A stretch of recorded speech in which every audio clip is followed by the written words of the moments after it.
Alright, party people. How are we doing? Good to see you all.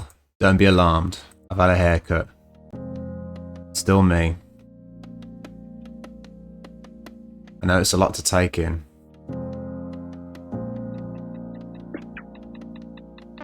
This is your regular scheduled programming. Promise you.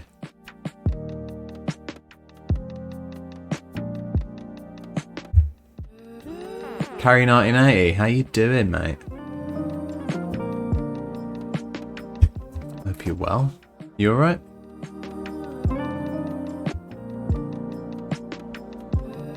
And hey again, Surfer Girl.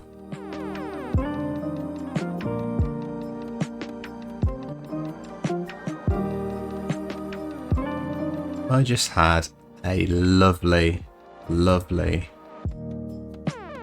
bit of banter with my barber. I have the best barber in the fucking world.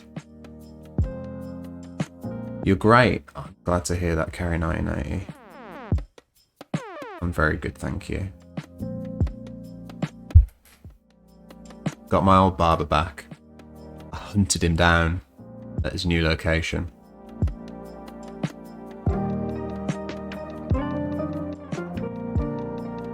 So I've got my trim again. I know it's a bit short. I'll grow into it.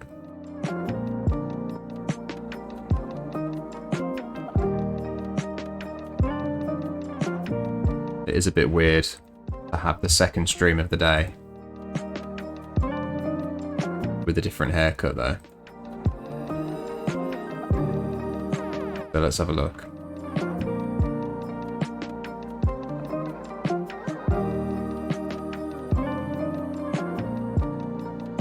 This was me earlier.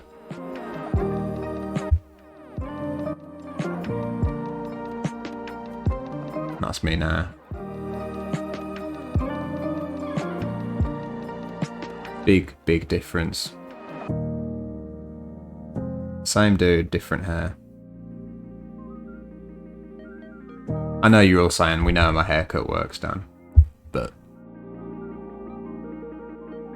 just in case you wanted a little comparison, there it is. Right, tonight folks, as the title suggests, I want to talk about black parliamentary power in the United Kingdom. Now, what I mean by that is very specifically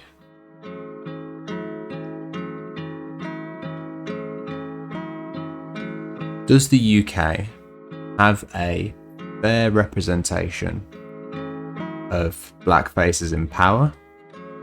And will we see a day where we have a black Prime Minister in the United Kingdom? There's some offshoots of this. Not all I'm going to be talking about. I also am interested in how do other ethnic minorities fit into Britain's power structure? What's the history of this in the country? How did we get to this point? Where there's flaws and where we need to do better, why do we need to do better, and how did this flaw happen, right? There's holes everywhere. How did they crop up? We've got a few articles, got a few videos, a bunch of different things. So we'll work through them. Goblin Toes, how you doing? Good to see you again, mate.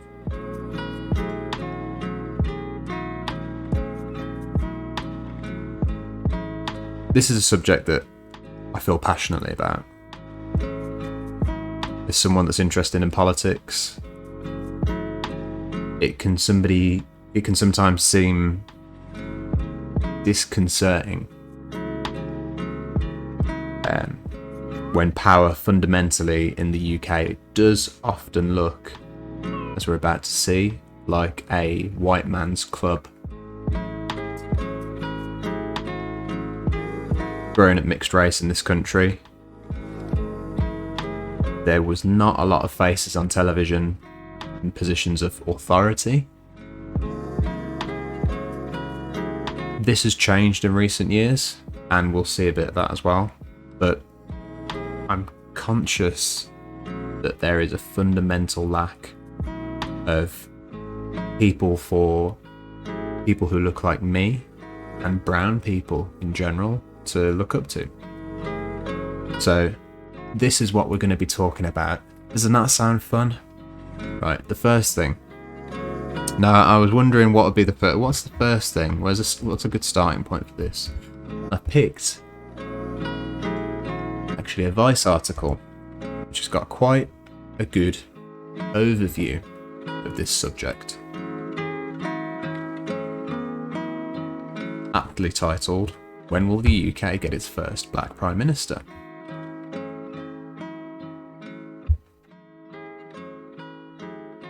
So, it's as good a starting point as any.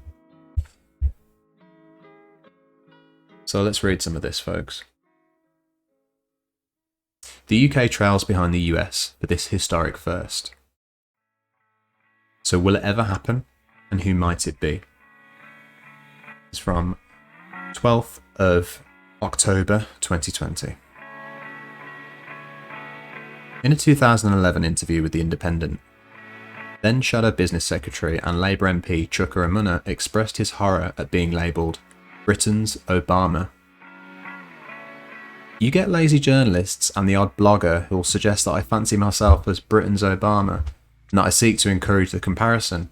It's never been something I've encouraged.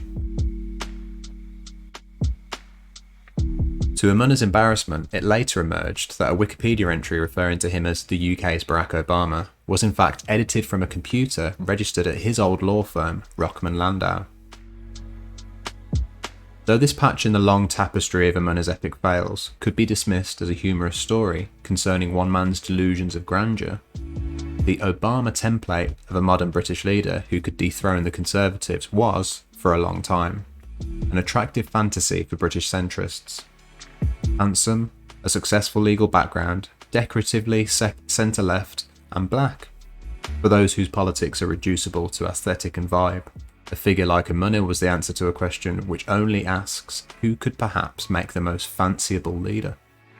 What remains a more interesting question is whether the Obama formula of winning from the centre could spell success for a future black Prime Minister if one emerges at all.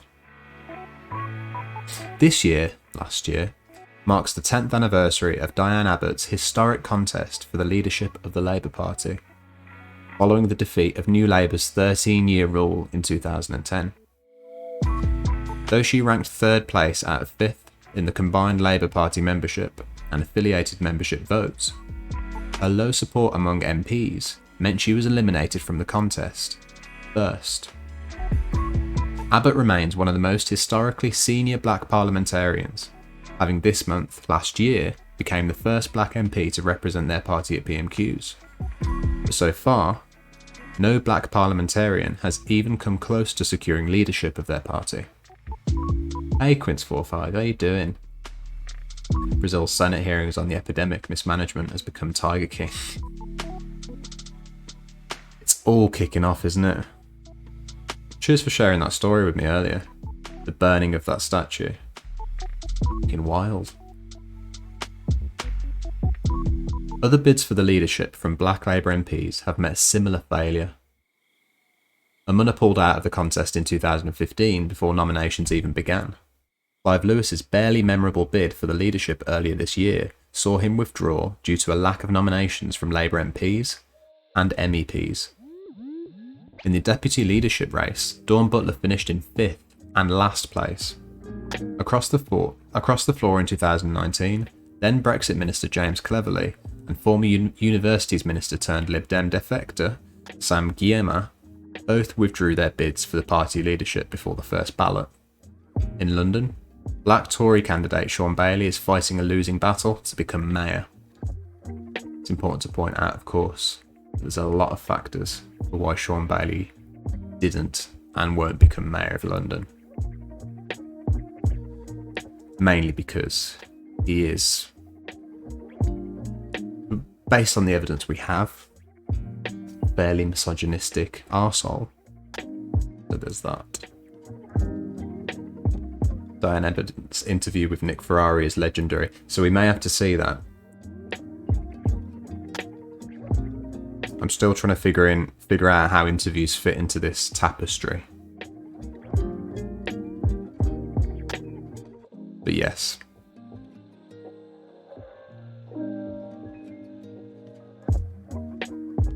In 2016, David Harewood presented a documentary for the BBC questioning if Britain would ever have a black Prime Minister, noting that a black child is 12 times less likely to make it to the highest office of state than a white child.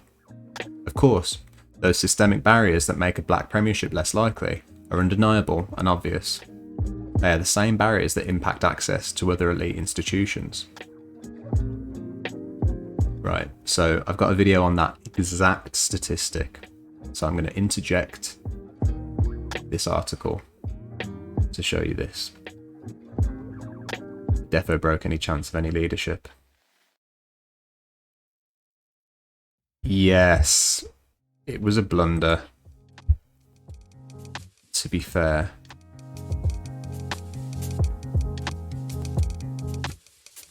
The thing is, I think Diane Abbott gets too much stick. Although she has a lot of gaffes, I've always been a bit uncomfortable with the level of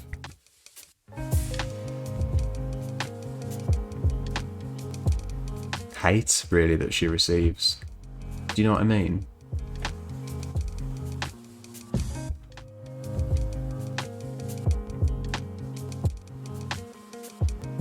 So I find myself almost leaping to her defense. Like I can't remove my kind of bias. You know what I mean?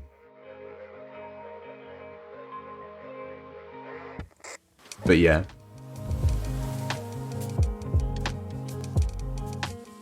I think in the 2019 general election, they actually, from my memory, not sure if you remember this. Do you remember this the same way that I do? I think she was pulled back.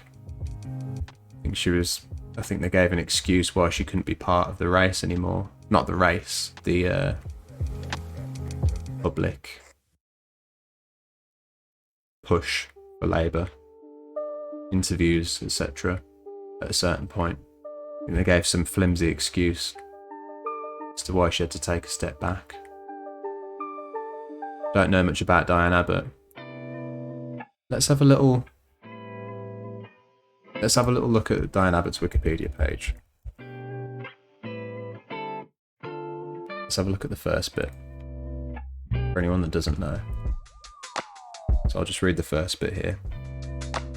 Diane Julie Abbott, the British politician who has been the Member of Parliament for Hackney North and Stoke Newington since 1987. A socialist member of the Labour Party, she served in Jeremy Corbyn's shadow cabinet as Shadow Home Secretary from 2016 to 2020. Abbott is the first black woman elected to Parliament and the longest serving black MP in the House of Commons. Born in Paddington, London, to a British Jamaican family.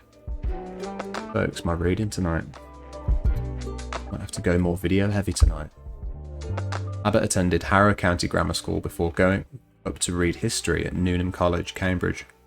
After joining the civil service, she worked as a reporter for Thames Television and TV AM, before becoming a press officer for the Greater London Council.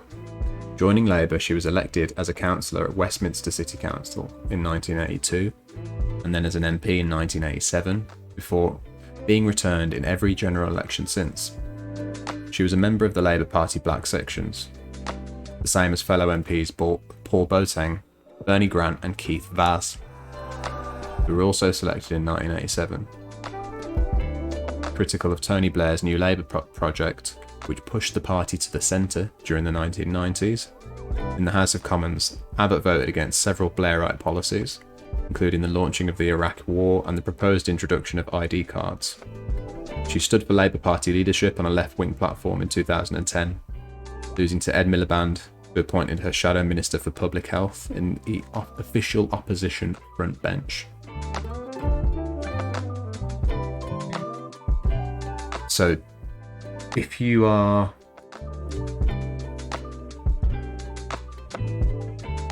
in Labour's left,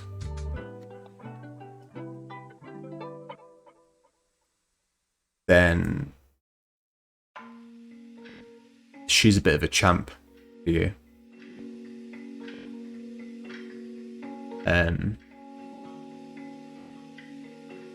Certainly a strong socialist figure in the Labour Party. And for that reason, I am thankful for her.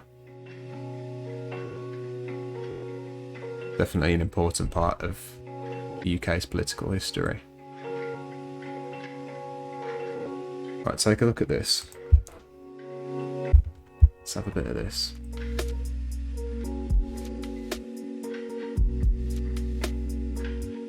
If only to rest my voice, because apparently I can't speak tonight.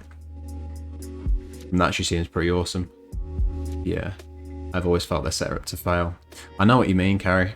I know what you mean.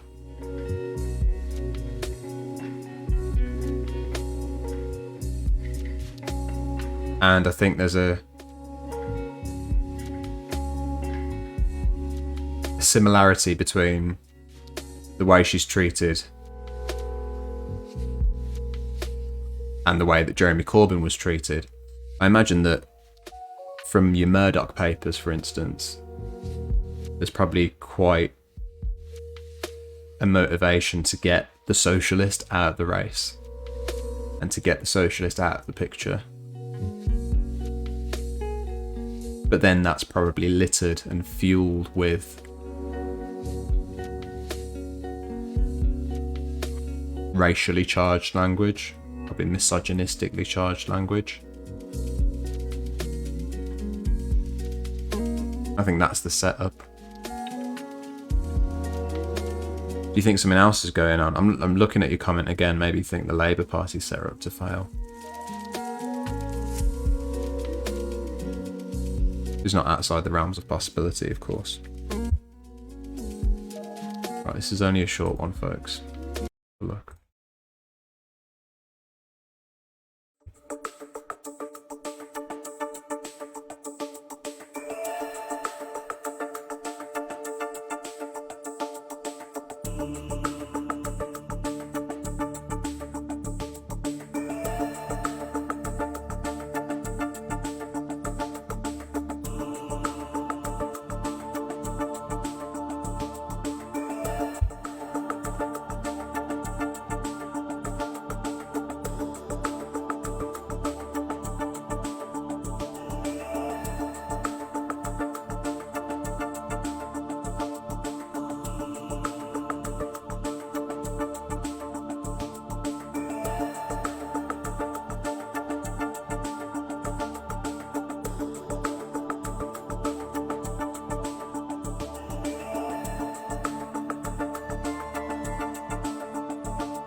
So there you go. Can we talk about how inappropriate a suggested related video from that is? Sean Locke's greatest moments. So So there we go, folks. 12 times less likely. Obviously, the odds of becoming Prime Minister is still fairly awful. You wouldn't bet on it, would you? Regardless, but clearly something's amiss. It's worth pointing out that this was 2016, and in fairness, there is now a more representative percentage of MPs that are black.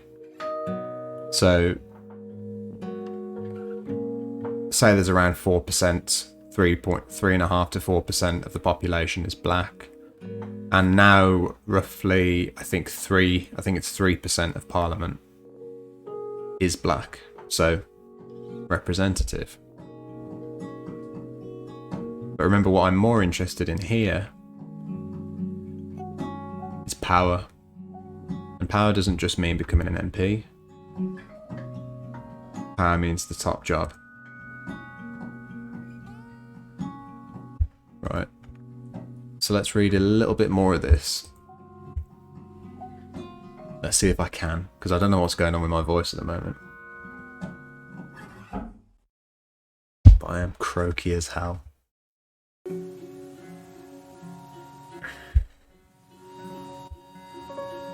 Right.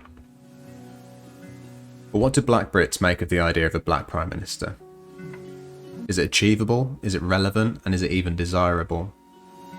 To gauge more contemporary perspectives on this, Vi spoke to 3 politically engaged black Brits. Conservative political commentator Dominique Samuels, PhD student in the Department of Political Economy at King's College London and co-host of Politics Jam podcast Michael Bancol, and Maurice MacLeod. See what I mean? The Labour councillor for Queenstown, Battersea. Samuels, Bancol and MacLeod are united in their view that a black MP in their lifetimes was more likely than not. But that this will neither be a silver bullet rectifying the problems that vex black life in the UK, nor a figure they would support unequivocally merely on the basis of being black. This does not matter to me, Samuel says, because it is an indication that black people can progress to the most powerful roles in the country. He said, this does matter to me. Right, folks, I don't know if this is a reading night for me. That was a key mistake. Imagine if I just plundered on with that. Journalism-wise, that'd be a fucking deadly sin, wouldn't it? What's the matter with me goblin toes? Right, this does matter to me, Samuel says, because it is an indication that black people can progress to the most powerful roles in the country. Chocolate? That's a good idea. Do I have any? I have chocolate biscuits. Maybe I'll go and get chocolate biscuits in a bit. Oh, choco and a hug. I'll carry. Bless. You're right. Cheers, guys. Appreciate the love. Alright, I'll try and get back in. However, if there was a black person running to be Prime Minister, and they had ideas that I viewed as antithetical to my beliefs or the interests of the country, I would not vote for them simply on the basis that they are black. Bancol tells me, I would much rather a white Prime Minister with a policy agenda that seeks to enhance the lives of black people in Britain than a black Prime Minister that subscribes to represent... Holy shit. Let's go again.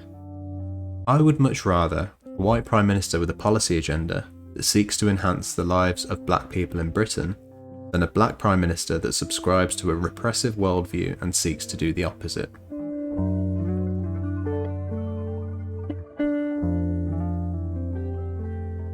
Alright, here we go. As for who could be that black Prime Minister, MacLeod believes this may emerge from one of the younger black MPs. Rising to the top of a political party takes time, experience and allies, he explains. This means that an MP might need to spend 20 years in Parliament before getting towards the tops of their parties. The networks needed are often harder for black people to build, and so this process might take even longer for them. This means that any black politician who isn't already in Parliament will find it hard to be PM in the next 30 years. But given the speedy trajectory of current South Asian Chancellor Rishi Sunak, who was only elected to Parliament in 2015, Black Conservative MPs might expect to rise the ranks of the party structures when it is most politically expedient. Samuels names James Cleverly, someone she believes has common sense ideas, as a potential contender as Tory PM. Right. I'm going to leave that one there.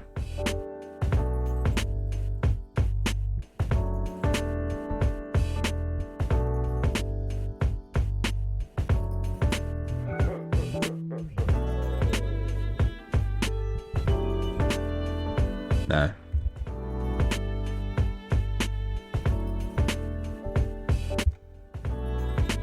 Take a look at this, folks. Jump straight into it. I'm going to pause to take a step back in time. And let's have a bit of Black history more generally.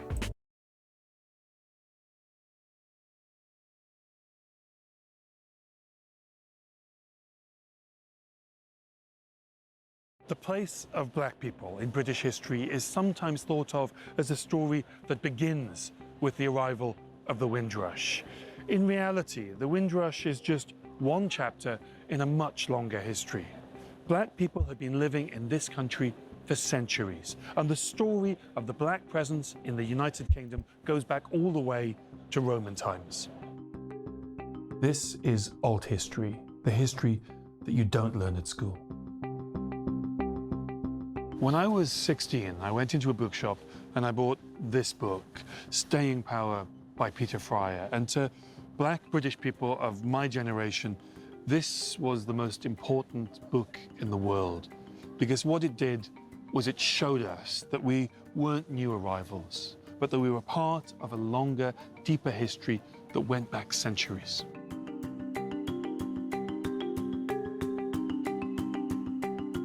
Because we're not telling key moments in British history, I think representation is important here, giving young Black people someone to aspire to. By having someone like, say, Priti Patel, that's just damaging for everybody. Yeah, I completely agree. Completely agree.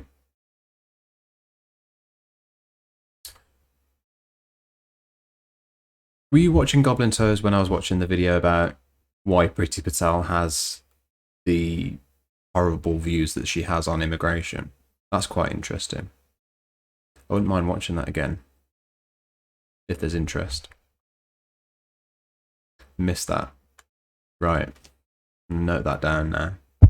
We can watch that. It's time that changed. It's part of the puzzle.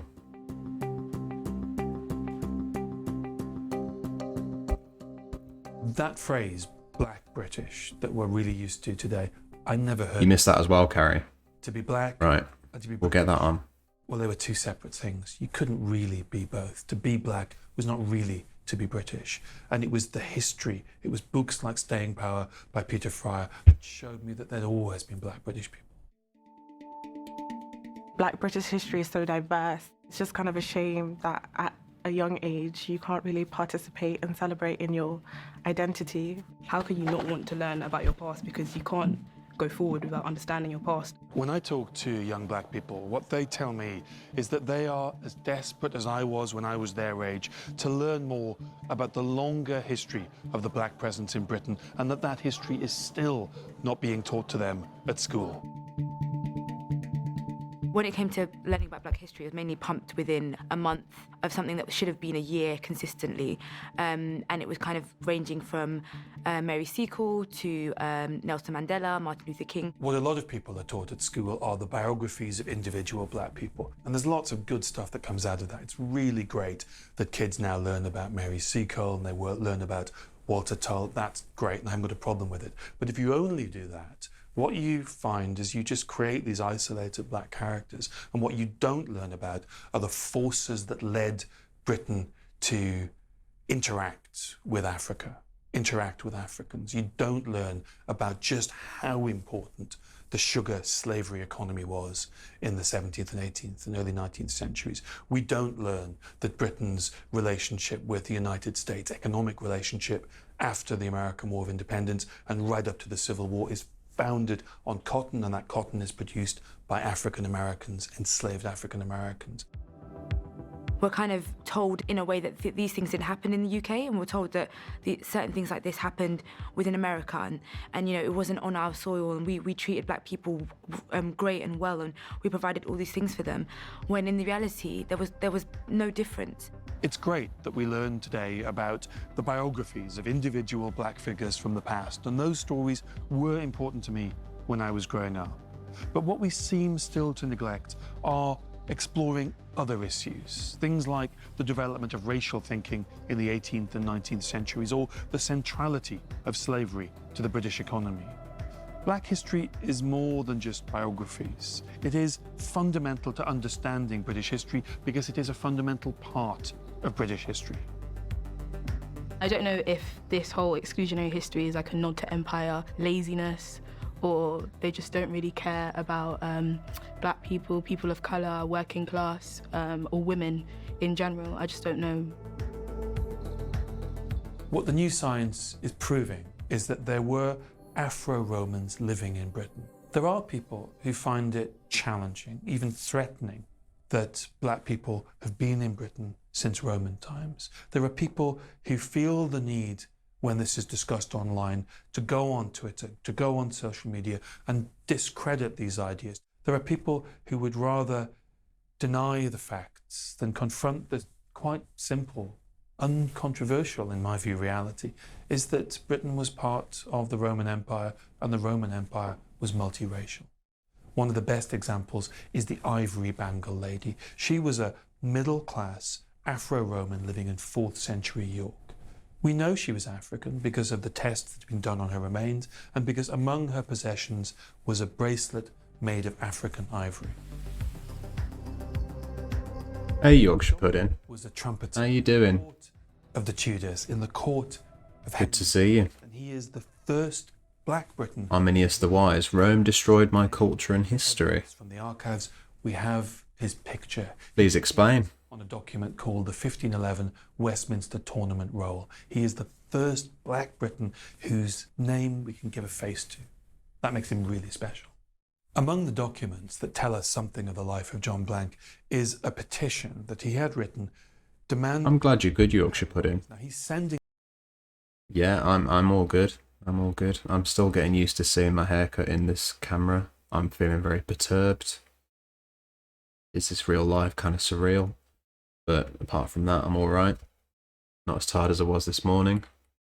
My lighting's a bit awful. But yeah, we're good. We are good. I'm glad you're good. This petition to his boss, to Henry VIII.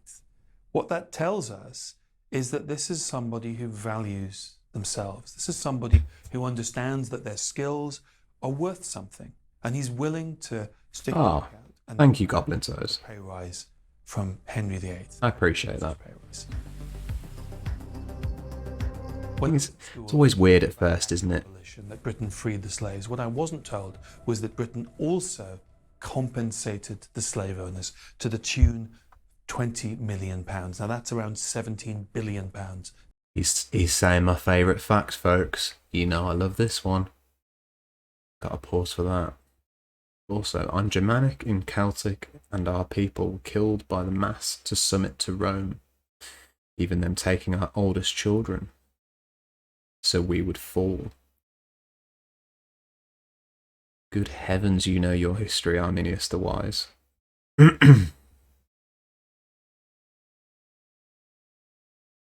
Does it conjure up emotions in you still? That's quite interesting to me. Because whilst I know the history of my peoples going back, I do often feel it difficult to connect emotionally with that kind of thing. Even though Rome was multicultural, they still had racism. in Rome. Yeah, I wouldn't doubt that. I wouldn't doubt that. A lot of people think that racism is more of a modern concept, but evidence contradicts that. Thanks, Carrie1980. I appreciate it. You're both very lovely. Having no identity is my problem after 2,000 years. Oh. That sounds difficult, Arminius the Wise. Hey, Dr. Buenabuen, how you doing? Still feeling the sting of Roman racism?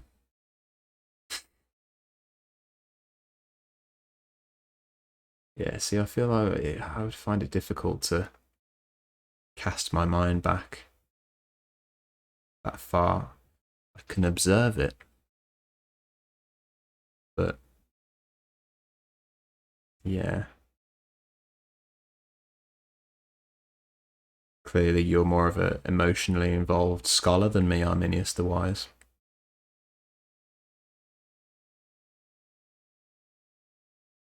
Carries on for generations.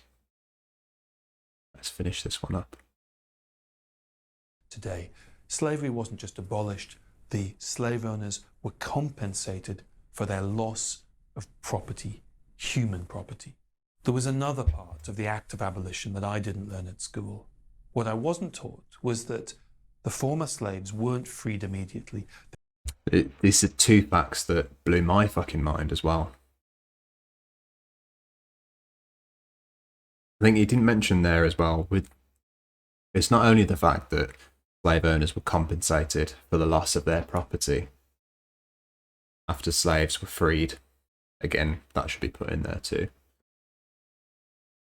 This was something that British taxpayers paid towards up until 2015.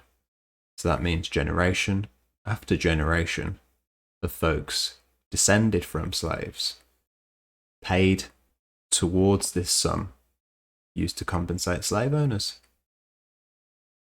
Ain't that fucked up? Can you rewind that a bit? Sure thing. Let's go back there.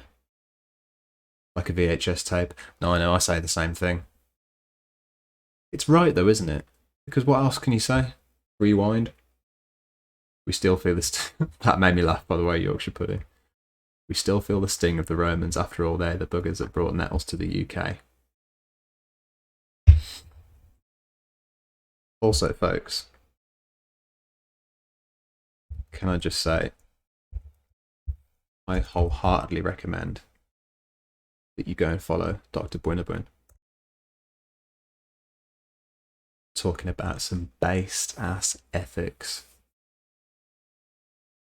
That'll make your brain big, I tell you.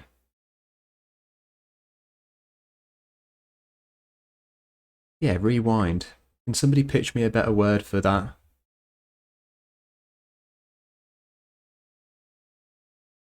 I think it's always going to be called that. That's my theory. Love me some ethics, that's a follow. A good decision, Goblin Toes. It's a good decision.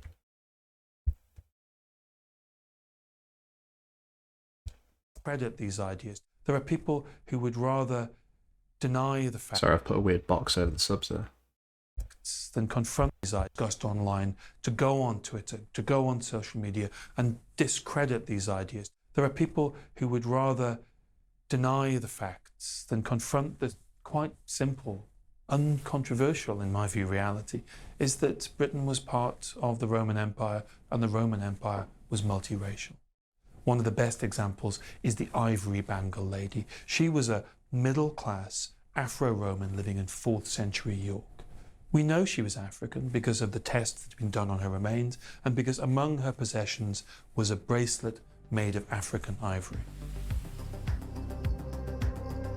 John Blank was a trumpeter in the court of the Tudors, in the court of Henry VIII, and he is the first Black Briton for whom we have not just a name and evidence from the archives, we have his picture. He appears on a document called the 1511 Westminster Tournament Roll. He is the first black Briton whose name we can give a face to.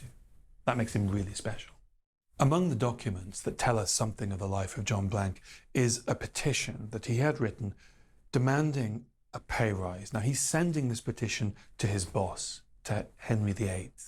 What that tells us is that this is somebody who values themselves. This is somebody who understands that their skills are worth something, and he's willing to stick his neck out and demand a pay rise from Henry VIII, and he gets his pay rise. When I was at school, I was taught about the Act of Abolition, that Britain freed the slaves. What I wasn't told was that Britain also compensated the slave owners to the tune of £20 million. Now that's around £17 billion today. Slavery wasn't just abolished, the slave owners were compensated for their loss of property, human property. There was another part of the Act of Abolition that I didn't learn at school. What I wasn't taught was that the former slaves weren't freed immediately. They were made to work 45 hours a week for the next 4 to 6 years for their former owner in a system that was called apprenticeship. There is a specific moment in British history that I'm thinking about this year. We've marked lots of centenary anniversaries from 1914 to 1918, but there is another set of stories about another year. A year in which black soldiers returned from fighting but were not included in the victory parades. A year of race riots. A year in which a black man was lynched on the streets of a British city. All of that happened in the forgotten year of 1919. This video here, I'm going to bookmark for later. But as I said earlier, let's now take a look. Take a brief detour into, what's the channel called?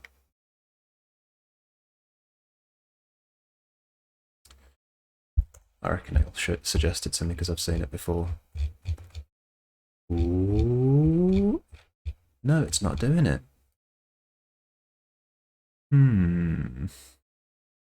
Mark the week. You know you won't catch me watching that Yorkshire pudding.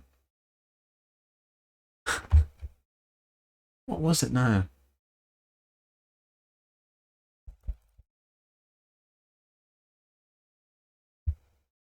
Ooh. This isn't very good, folks, is it? Well, I can't even remember.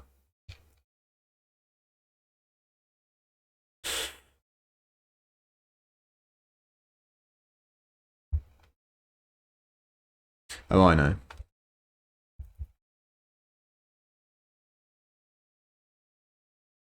Have no fear, folks. I'll find it.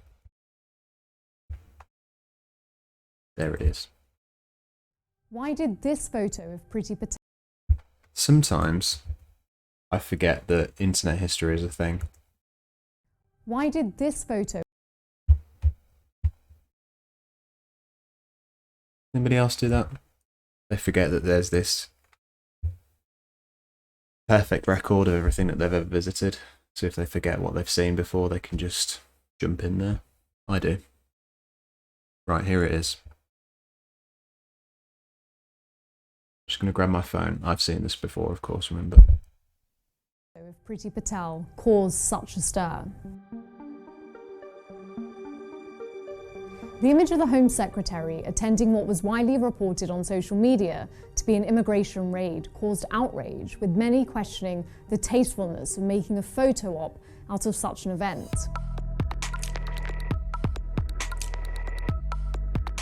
In fact, the photo was not taken at an immigration raid, but the arrest of a suspected people smuggler, and was intended as part of a publicity drive around the Home Secretary's new plan for immigration. And in many ways, it was classic Priti Patel, but it was also more than that.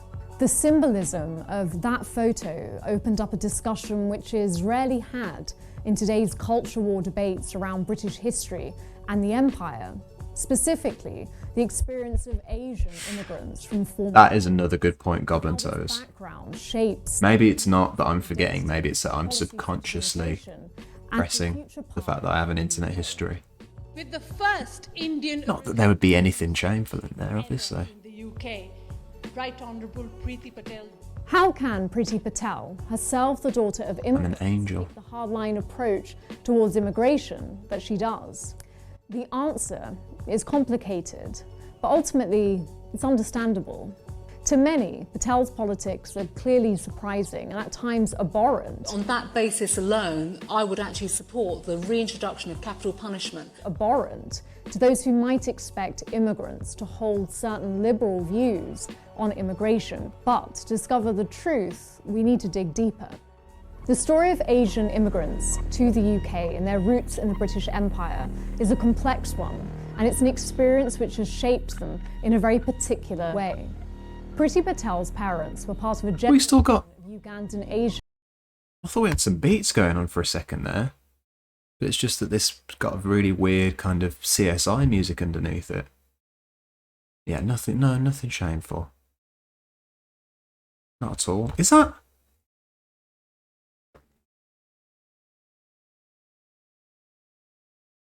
Who's that emote Yorkshire put in? I recognise that face. Do you know who I thought it was for a second? It was fucking Andrew Neil. CSI Priti Patel. Show that would be. The killer left tracks all over the house. That's my Priti Patel impression, folks. I know, it's fucking perfect, wasn't it? Frank Butcher. That's it. I knew I recognised that face. What an emote.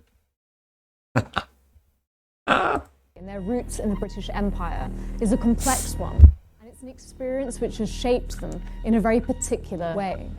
Priti Patel's parents were part of a generation of Ugandan Asians who settled in Britain in the late 1960s and 1970s. Uganda was a protectorate of the British Empire between 1894 and 1962, and under the British, tens of thousands of Indians were brought to the country, some to build the railways, but also to act as a buffer between Europeans and Africans in the middle-class rungs of business and administration. The British invested in their education, and they tended to be better off than the Ugandan communities in which they lived. By the time it achieved independence, Indophobia had already become ingrained in Uganda. From experience, we've discovered that Asians are very, very shrewd, and they've been exploiting this country for a very, very long time. And in 1972, the president, Idi Amin, infamously gave the 60,000 Asians living in Uganda just 90 days to pack up their things and leave.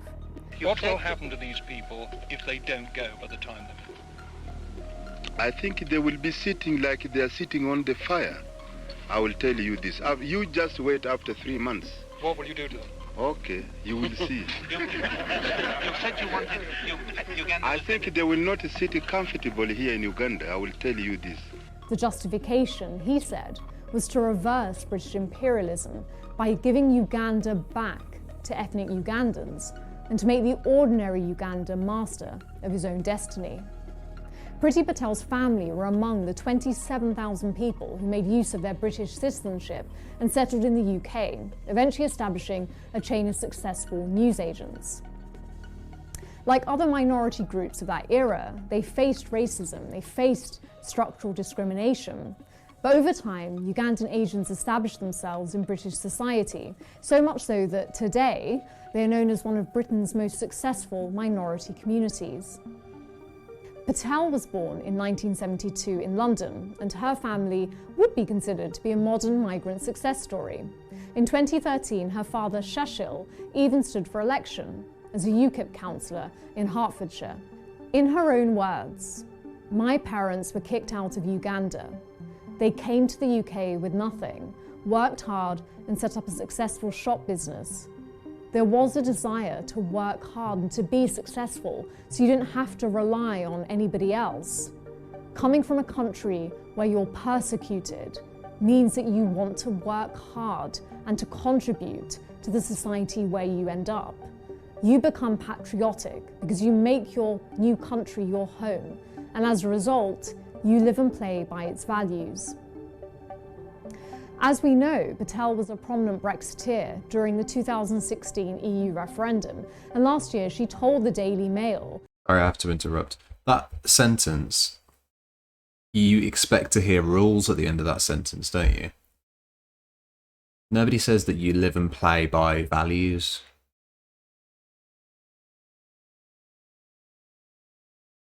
That sounds like a sentence that's been diverted at its end into something different.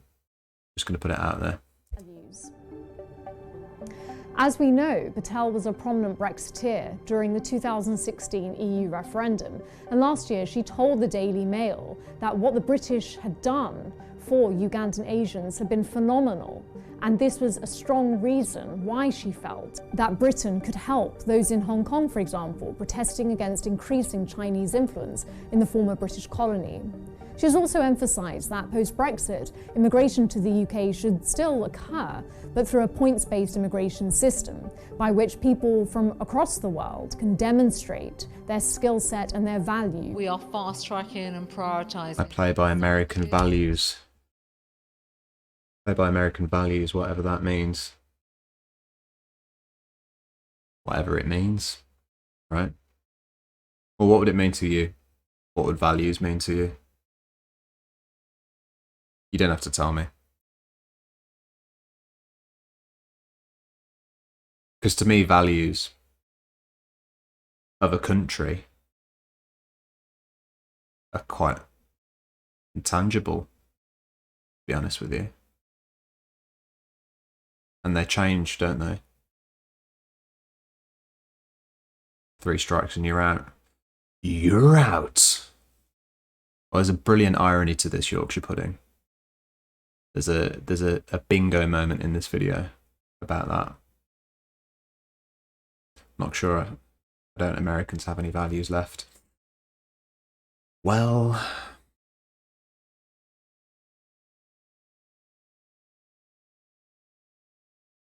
I find it impossible to ascertain your political lean from that comment, but it's certainly a dark time in politics, isn't it? That comment could be related to any number of stories that we've seen over the last 5 years in US politics. And yeah, of course, I've put that back to the start of Trump's presidency, haven't I? Quite neatly. Is that wrong of me? I don't know. Live and play by its values kind of sounds like you go with the tide of public opinion. Or am I thinking too much into it? No, I think that's fair. That's different from what I was thinking, but I think that's fair. I was thinking more that it was a sentence that started off quite nationalistic. Now, I'm not sure if it was written or spoken. I missed that part. Maybe I missed something. But it sounds like, to me, someone that's gearing up to say, you want to live here, you play by our rules, but has diverted that into live and play by values, because values to me, like I say, it's quite intangible. The only thing that I can think is that it's laws. If you're somebody like a Conservative MP as well, and you're a law and order politician, I feel like it's that you. It sounds like she wants to talk about something that's a bit more, maybe a bit tougher, but concedes a softer word. Now that is massively reading into it, obviously, but I don't know. Culture. Yeah.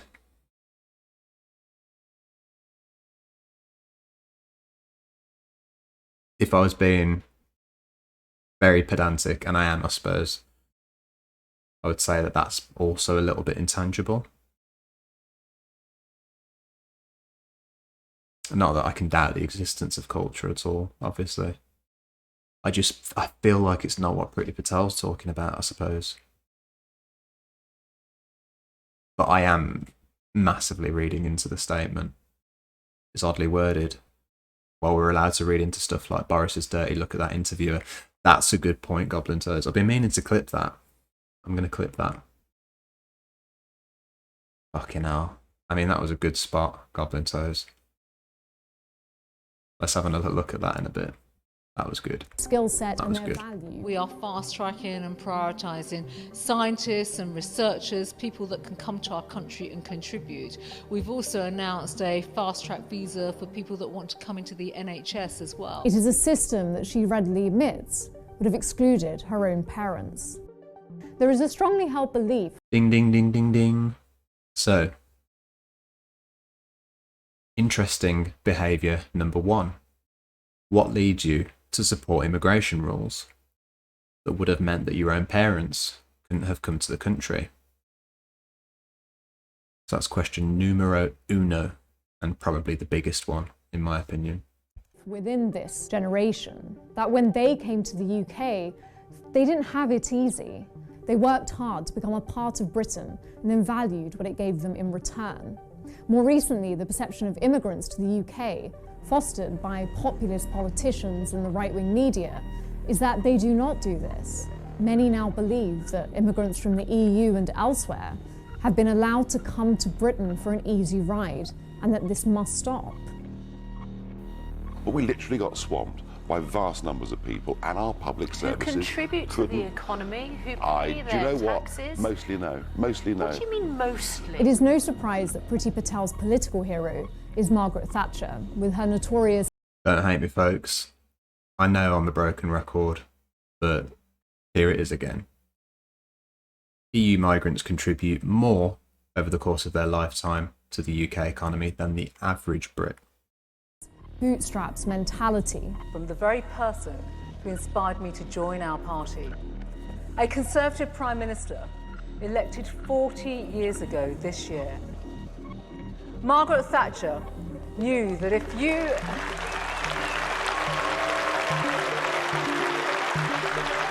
Imagine spontaneously breaking into applause at the name of Margaret Thatcher. See that again. She couldn't even get onto her next sentence. Conservative Prime Minister elected 40 years ago this year. Margaret Thatcher knew that if you...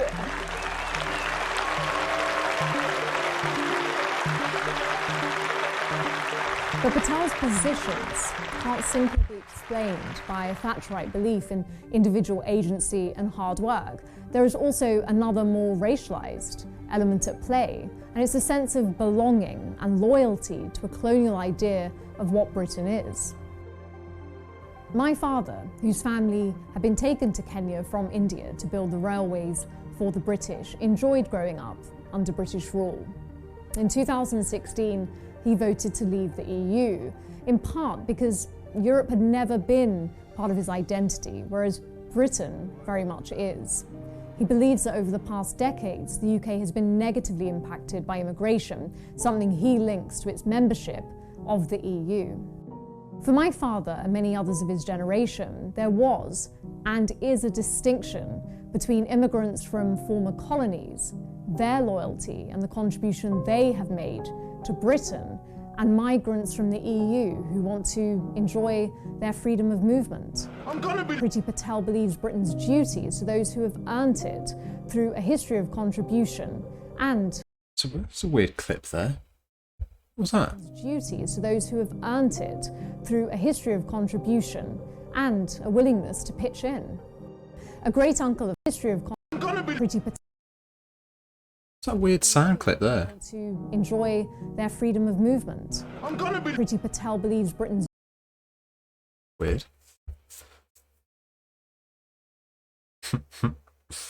Gotta love that Thatcher. What a great, lovely leader and a hottie.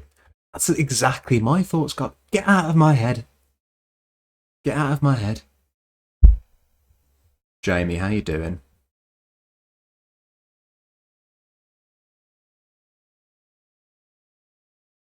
Two bombings in Kabul with that British man who has been trying to get home last week but can't, was affected. It's not even August 31st yet. what the significance of August 31st is, but yeah. It's a fucking wild news day. It's not enjoyable, is it, Jamie, at all? I mean, why should it be enjoyable? That's not the word. That makes me sound quite callous. It's bleak. It's good to see you, Jamie. You might have to take a look at that later.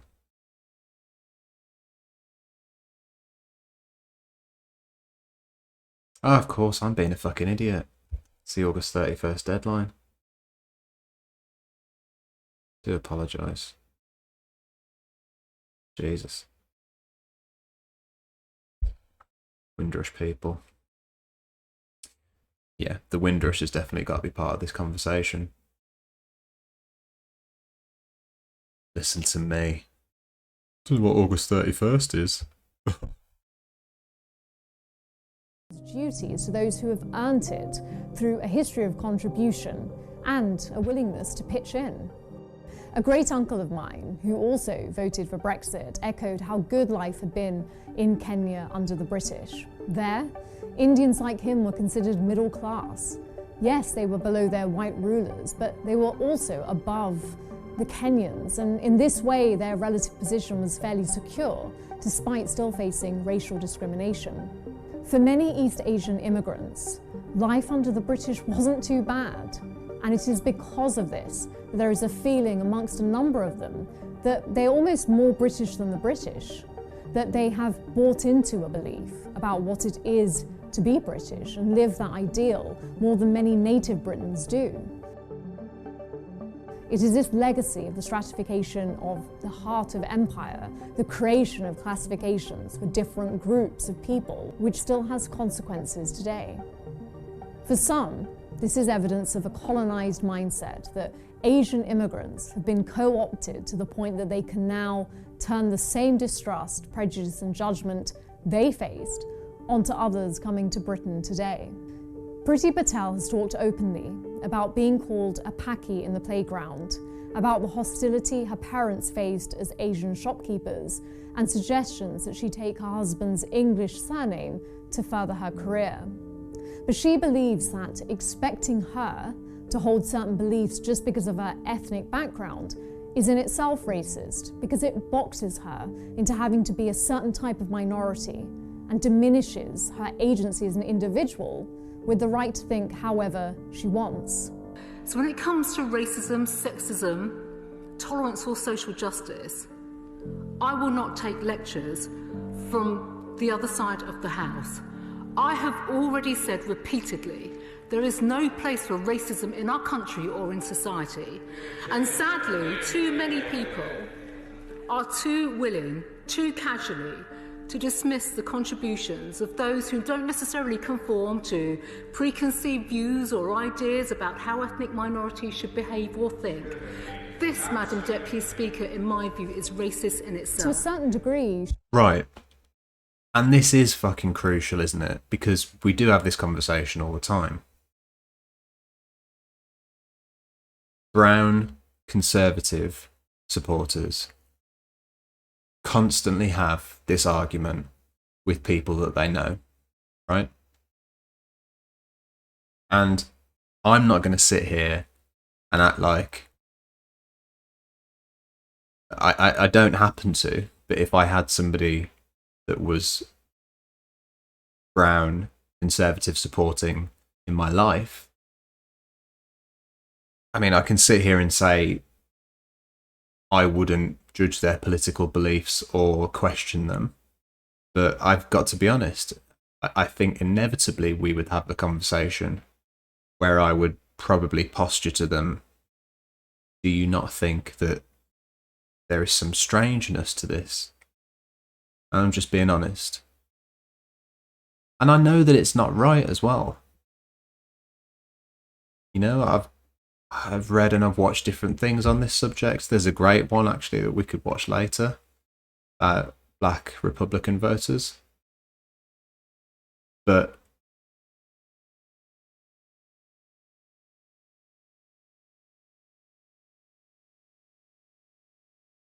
it's almost irresistible it's irresistible. The urge to compare somebody's background to their voting record. With Priti Patel in particular, I think it's important that we separate the preconceived notions, and it is important that people are seen as individual politicians with their policies rather than their ethnicity, right? But it's also important from my perspective to point out that even all of that considered, this Home Secretary's policies about immigrants are historically hostile, removed of any of her own history. However, Goblin Toes, I completely agree that this is definitely a change in the news cycle. Yesterday, folks, we were all about milkshakes, and now look at us. What's happened overnight? I'm still laughing about the milkshakes though, Goblin Toes. I was laughing about that earlier. Also said about the Windrush having their citizenships not honoured there. Theresa May, the paperwork for the Windrush was shredded. Yes, not just that either. Theresa May's hostile environment policy is still with us today. Are you distraught? I am. I'm distraught. But I look forward to being, what was it? Having my nectar. We're going to have to watch it again. It's all out of context. We're going to have to watch this again. She is right. Race is not experienced by all ethnic minority people in the same way. But it is precisely for this reason that one might also expect the Home Secretary to have a broader understanding of the impact of her attitudes towards race and her policies on issues such as immigration on those who haven't enjoyed the same success that she has. Ultimately, what seems to be missing is the knowledge that we can be shaped so powerfully by complicated forces that they become limiting. For Priti Patel, the impact of this limitation extends far beyond herself to the country as a whole. This is why, when that photo emerged, it caused such a stir.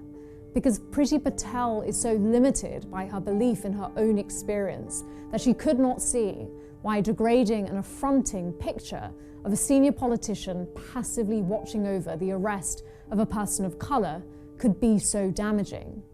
And it's this image which offers an unflattering reflection of a Britain in which there are still good immigrants and bad immigrants, and a country still shaped by a past it would rather forget. While Priti Patel continues to serve as the ultimate example of the right type of immigrant, this story of colonialism will continue to play out, ultimately affecting us all. Brilliant bit of journalism there. I wish it was damaging, as they put it. It wasn't particularly damaging to Priti Patel. That she's shrugged this off. It should be damaging. And indeed, her political career shouldn't be as strong as it is at all. But Tories in 2021 can shrug off anything, can't they? Right, a little bit of admin, folks. A couple of updates for you, yeah? First one is, I'm afraid, hold on to your hats, this weekend I'm not going to be here. I'm going up to Manchester, going up to visit what I suspect may Wandy? Who's Wandy? One Direction. Try that again. I suspect Manchester may one day be my home. I'm going to go check it out. Which means I won't be here for the Sunday stream. The Monday night stream should be protected, but I'll let you know if not.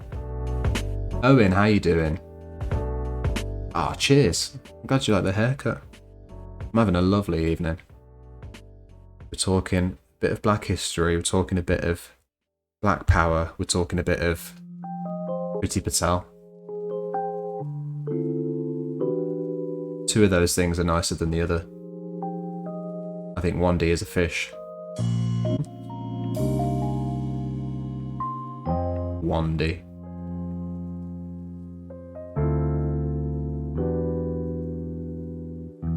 Good to getting quick to Manny since there's so much gentrification going on.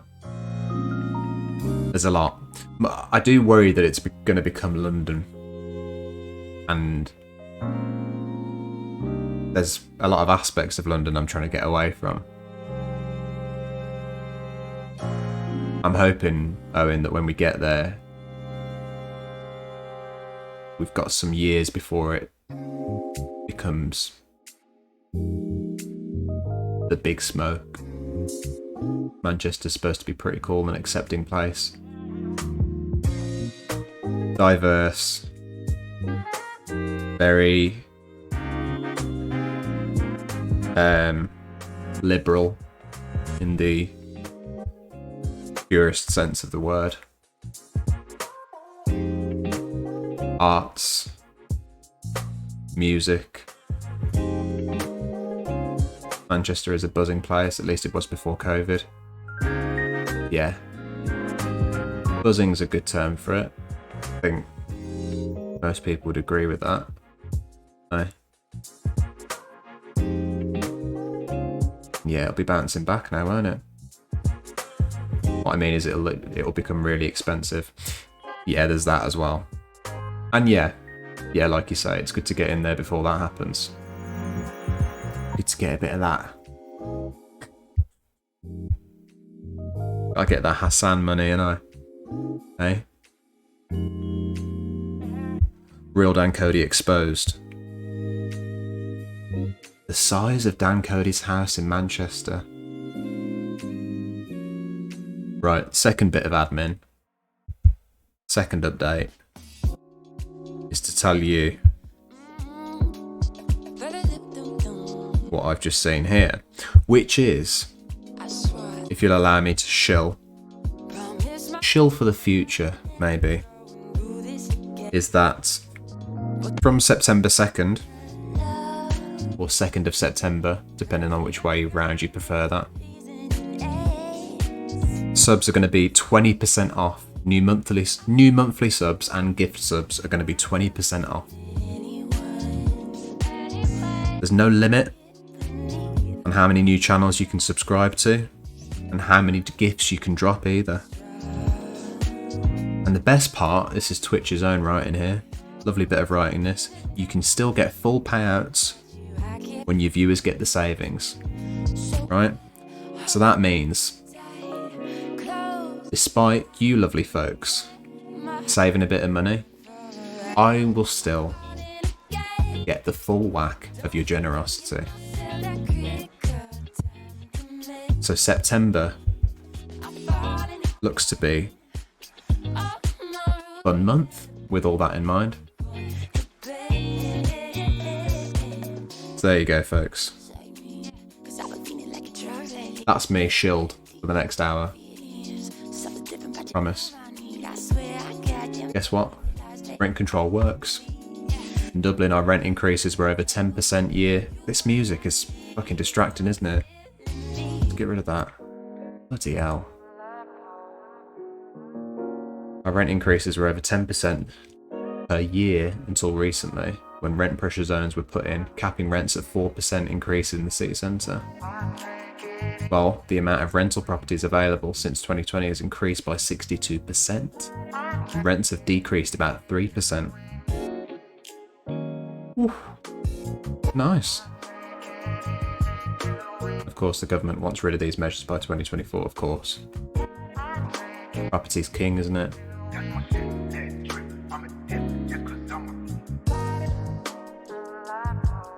But I like those fucking figures. Rent's down by 3%. Amount of properties increased by 62%. And that's what we want to see, isn't it? Those are the changes we want to see.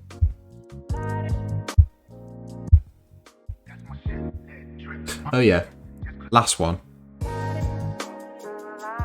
As always, folks, here to remind you that Amazon Prime users, you can link up your Twitch account and subscribe to me for fuck all. Not a penny of your own money. Unfortunately, the cost of buying a house has increased by 10 to 13%. London rent prices are flipping ridiculous. Also purchase prices, of course. Well, this is the thing, Goblin Toes. Right? London's great, but is it a place to build a life? I don't know.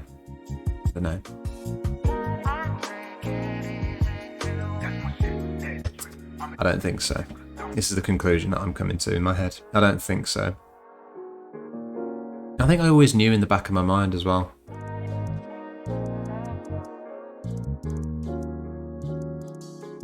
From up north, I think that's going to be the best option.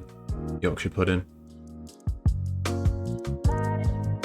I think it'll be Yorkshire, nearabouts. I think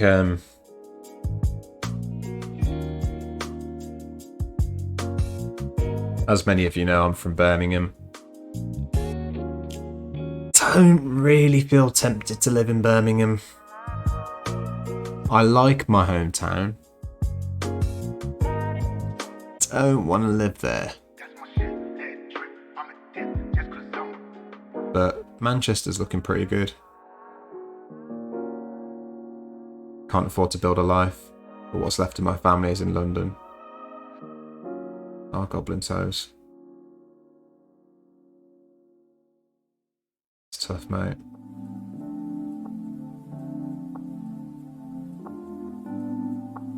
What do you think about London, Goblin Toes? Do you like it? The issue with housing is the private renting sector. If people can't afford to buy a house because they're unable to work or have lots of kids or whatever, they should be in social housing, which the government is selling off. Instead, support private developers. And those who are working professionals should be able to buy an affordable home. Yeah. 100%. You hate London with a passion. Why? I doubt that I'll disagree with any reasons, to be honest, but I'm curious. And we're hemorrhaging so much cash and housing benefits to pay for private landlord rents. They're obviously more expensive in search of profit, rather than having cheaper rents in social houses. It makes sense to transition people towards social renting or affordable housing. Yeah, and truly affordable housing, of course, because the current definition of affordable housing here in Ireland, in Scotland, in Wales ain't particularly affordable. Let's have a little reminder, actually. What is the price of affordable housing?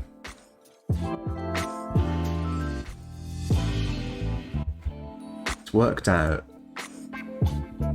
on a funny basis, isn't it? It's the most recent thing here.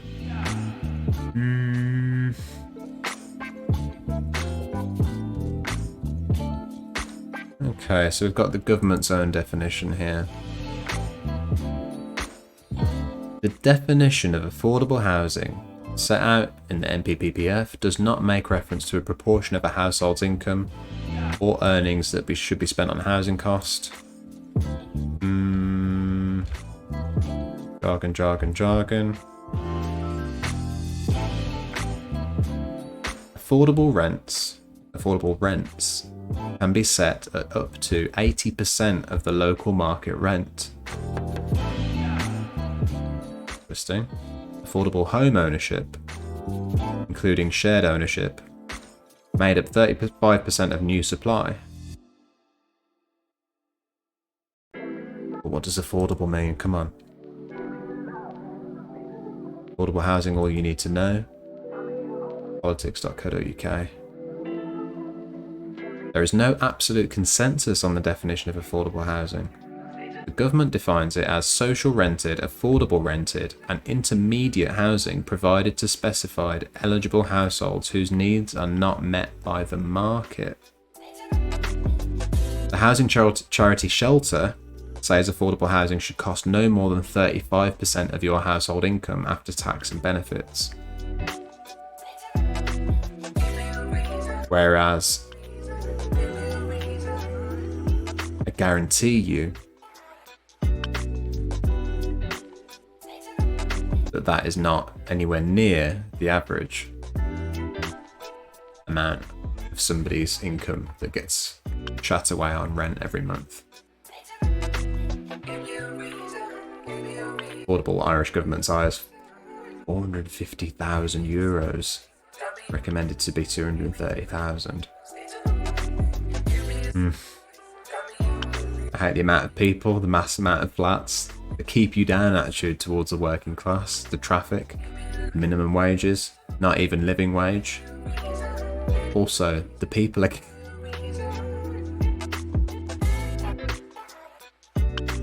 Yes.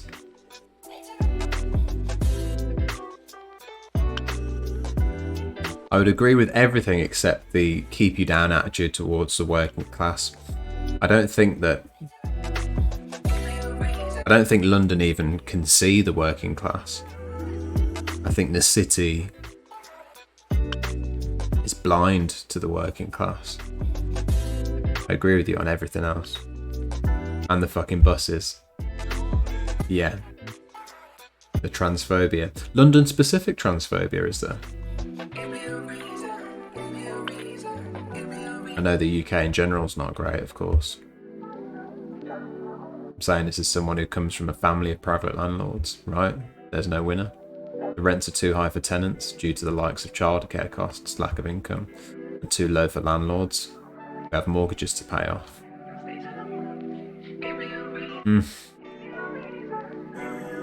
Although out of the two, it's the landlord winning, isn't it? Let's be honest. Maybe it's different in some parts of the country. But I know for damn sure in London it's the landlords that are... They ain't complaining. Though COVID's difficult. Of course. We have a scheme in Northern Ireland called co-ownership, where the housing association buys up to 50% of the house at a maximum of 140 grand. Get you onto the property ladder. Brilliant. You know how many houses that they've facilitated for people that way, out of interest?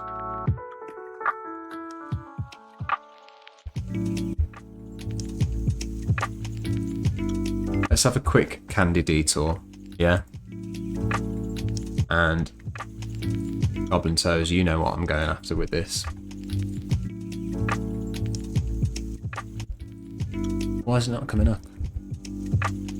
Milkshake. TV.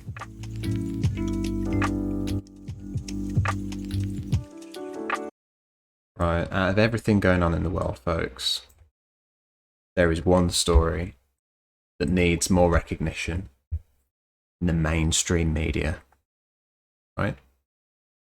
Which is, you might want to sit down for this.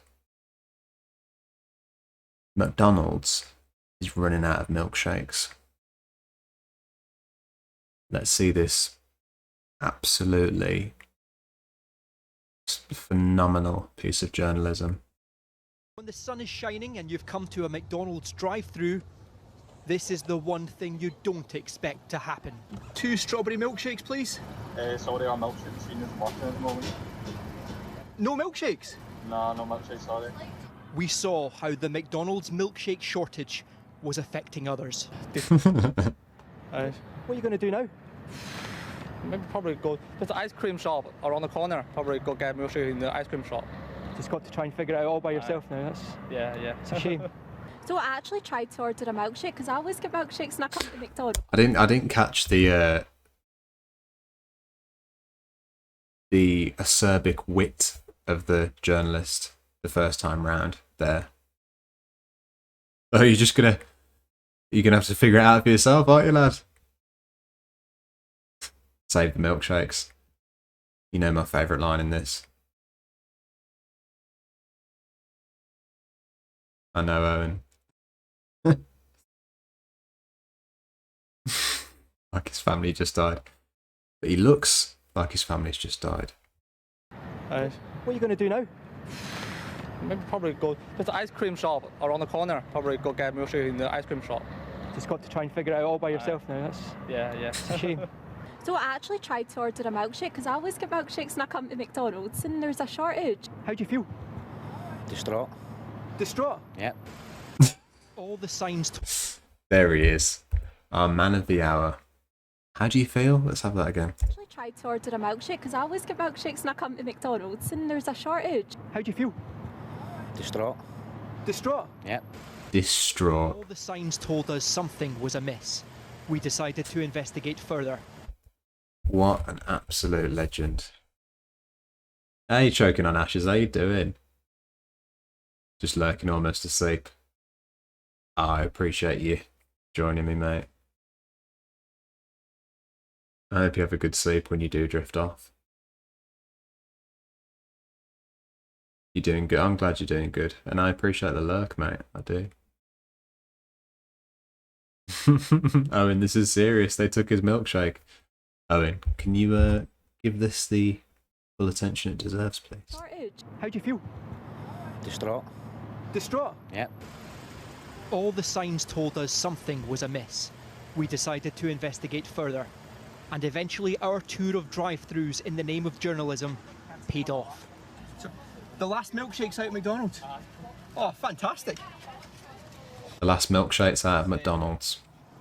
There's a supply issue, so like after today, all McDonald's will be sold out of So milkshakes. these could be the last ones? Yeah, well, until like for 14 days. There is now a serious pattern of shortages though. Nando's closed 45 restaurants because there was no chicken, KFC had to impose menu changes, and now a spokesperson for the Golden Arches is blaming the latest shortage on supply chains. Hang on. Owen, is this breaking news? Greggs is out of chicken. Nah. Fuck.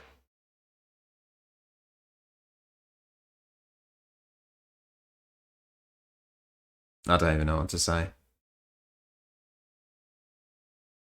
No chicken pasties. This is going to put levelling up to a halt, isn't it?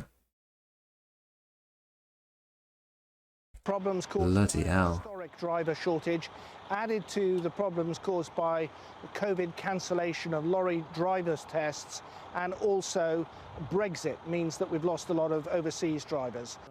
We were still holding some of the last McDonald's milkshakes in the country though, and so we did the right thing. Thank you. That has made my day. Nectar. Nectar? Yeah. I'm the lucky one today. I love him. Let's have that again. Oh, he's my favourite. Thing. Thank you. That has made my day. Nectar. Nectar? Yeah. I'm the lucky one today. With the sunshine. Brilliant. Milkshake, perfect.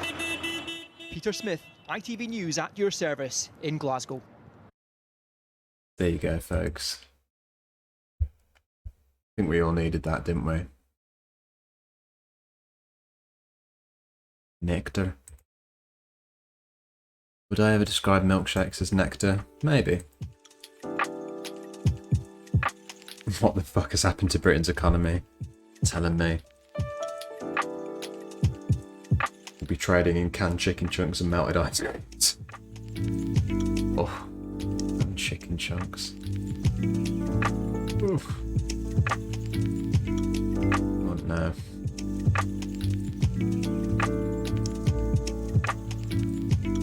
Well, that's not the beginning or ending of this. Here we go.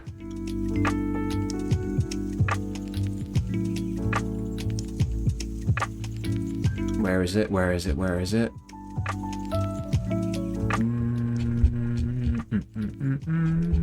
Bear with me. We will get to that story, of course.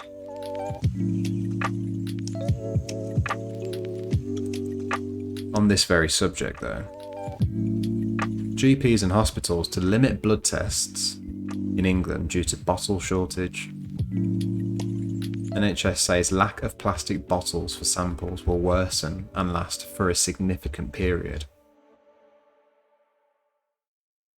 The company spokesperson also cited other reasons, right? In addition to increased demand, we're seeing continued transportation challenges that have affected all industries, including port and transport capacity, air freight capacity, and UK border challenges. Suppliers are also challenged to meet increased demand for raw materials and components. Joking aside, fucking milkshakes is one thing, but shit. Blood test equipment. Tiniest Boop, how you doing? I was on the fence about Brexit, but no more milkshakes. Now that's crossing the line.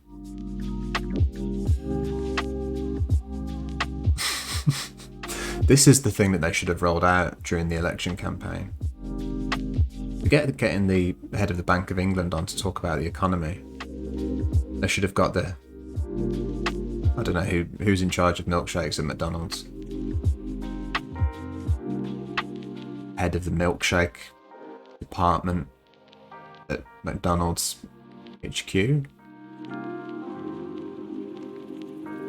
Right? This is a serious issue in the sense that basic things that you've access to in the UK are somehow inaccessible. I know, Owen, it's shocking, I know. Once the salt and vinegar crisps and dairy milk vanish, we're gonna riot. I can do without salt and vinegar. That's another debate. Tories will have a really bad election because of all these shortages. They'll only gain 2%.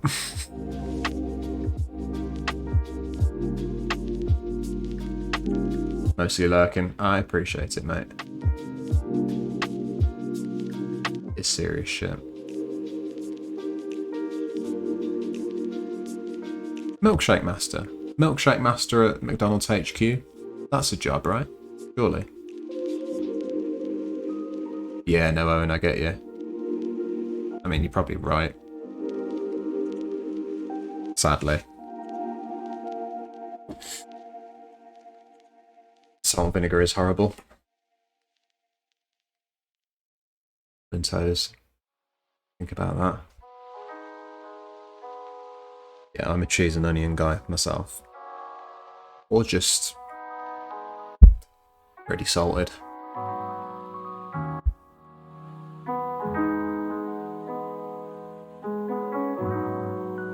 Golden Wonder salt and vinegar. Golden Wonder.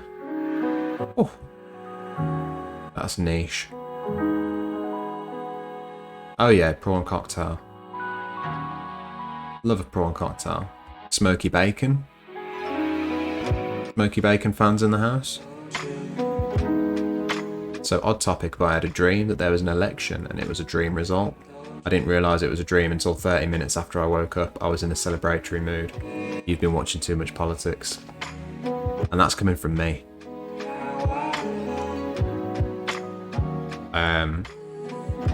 Owen, I think you need to spend some time watching some hot tub streams and some Overwatch,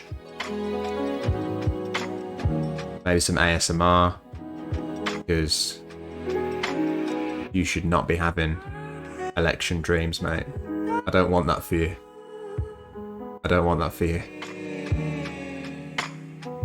Distron, how you doing? You having election dreams as well? Folks, let's not have election dreams. We're better than that.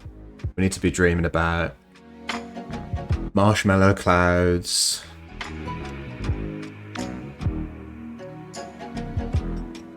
Not election dreams. Alright. Good. Good, good.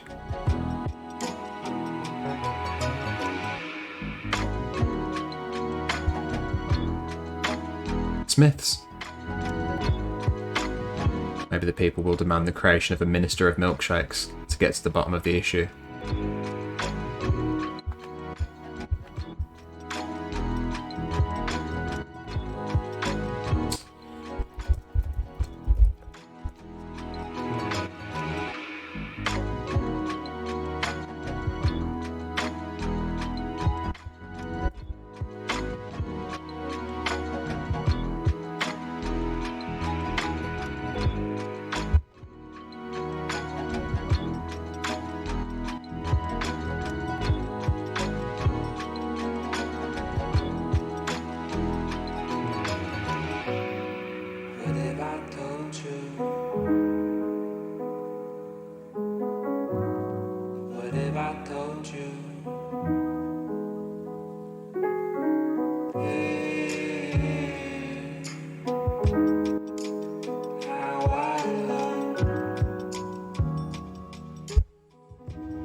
Do.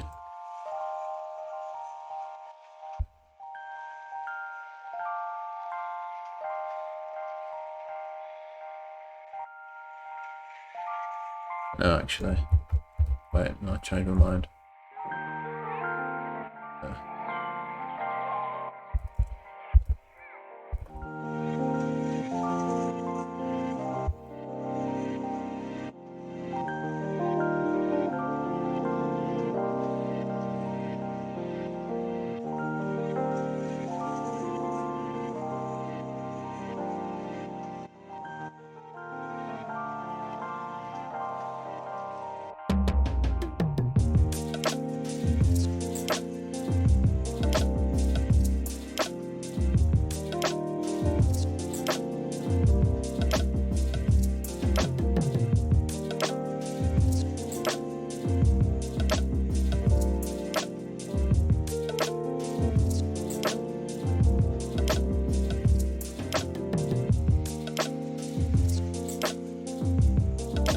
You know what I mean? That's his little lapel pin. We happy with that? We alright with that?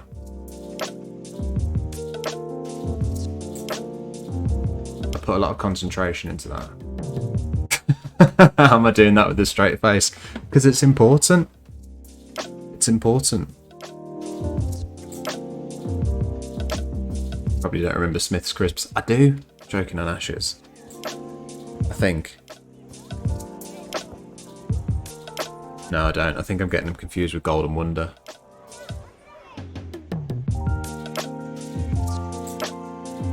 No, my dreams are really mundane. My idea of a nightmare is losing an argument. Or I just dream a whole day working. I have mundane dreams. Mundane dreams fucking suck. But also, at least they're not stressful, I suppose. I have dreams about Twitch. I once dreamed a woman into my life. She wasn't my girlfriend or anything, just staying at our house. Pissed wrong. You can't leave me with just that. When I woke up, I started to cook breakfast and thought, oh, I should ask if she wants some. I went into her room and it was a spare room that we used to store stuff. That is super weird. I want to know more. Goblin Toes, you happy with that? Yeah, work of art? Don't worry, that's not your... I'm not taking any channel points for that one. This is a bonus. I think they'll form a party called the Lacklibs, also full known as the Lactose Liberators. Liberators. I know, Tiniest Boop. It's a bonus, it's a bonus. In the dreams of my working day, everything goes wrong, like I miss a deadline, or that I'm late for something. Bit of a classic, isn't it? Turn up to work with no pants.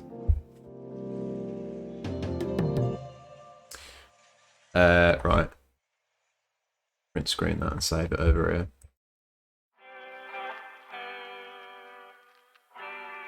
I'm not letting that one get away.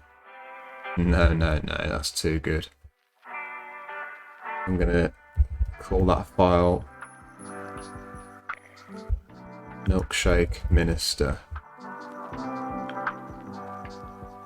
Be Minister for Milkshakes, really. And here we have Minister for Milkshakes. Vote like libs. They've got my vote. Oh, here we go, it's what I wanted. After I walked into a room, I suddenly realised I had two memories of the night before when I'd gone out with my friends. One where she was there and one where she wasn't. I rang my friend to confirm that we had in fact gone out the previous night.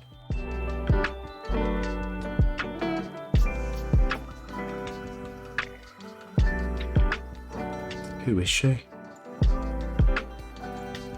Who is she? It's time for our governments to stop lacking in liberating milkshakes. Imagine if that was a manifesto point. We had gone out so the memories of her were the dream. I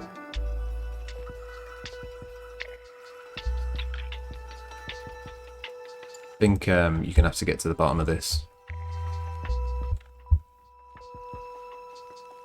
Right, folks, let's wrap up the history part of this. And then we'll dig a bit deeper into this conversation about black power in the UK. Alright. So we caught a glance at this one earlier. Whitewashing black soldiers from World War I.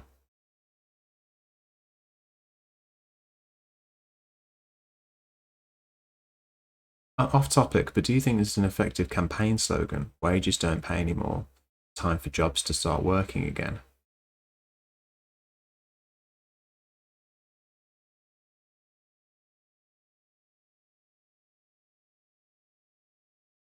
Wages just don't pay anymore. It's might be a bit wordy, that. I don't think it makes sense to me. Weird thing was, when I woke up, I had distinct memories of her being there over the past few weeks. Sounds interesting, not super catchy though. Does sound interesting. I wasn't taught anything about black soldiers in World War I. I had a faint idea that they might have been involved, but I didn't know the extent to which. I definitely think awareness needs to be brought to it so people can acknowledge that a lot of people from British colonies fought and gave their lives for the exact same thing that many British ancestors gave their life for. Black subjects had their actions during the war written out of history.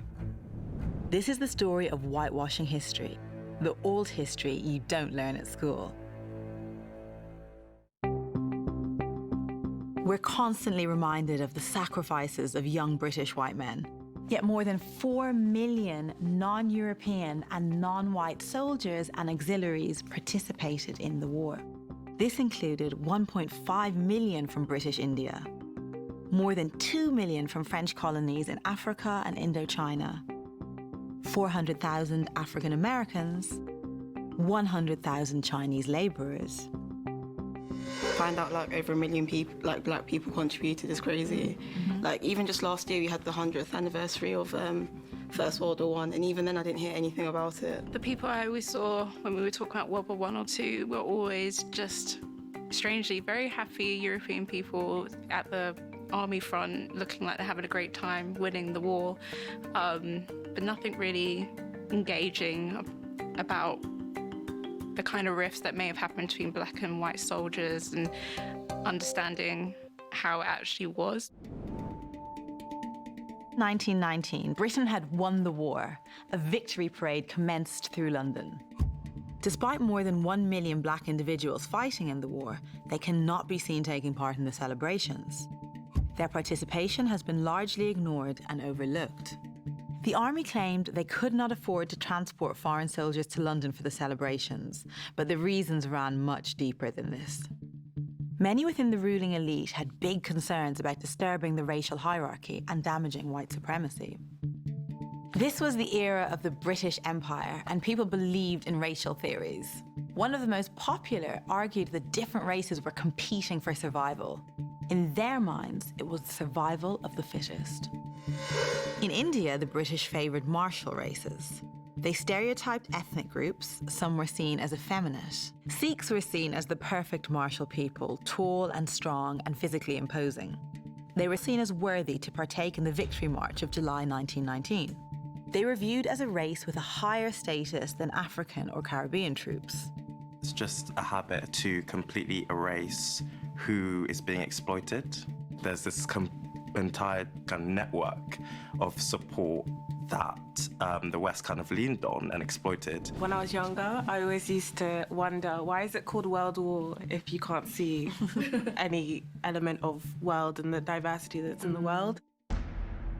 Negative stereotyping was rife on both sides of the war. These ideas were not restricted to Britain. The same ethnic stereotyping was taking place in Germany too. But there, few people had ever met a black soldier. Instead, racism was used to attack black soldiers in the British or French armies. A pamphlet was published called The Employment, Contrary to International Law, of Coloured Troops upon the European Theatre of War by England and France. Some heavy shit, isn't it? It's obviously worth pointing out as well that, I mean, I touched on this already, it's not just the history of black folk in the UK that is unpretty, and they've touched there on the fact that the way that the British Empire has treated Sikhs has also been pretty terrible, and that does continue up to this day in a lot of areas. You've also got poor treatment of Nepalese folk, Gurkha soldiers. Some of you will know that in the last weeks we've seen hunger strikes taking place outside of Parliament by former Gurkha soldiers because of their paltry pensions that they were given after the war. And I may have to do another stream just to cover these things as well. But I don't need to think I'm ignoring them. I'm not. Whitewashing history sucks, but World War I was one of the most pointless shit shows ever. Whew, that's spicy, isn't it, Disron? I don't think I've ever seen a picture of a black soldier for World War I or World War II. It's been very effectively whitewashed. Very effectively. Off topic, when I was like 7, I was certain that World War I was started because of school dinners. And I have no idea where I got that from. Sounds like one of those things that like a mate can just tell you in the playground and you're like, oh yeah, alright, cool. The pamphlet suggested colonial soldiers conducted terrible acts of brutality, including cutting body parts off of German soldiers. Coloured troops carried war trophies, the severed heads and fingers of German soldiers, wore ears which they have cut off as ornaments about their necks. I distinctly recognise their dark complexion, their red turbans and wide trousers. I mean, what does that mean? That could be anyone. Yet when Germans were captured by colonial troops, they were amazed to find that they weren't brutally murdered and were in fact treated rather well. But as we know, this was not purely a German phenomenon. Similar sentiments were held and disseminated in Britain. In Britain, journalist E.D. Morel wrote for the Daily Herald, France was thrusting her black savages still further into the heart of Germany. By giving black and brown people the opportunity to fight, to kill white men, they were, in the eyes of racial theorists, disrupting the world order. funny just looking at these pictures, how they go to such great lengths to make us look like these crazy people with these huge limbs. It seems like we're taller than every other person, like we're this huge monster coming to attack them. You don't even have to read German to know what this picture's trying to convey. Just like all the features, like the caricature itself is just really, really negative, really, really, really awful. Black soldiers and sailors had contributed to the war. They had given their lives to fight for Crown, country and the Commonwealth. That didn't fit the image imperialists had for them. In school, the world wars are probably the most taught things in history. When I think world wars, I just think Europe and America and maybe Russia. But it's crazy to think that so many people contributed and their contribution has never been acknowledged. History needs to be more accurately rewritten to ensure that the contribution of over 1 million black servicemen is remembered and isn't lost.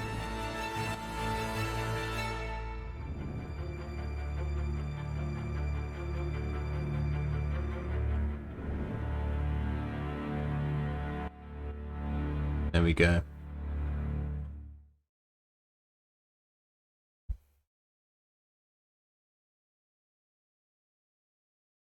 Owen.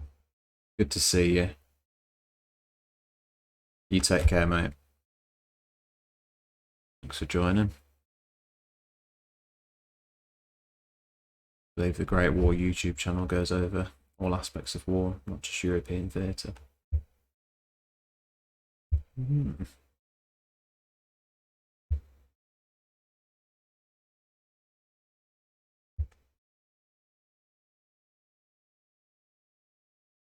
Right. I'm going to try my hand at a little bit more reading. Now, this may prove fatal. I'm going to give it another go.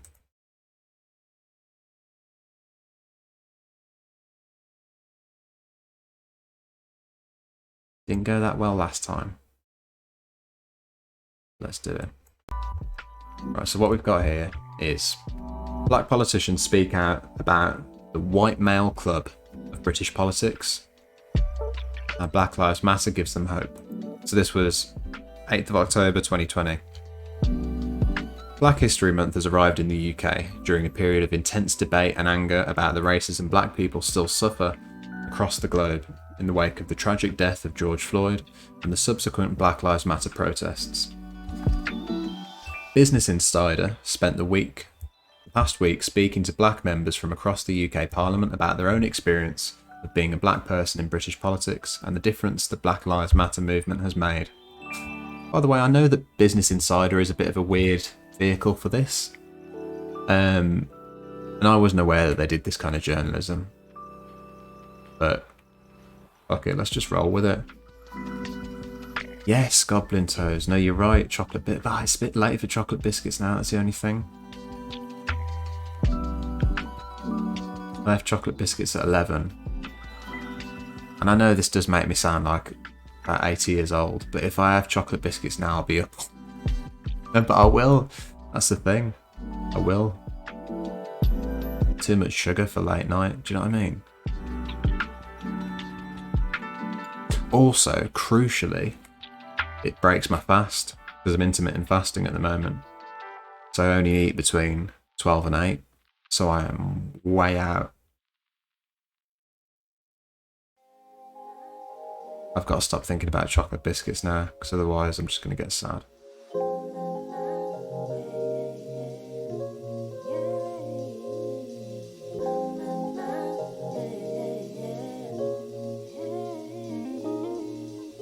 So yeah, Business Insider. These MPs spoke frankly about the discrimination... Right. These beats. I'm going to have to change up my music game, man. These MPs spoke frankly about the discrimination and challenges they've suffered in their careers, both inside and outside Parliament, and even within their own party. And yet, despite that discrimination, they also all spoke about why the Black Lives Matter movement has made them more optimistic that things can now change for the better. What was your experience of entering politics as a black person? So this is Abina Apongasar, MP. Labour MP for Erith and Thamesmead. At the time I was running to become a councillor, there was only one black councillor out of 63 on Bexley Council. That year we went from 1 to 6 out of 63, which was a bit of a culture shock for some of the councillors there, who apparently couldn't tell the difference between me and other black councillors, even though we didn't look alike. That was something I experienced repeatedly. It's from Florence Eshalomi, Labour MP for Vauxhall. I will always remember my first council advice surgery when this gentleman came in and said he'd like to see one of the councillors, and I said, "Hi, I'm one of the councillors." And he said, "No, I'd like to see one of the real councillors." I thought to myself, how do I deal with the situation now? Because it is a case of this man probably thought I was too young. He probably thought, what is this black girl doing here? And he probably thought, she probably doesn't know anything about politics, and how the hell did she get elected? I didn't solve the issue for him, but I did raise it with the officers, and he came back a few months later and said thank you. And it's just things like that where you realise being a black woman involved in politics was not going to be an easy ride. People were always going to question whether you should be there. And I thought, wow, is this going to be how it is? But that never stopped me, and that never deterred me. Was Parliament a welcoming place for you as a black person? There was a sense of, oh my gosh, little old me from Brixton is now sitting on these green benches, and you just think, wow, what an absolute honour and privilege. But you do get the sense that it's still a white male club. Being curious, walking around, you get lost still, and come across corridors and doors where it says gentlemen only.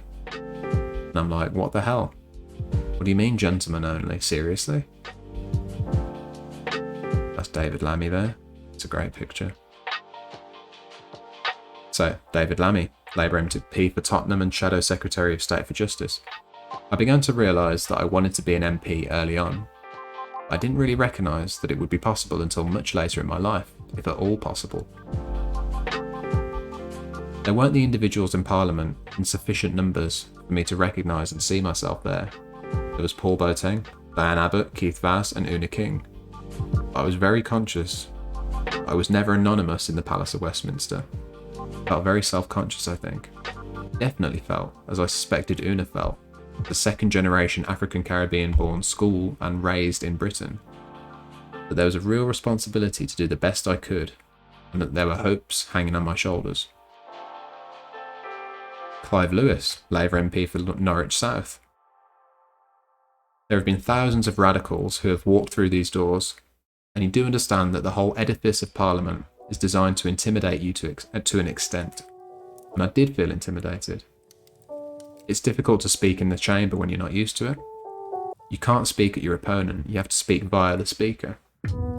There are lots of things that seek to, if you haven't had that public school upbringing in debate, make you feel at a distinct disadvantage. Some people recoil from that, others embrace it. Dennis Skinner was very good at telling us to just go plough headlong into it. Don't worry about looking at Pratt, sometimes you will. That's the only way you will learn. Have you experienced racism in Parliament? So Eshalomi says, I've been confused with Kate Ossamore, Labour MP for Edmonton. I've been confused with Tawi Tape, Labour MP for Coventry North West. I spoke up about the arts sector in the House of Commons, and the graphic on the TV labelled me as Taiwo, and I thought, oh come on. I think that maybe what needs to change is the people working behind the scenes in identifying us. There's a handbook that is printed which shows all the MPs and our names and constituencies. I assume that's sent out to all the key people and journalists. This mistake still seems to keep happening, so something isn't quite right here. So there you go. Black women in Parliament being mistaken for one another by actual journalists. Upon us air. It's happened to me in Parliament as well on quite a few occasions where people have mistaken me for another MP. Parliamentary staff as well confusing me with Taiwo. By a quite senior politician who confused me with Marsha de Cordova, Labour's Shadow Secretary for Women and Equalities. Obviously, you will have to ask them why this keeps on happening, because it's just because they're not used to it. It's not something that gets me really upset or angry. We've just got to improve representation. And David Lammy. I've always received racism. When I started as an MP, people would write it to me in green or red ink. While it wasn't great, it didn't feel frequent. Today, people can also tweet, Facebook message you, and use other social media.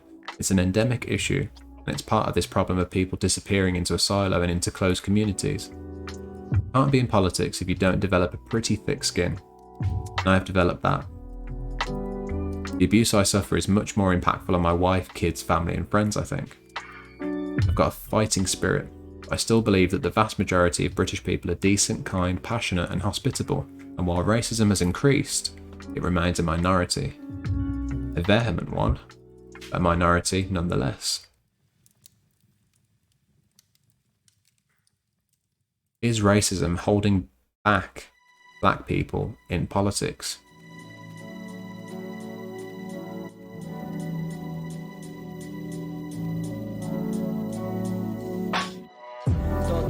Ooh, cotton mouth. What disappointing behaviour from you.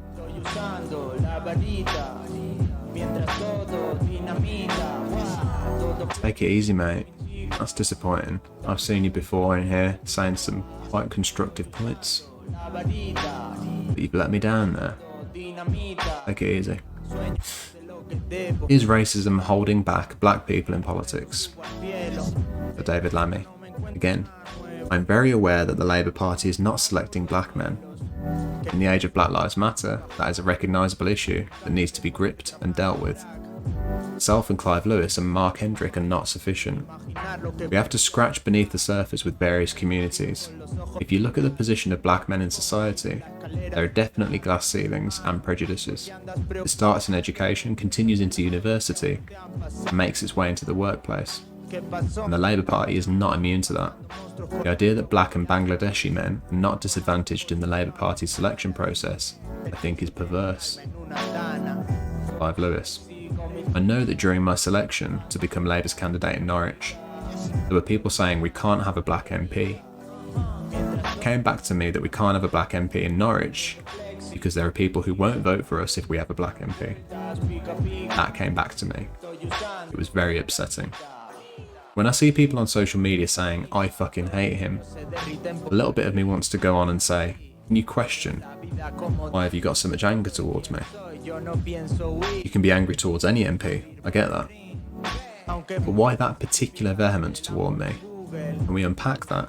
It's very difficult to know what your shortcomings are, what your own shortcomings are. You can't just blame everything on how you responded to based on race. That'd be ridiculous. You've got to own up and fess up to your own failures and mistakes. And sometimes it is difficult to know how much is yours and how much is structural. And it can eat away at you because it eats at your self-confidence and creates self-doubt. Because nobody can openly say or even be fully aware of why they respond to you in the way that they do.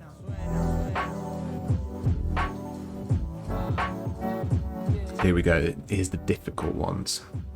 Is there racism against black people within your own party? The thing about structural racism is it's not just saying, oh, he's black, I'm not going to support him. That's not how it manifests itself. It may be in the Conservative Party, but it's not in the Labour Party. The Labour Party is a lot more insidious. There's a racist dimension to what people in the Labour Party think a good shadow cabinet minister looks like. Fucking hell. How they sound. So there is structural racism in the Labour Party. One of the things that made me laugh was the people in the Parliamentary Labour Party standing up during the anti-Semitism crisis and saying our party has a proud history of anti-racism. I think there was a bit of buying into our own PR. The Labour Party has a very complicated history with race, and anyone with a cursory understanding of that history knows that it has not always been a very happy one. What impact has the Black Lives Matter movement had? Eshalomi.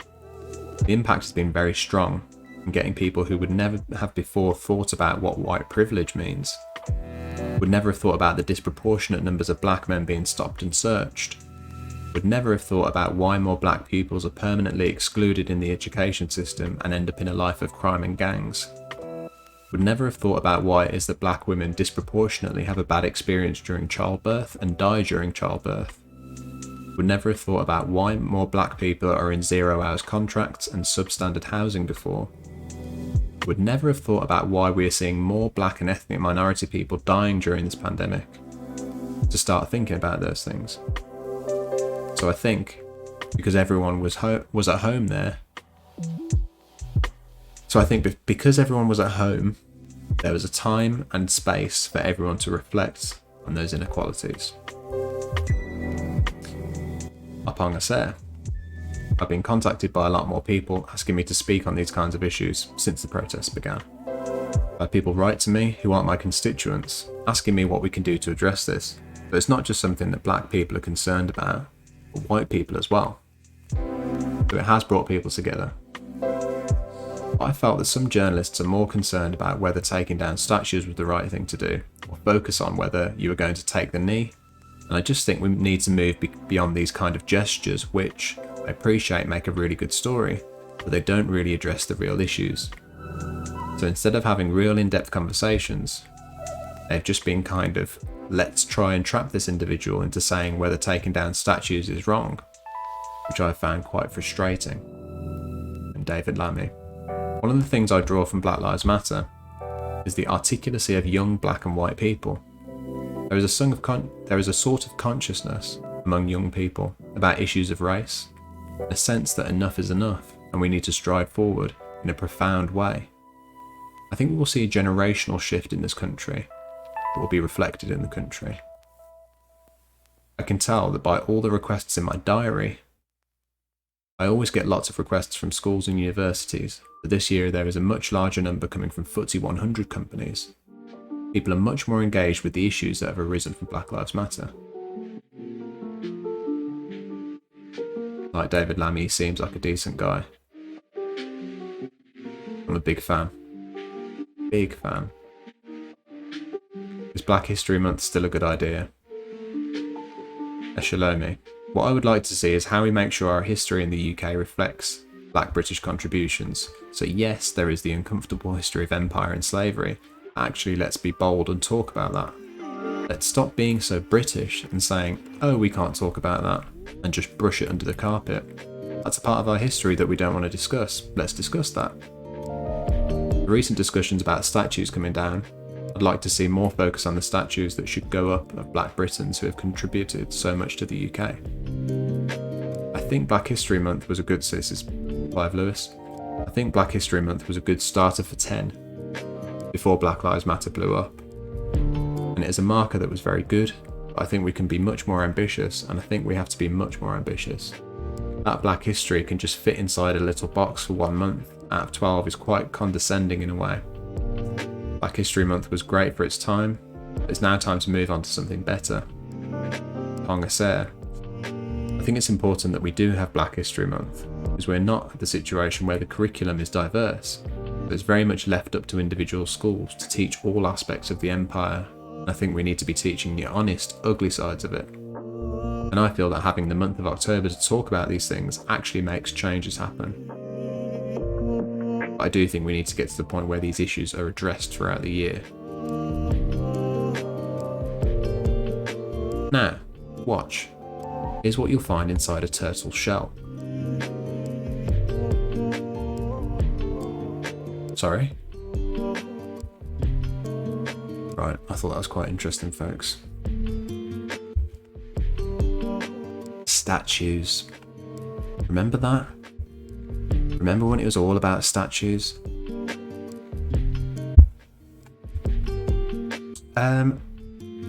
She did raise a good point. Who was that?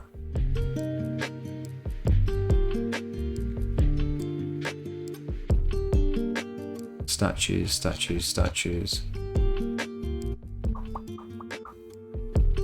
Shalomi. I'd like to see more focus on the statues that should go up of Black Britons who have contributed so much to the UK. That's a good point.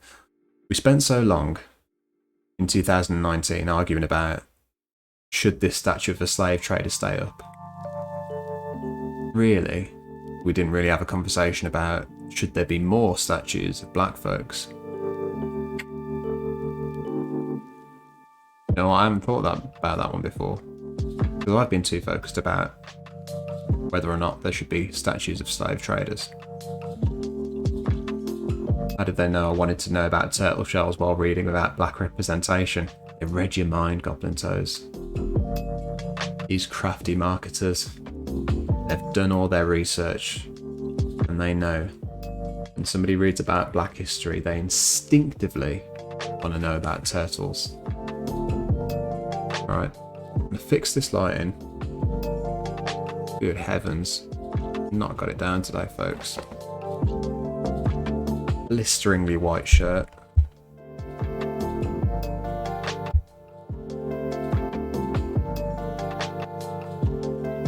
I'll leave you with something.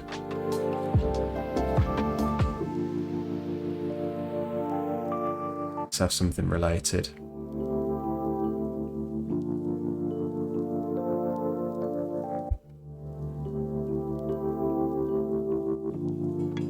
David Lammy. Just first video that pops up. David Lammy challenges caller who tells him he's not English. This is good.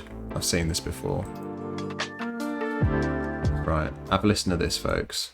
I'm just going to go and grab some water and have a quick wee as well. You like this, Goblin Toes? I like this one as well. Bear with me.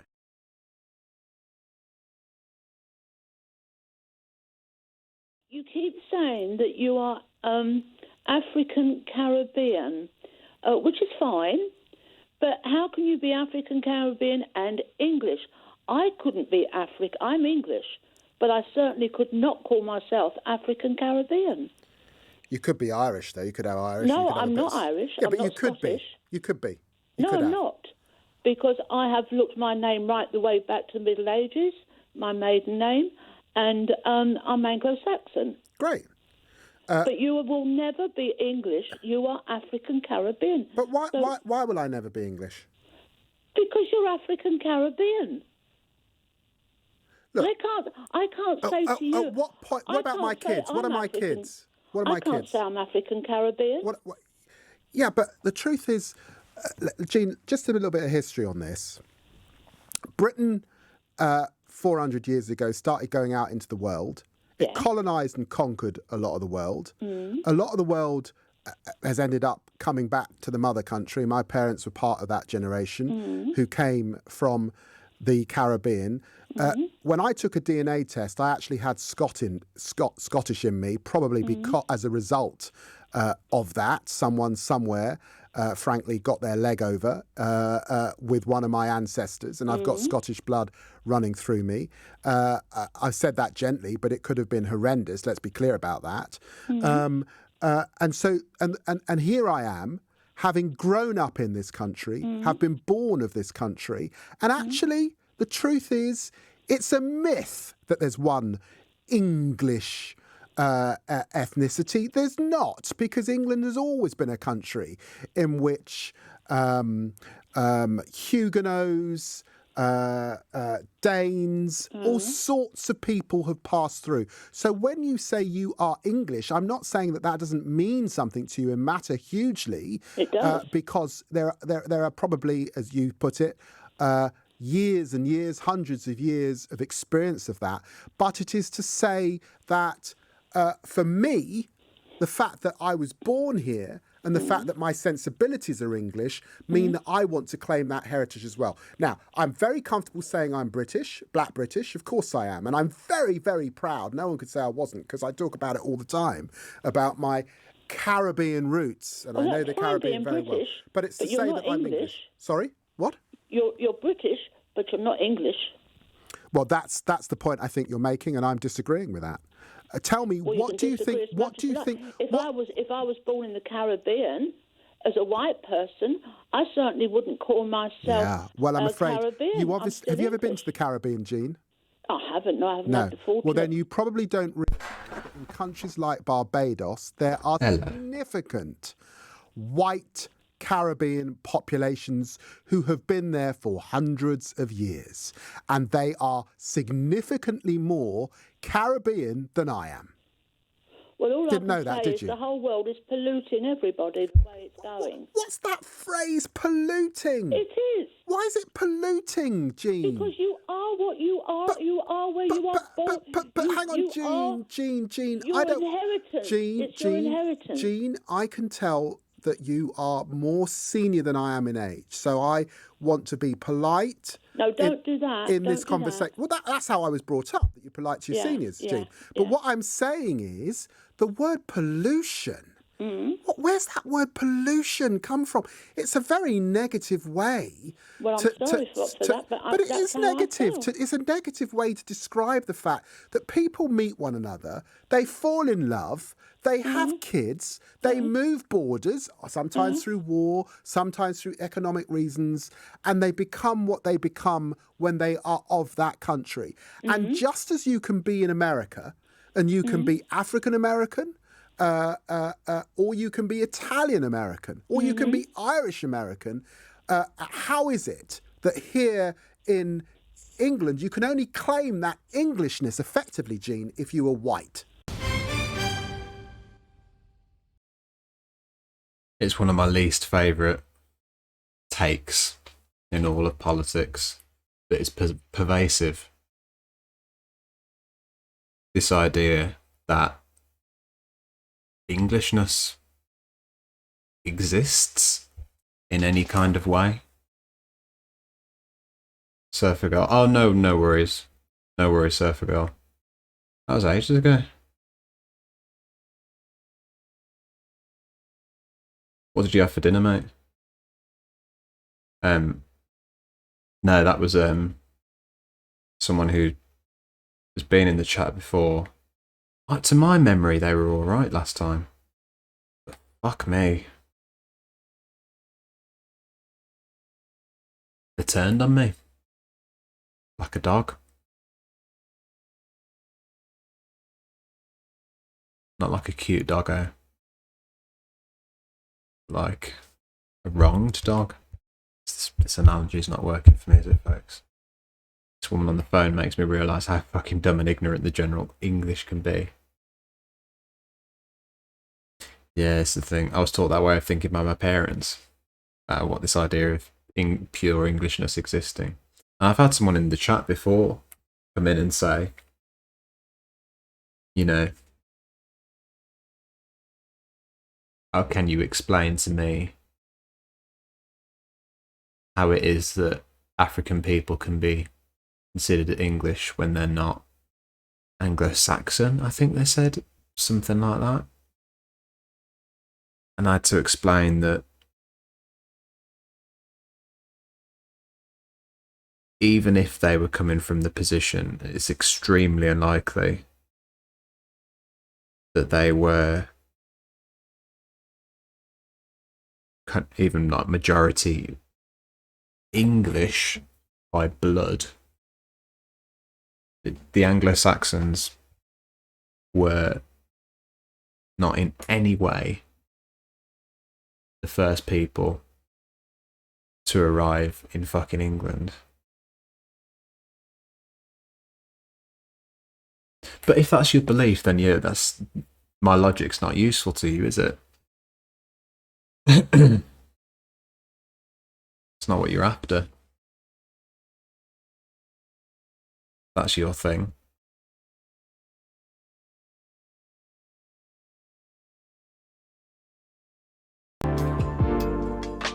I grew up with very racist and homophobic people around me.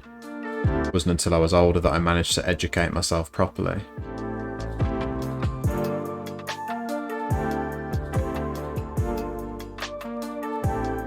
I mean, I'm sorry to hear that. I mean, all I can say, Goblin Toes, is more power to you.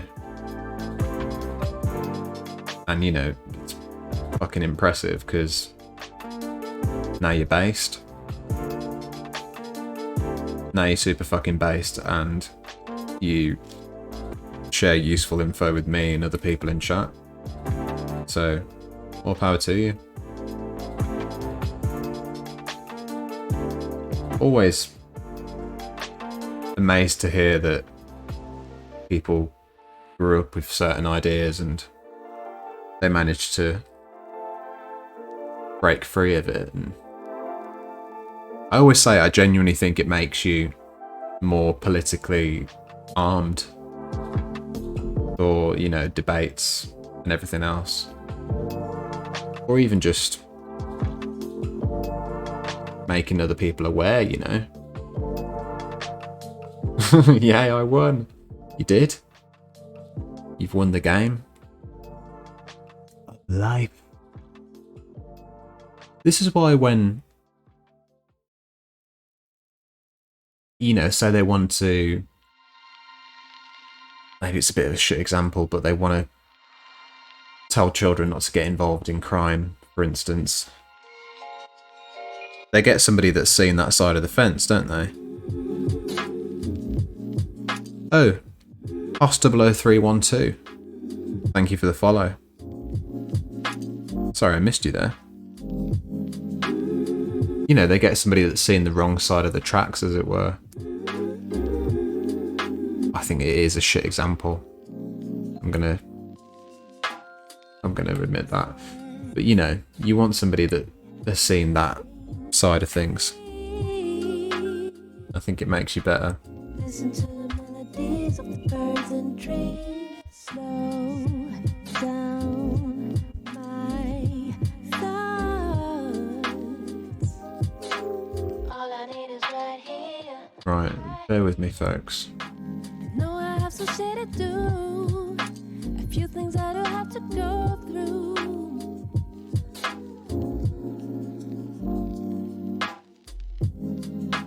But for now I let it flow. And I'm still right here. On a silent sea. Nah, I'm floating. Nah, on a silent. Do you know what I want to do? I'm floating. I want to have a bit more David Lammy. I'm floating. I'm floating. Just a little bit more. Violence against. Right. This is Lammy talking about the Police Crime and Sentencing Bill. Now, the Police Crime and Sentencing Bill was an interesting beast because it was brought in under the guise of helping victims of sexual assault and other sex crimes seek justice. Now, whilst it did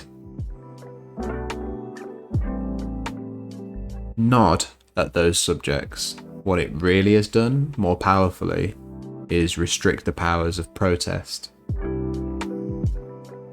This is why we saw things like the Kill the Bill protest in Bristol. Because what this law brought in was the ability for police to shut down protests just because they were deemed a nuisance, for instance. You could be arrested as one person holding a sign outside Parliament protesting against something that you care about, as long as you're deemed a nuisance under that broad definition that the police can apply at their discretion. So this is David Lammy talking about that.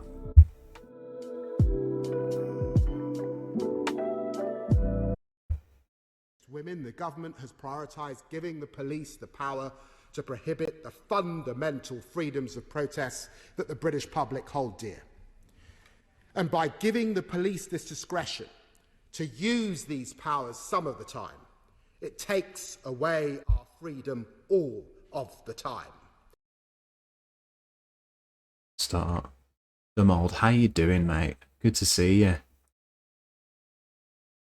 The trouble with that is civil disobedience is all about being a nuisance. Exactly, Distron. They're criminalising the very thing that protest is intended for. I'm glad you're good, Dumold. I'm very good, thank you. Very chilled.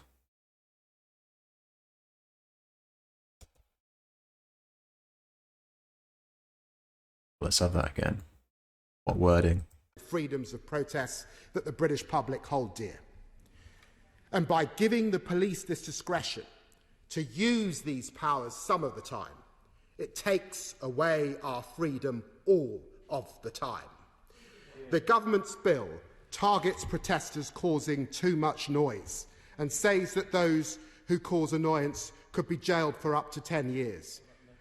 Madam Deputy Speaker, I'm thankful that the draconian limits on the power to protest were not in place during the great protests of the 20th century that led to real change.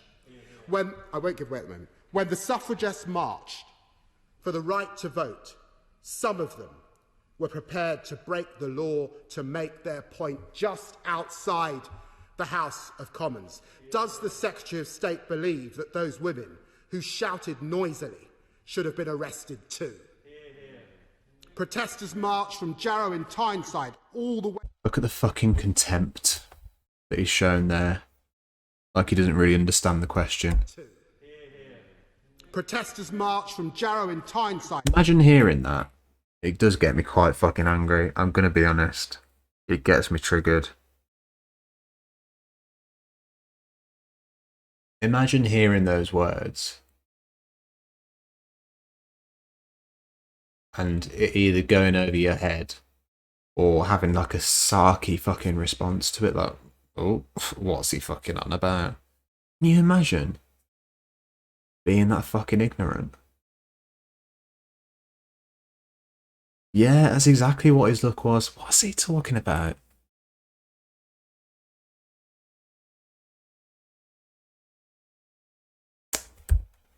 have been arrested too. Protesters marched from Jarrow in Tyneside all the way to London to demand the right to work in 1936. Does the Secretary of State think the police should have had the power to stop them before they even passed York? The anti-apartheid movement, of which I was part, marched continuously on Trafalgar Square for black and white people to be treated as equal. Does the Secretary of State seriously believe that they should have been arrested because they caused an annoyance? Throughout Britain's history, protest has been a fundamental method for the public to voice dissent. Pandemic aside, what about society has changed exactly? That means the police need more powers to control protests today than they did yesterday. And what about the images of police tackling a mourning woman to the floor last weekend makes him think the police do not have enough as it stands? The truth, as has been briefed to his favourite newspapers, is that it is introducing these measures because it dislikes Black Lives Matter, because it hates Extinction Rebellion, because both tell too many hard truths. The Conservative Party's principles are rooted in liberty and against the overreach of the state. I call on every member of the governing party who still believes in freedom to join with the opposition and vote against this bill tonight. Madam Deputy Speaker. And this is why he's a very fucking powerful politician. Every hard truths. The Conservative Party's principles are rooted in liberty and against the overreach of the state. What other politician thinks about telling the other party what their principles are and using it against them in a debate? That's fucking smart. That's fucking strong opposition, isn't it? What a neat trick. The Conservative Party's principles are founded on the notions of liberty and avoiding the overreach of the state. It doesn't really matter how true that is, because that's what they believe about themselves. So it's right to call it out and use it against them. Yes, Goblin Toes, we fucking love David Lammy. Truth bombs. I call on every member of the governing party who still believes in freedom to join with the opposition and vote against this bill tonight. Madam Deputy Speaker, it's not only those who cause annoyance that the government thinks should be locked up for a decade. It's also those who damage statues of slave owners. Madam Deputy Speaker, unlike the government, the opposition will never condone criminal behaviour, But this government's priorities are backwards. They're upside down. Unlike women, memorials are mentioned in this bill 8 times. The government thinks people who damage statues should spend up to 10 years in prison because of their emotional value, but it's fine with 5-year sentences for rape. This is not a hypothetical. Anthony Williams strangled his wife to death, but only received a 5-year sentence. John Patrick raped a 13-year-old girl, but only got 7 years in jail. Fernando Orlando and Lorenzo Constanzo were jailed for 7.5 years for raping a woman in a Soho nightclub. James Reeve raped a 7-year-old disabled girl, but only got 9 years. And David Nicholson raped an 11-year-old, but was given a sentence of 9 years and 4 months. What does this bill do to address those injustices that many people feel?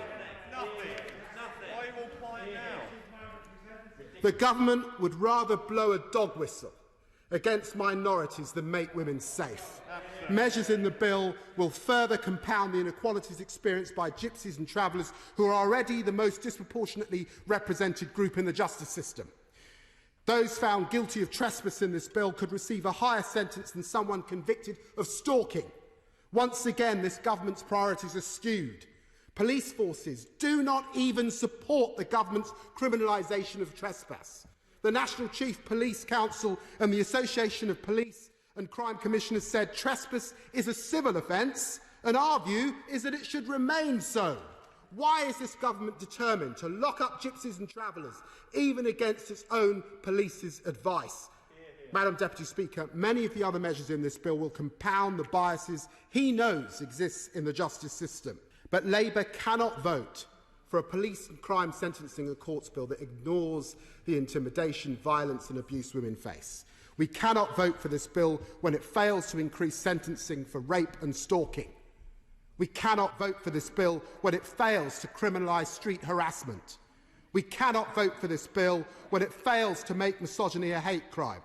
We cannot vote for this bill when it fails to give whole life orders to those found guilty of abduction, serious assault and murder of a stranger on his watch. And we cannot vote for a bill when it fails to outline a strategy to tackle the culture of misogyny that underpins it.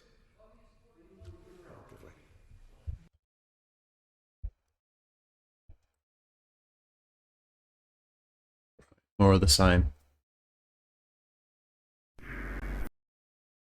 Akala on racism against blacks in the UK. Right. Akala, some of you will remember, we just got through finishing his book on the late night read on a Monday.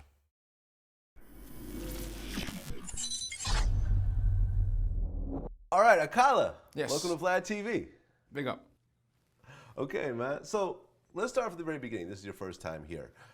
You grew up with biracial parents. Yes. You're Jamaican and Scottish. Yep. Now, what was it like growing up in the UK, being biracial at that time? That's a very good question, actually, because now in the UK, it's very fashionable to have mixed children. It's almost like a fashion accessory. When I was born in the early 80s, it very much wasn't like that.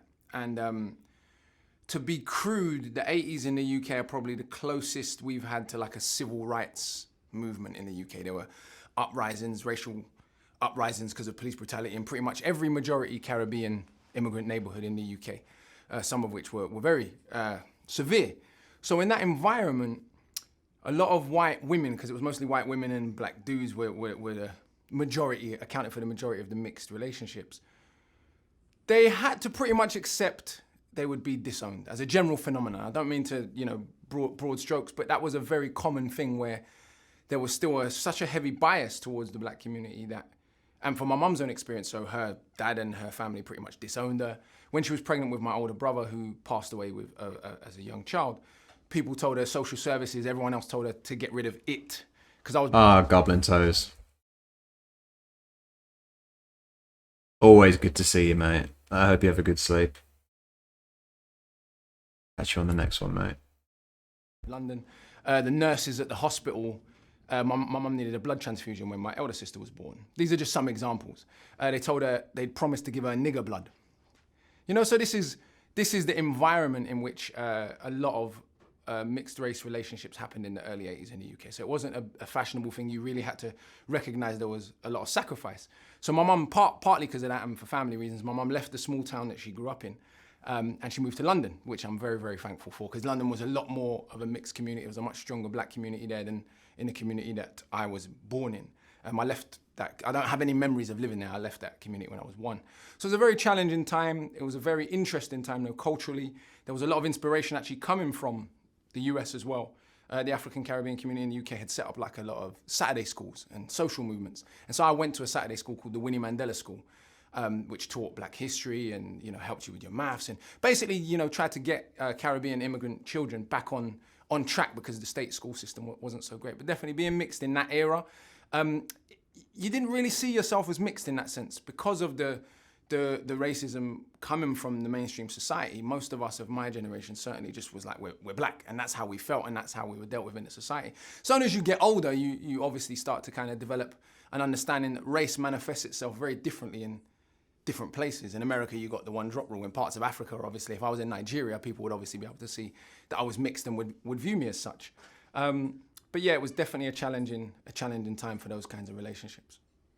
I mean, I think a lot of people in the U.S., you know, because our audience is like 90% U.S., they look at England and they don't really have the connection between what happens in the U.S. in terms of racism and what happens in the U.K. in terms of racism. Because, I mean, for one thing, gun culture is a little bit different in the U.S. and the UK. Because, I mean, in the U.K., having a gun is illegal. Yeah, completely. You get five years in jail straight. 5 years in jail. Like, there is no right to bear arms. Yeah. And the police, do they carry guns? They do. This is one of the misconceptions. So there's certain units of police that are armed. Actually, the Mayor of London is trying to expand and give us more armed police at the moment, which is interesting. But there are units of police specifically trained to bear arms. The regular police do not. But one of the misconceptions is that British police don't have guns. They just have specialists that have guns. Okay, so when a regular police tries to handle a situation without a gun, how do they usually do it? That's a good question. I think that, so if there's an incident involving a firearm, regular police will not respond to it. Does that make sense? So if there's a shooting, if there's a bank hold up, it will be specifically the unit that has arms that responds. No other police are trained to or allowed by law to respond. In fact, there was a really controversial case a few years ago in Hackney, which is a rough neighborhood in East London, where a kid had been stabbed, but whoever phoned the police thought that the kid had been shot. And whenever there's a firearm incident, the ambulance won't turn up till the firearm police turn up, and the young boy died. So that's one of the complications there. But so the armed police are the ones that deal with all the armed crime. Any other crime, they have tasers, they have batons, they have other forms of weapons, they have cuffs. In fact, a famous Premier League footballer was tasered to death just last week. He used to be a Premier League footballer, very, very good Premier League footballer. Right, so let's interrupt this story to give you some relevant stats on that.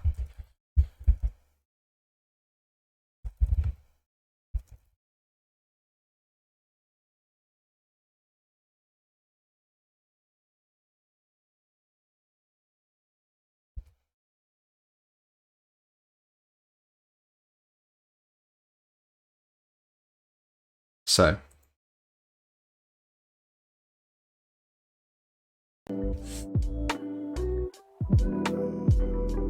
black people more likely to be tasered for longer, police watchdog finds. Police chief's attack report by Independent Office for Police Conduct as vague and out of date. Police deploy taser guns too often, with black people more likely to face prolonged use lasting over 5 seconds, an official report has found. A study by the Independent Office for Police Conduct warned of a loss of legitimacy after a review of 101 taser cases from 2015 to 2020. They represent the most serious cases it investigated, a fraction of more than 94,000 uses over that period, leading police to attack the findings as selective and out of date. Previous data have shown that black people, who make up less than 4% of the UK population, face greater taser use, leading to claims of racial bias. The IOPC said that of the cases it reviewed, 60% of black people who were subject to taser discharges endured them for more than 5 seconds, compared with 29% of white people. It added that mental health played a key role, saying, in the majority of cases either involving either allegations of discrimination or common stereotypes and assumptions, there was evidence that the individual concerned had mental health concerns or a learning disability. This supports findings by others that the intersectionality of race and mental health can increase the higher levels of use of force. In one case cited, a black 17-year-old male who was an inpatient at a mental health centre was shot with an electrical weapon 3 times, struck with a baton more than 20 times, and subject to incapacitant spray and restraint.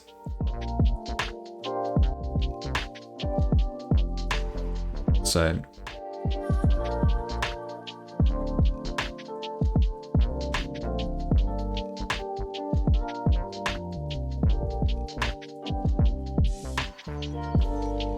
there you go, folks. In particular, people from black, Asian and minority ethnic backgrounds deserve a clear and transparent answer from police on why such disproportionality still exists, failure to address the risks undermining the legitimacy of policing. Alright, Distron, good to see you, mate. Always a pleasure. I hope you have a good sleep. Thanks for joining me.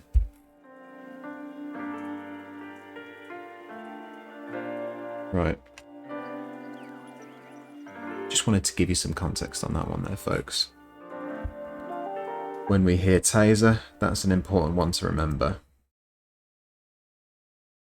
Let's get back into it. They have tasers, they have batons, they have other forms of weapons, they have cuffs. In fact, a famous Premier League footballer was tasered to death just last week. He used to be a Premier League footballer, very, very good Premier League footballer. Rest in peace, Dalian Atkinson. He was tasered to death literally last week, just before I left. Well, I remember you mentioned in one of your interviews that there was a situation in the UK where a group of white policemen beat a black man to death and actually pissed on the body.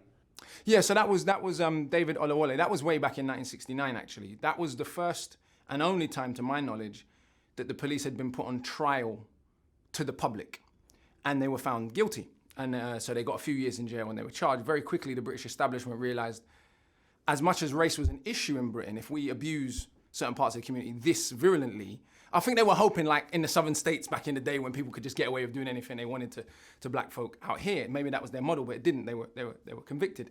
So from then on, they invented a new system where basically the police decide which police they will and won't prosecute themselves. So even when the police are found guilty of killing someone, which has happened, unlawful killing verdicts are passed, the Independent Police Complaints Commission, which is run by former police, get to decide whether the police are not prosecuted, which of course you can imagine has led to the predictable result that even when verdicts of unlawful killing have gone through, police have not been prosecuted. And He skipped over it, but it's an important point.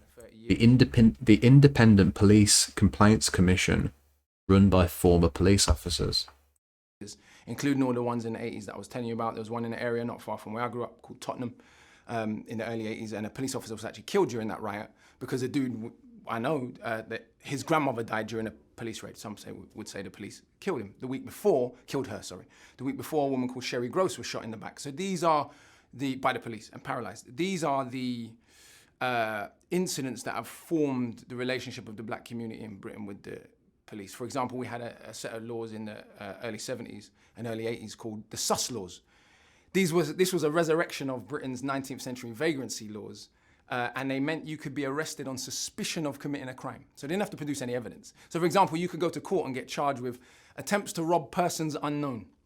And a whole generation of young African Caribbean, well, British-born now, men were criminalized under this set of laws. And that's led to what we have now, where we have very big problems with gang violence. It might not quite be the south side of Chicago, but in terms of countries in Europe, we have massive problems with gang violence, particularly knife crime.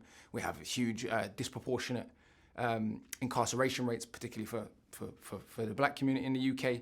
A lot of very similar situations, not exactly the same, but very similar situations to what we find in the US. And in fact, we know that in terms of policing communities, one of the things that happened after our riots in the UK in 2011 was the British government called in an LA police chief that they said was, the great gangbuster from LA. So there has been that sense of, for us at least in the UK, because if you're a Caribbean immigrant, particularly in the UK, or of Caribbean heritage, you've got family in New York, for sure, like in Brooklyn, in the Bronx. Hey, Shruggernaut. Down in Fort Lauderdale in Florida. So we Good to see you. How you doing? Inspired by African American or Black American culture, like the world was with Muhammad Ali or Malcolm or James Brown or whatever. But we had that direct family connection, and that's one of the ways we came into hip hop. Like when a DJ Clue tape would come out here in the 90s, in the Bronx or Queens or wherever, we'd have it in Brixton or Hackney the next day because we had cousins sending us the tapes. And so there was always that Caribbean connection, but that was very specifically Caribbean rather than kind of connected to the whole of American society, if that makes sense. What do you think about the whole situation? Man. Oh, shit. 21 Savage. Remember him? Did he die? Die?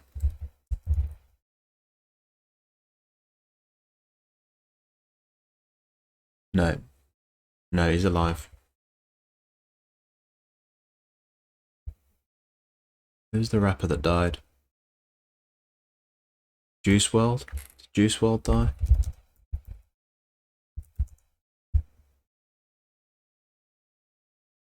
Yeah.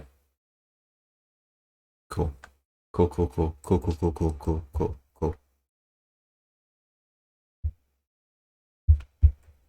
All right.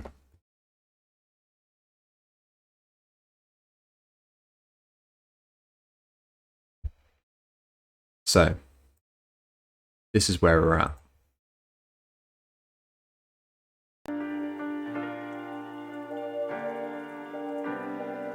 So, initial bit of generosity to the situation that we have at hand, right? The percentage of black MPs in Parliament is much more closer to being representative of the amount of black faces that we see in society at large. However, their experiences are wanting, to put it lightly. We've heard of black MPs mistaken for one another by their peers, having to walk through halls of Parliament labelled gentlemen only and things like that. We've seen that it is incredibly unlikely, even compared to white counterparts, that a black person will become Prime Minister. Certainly seems like something that's unlikely to happen anytime soon. And now we've got some more information about racial discrimination in the UK at large in general.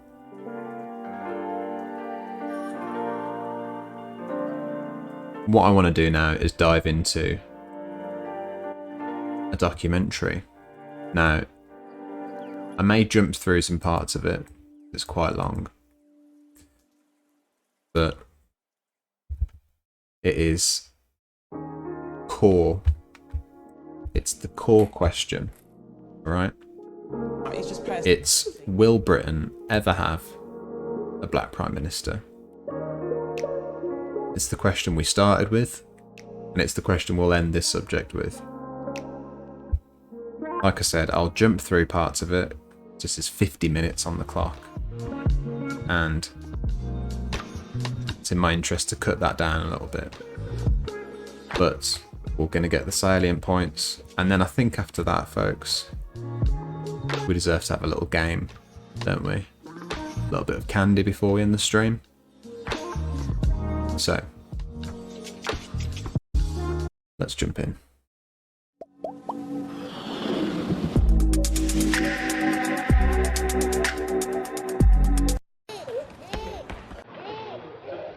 Right, come on. We've just had word that there's a brand new arrival. It's just inside this room. So I'm going to go speak to the new couple and this brand new child.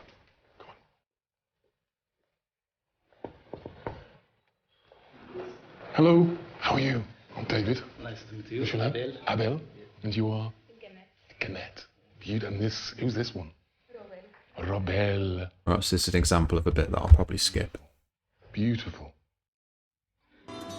Grew up in a bit of a bubble, I suppose, here. I didn't really venture out very much. Didn't really venture out very Got some background. money, so it was a case of Make your own. Let's get to the first interview here.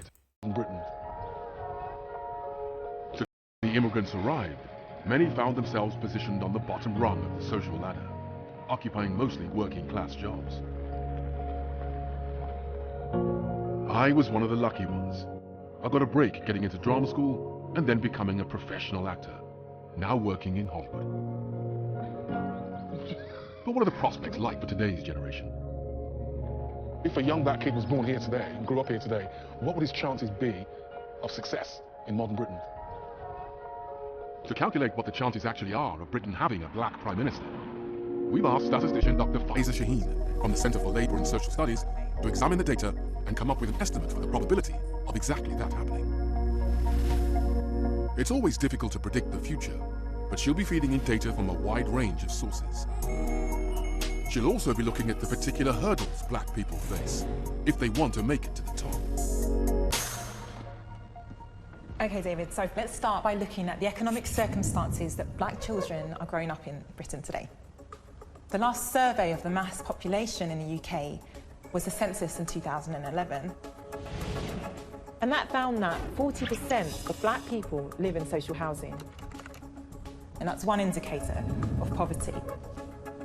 More recent government statistics have found that as many as 45% of all black children, so African and black Caribbean, are growing up in poverty. That compares to 25% of white children. Wow. Nearly half of the black children in the country are growing up poor. Yes. That's shocking. The odds from the start are stacked against them. Yeah, right from the start, literally. Yeah, yeah. Okay, so we know that black children are twice as likely to be growing up poor than white. Quite shocking. I find that quite shocking, Demold. 4 times more likely to live in wealthy households than black children. And that disparity has huge consequences because we know that wealthy children overtake poorer children in their development very early on in life. So by the time they start school, the vocabulary of the poorest kids lags more than a year behind that of a wealthy child. And that's why poverty is the biggest determining factor in anyone's life. These children growing up in poor households are at a disadvantage from day one. Which obviously has a huge impact because it means they're starting education already a huge step behind their white counterparts, really. Yeah. But just a quick side note here, I'm fucking loving this data. Not loving the outcomes, but this is just the kind of data that I fucking love for any fucking argument. Obviously, there are large numbers of poor white children too, who are just as disadvantaged, if not more so. But for black kids, there are other significant factors that can impact on their early development.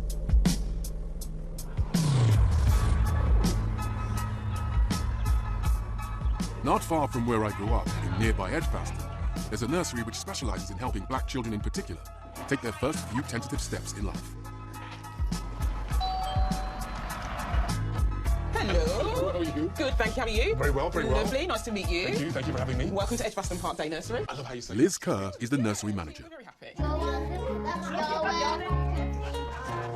We tend to make sure that we're catering for the specific needs of the Black African Caribbean community. A lot of the things that we do here really go towards pushing expectation levels up, a focus really on behaviour and just getting the children really school ready. So the school readiness is a big thing here. The mold. Thank you very, very much for the bits, mate. I appreciate that. Thank you. Having story time. Story time. Sorry, preschool. Cheers. I've got a visitor. Preschool, say hello to David. Beautiful. These are the preschool. Hold on 2 seconds, okay, because I'm just speaking. Okay, I'll talk to you afterwards. So that. As much as I'm loving hearing this Birmingham accent, it's taking me back home. I'm probably going to skip the nursery bit. Get back to the politics bit. When you think about it, all the desires that are out there in Britain not getting this tailored care, not getting this kind of cultural understanding, what kind of start in life are they getting? They're being constantly told that they're bad, constantly told that their behaviour is I inappropriate. appreciate that, mate. Cheers, Demold. What kind of start in life are we giving those children?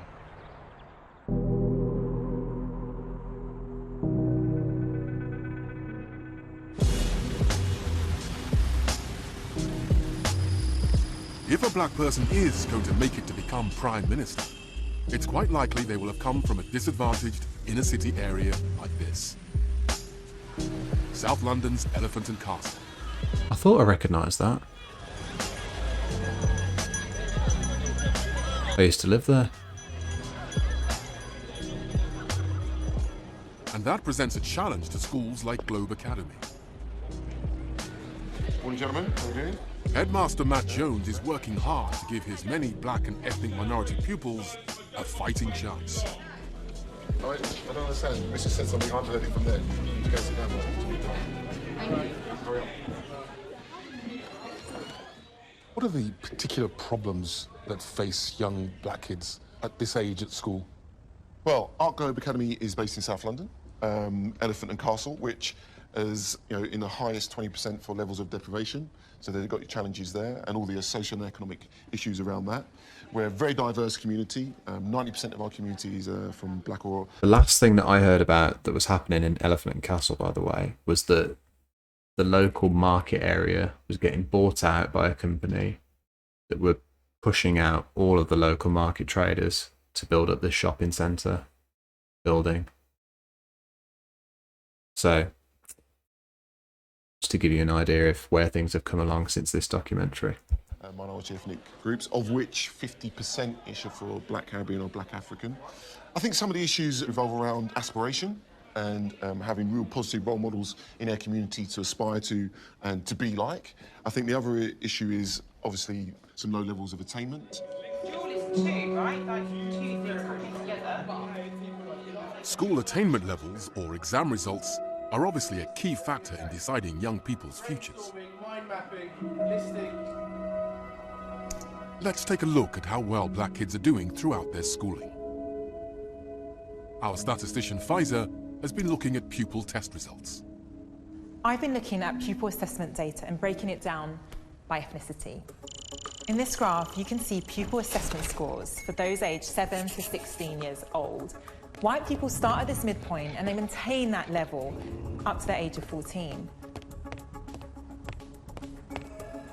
Black African and Black Caribbean students start at a lower point. And whilst Black Africans maintain their scores, Black Caribbean performance declines steeply. My word, look at that. That's pretty stark, isn't it? Yeah. I mean, that's an incredible decline. I mean, it's just, you can't argue with it.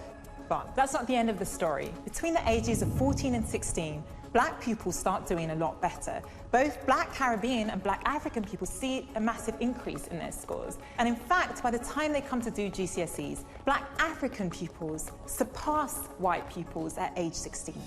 That's extraordinary.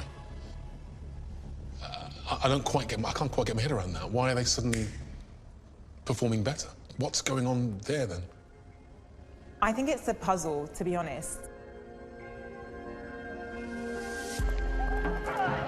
Research by Professor Simon Burgess from the University of Bristol might provide an answer. I was going to say, I hope to God that we get an answer to that, because that's fascinating. He has uncovered evidence of a shocking explanation for the sharp rise in attainment levels when black children get to their GCSEs. He believes it's linked to the fact that those exams are marked by independent examiners. When we take GCSEs, of course, they're exams that are marked outside of the school. They're not marked by your teacher. So that's your big chance to show how well you can really do in a kind of anonymized context.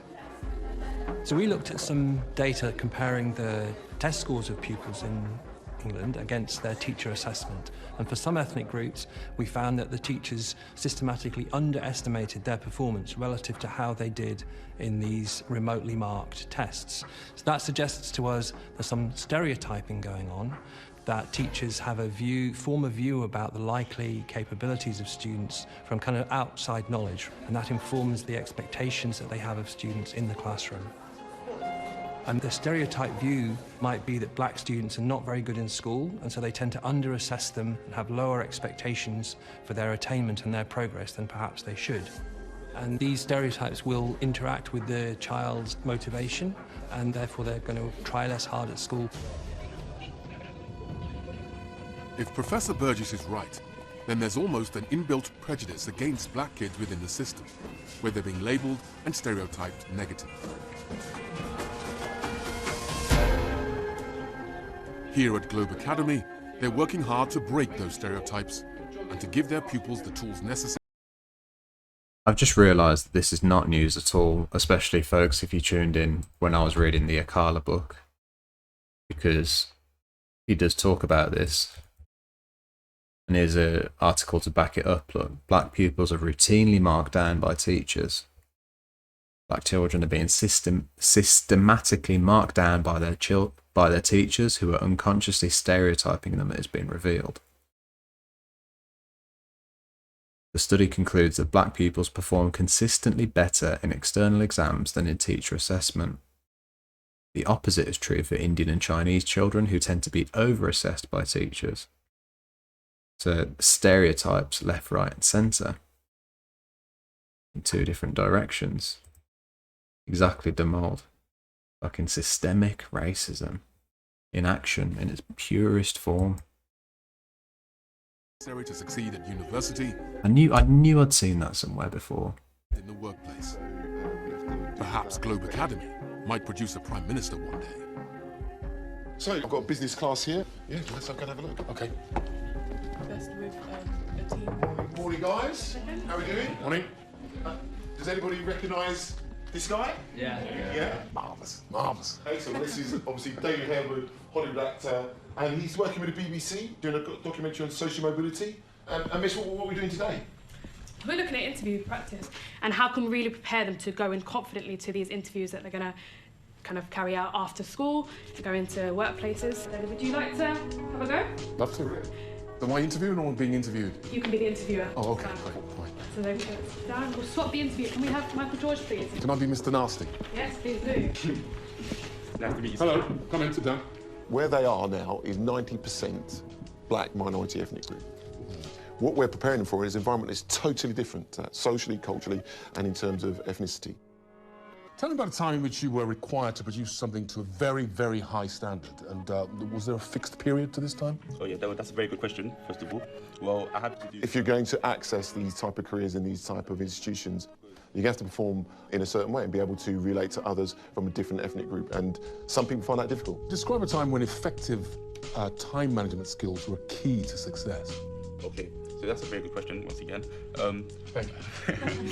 So I think that if I didn't put the time and effort... Some people don't accept that you have to adapt your behaviour based on your context, and that can be a challenge for young black students growing up in South London. Yeah, I thought you were very, very confident. Be careful of the repetition of that's a good question, because then it does become just a tad insincere. Thank you very much. Thank you. Folks in chat, what would you say is your greatest weakness?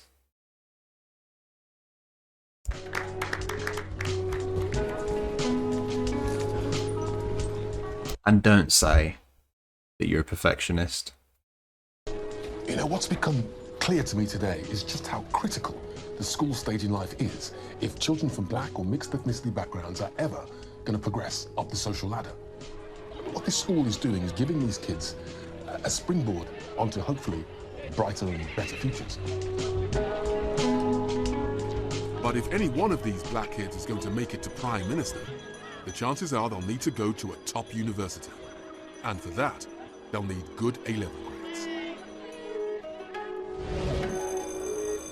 So what are the chances of black pupils getting the required grades? Pfizer has been studying the A-level exam result data. Different Pfizer. Okay, David, to get into a top university, you need to get 3 A's or more. Your greatest weakness is systemic racism. Oh, wait. No, it's not. Oh, it's time to go to bed, Daniel. You're losing your fucking mind. You'd already said that.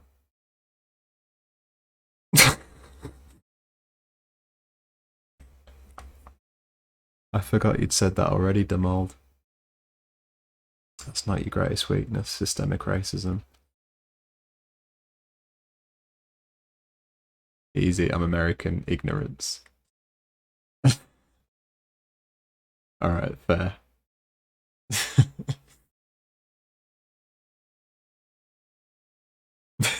Very honest. I don't believe that for a second, Amal. I think you're based. Yeah. I'm already out of the equation. I think I scraped 2, I think, if I can remember. The chances of a black pupil getting 3 A's is just 4 in 100, or 4%. The chances of a white pupil getting 3 A's at A level is 10%, 10 in 100, double the chance. But for those who went to private schools, and statistically speaking, they're mostly white, the chance increases dramatically to 28 in 100, or 28%. 28% of those that go to private school will get 3 A's or more at A level. That's just stunning. I mean, those people who can afford to send their kids to private school, I mean, they're already a step ahead anyway, aren't they? Just as a reference for the American folks, that's your ticket to stars, basically. You go into, your Oxford, your Cambridge, and for reference, just in case they don't mention it here, so how many UK Prime Ministers went to Oxford?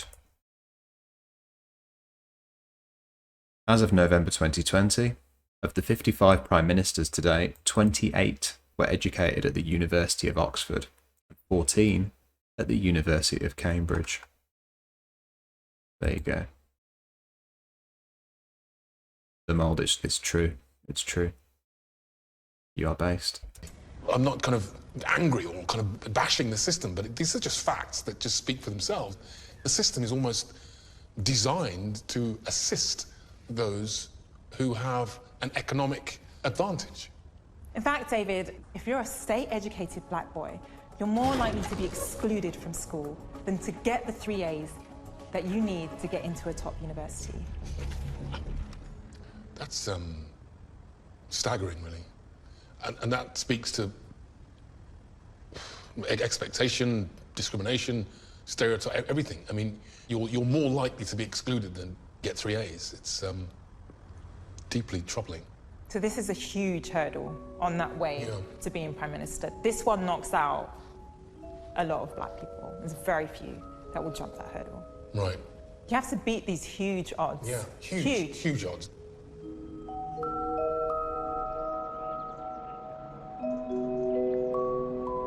So this is it, isn't it? This is what we're talking about. It's not that final, it's not about the public. It's not about, will this person get voted for to become Prime Minister? This black woman, this black man, will they get the vote? It's, can they get through each and every hurdle along the way? And how many are going to do that? So getting into a top university is critical for any black person aiming to make it to become Prime Minister. Nightbot, you are absolutely right. I'm going to shill for myself again, folks. Just a reminder that if you've got Amazon Prime, Amazon owns Twitch. Do you know that? Bezos. So what that means is you can link up your Twitch account, subscribe to this channel for no money of your own, absolutely free, just like that.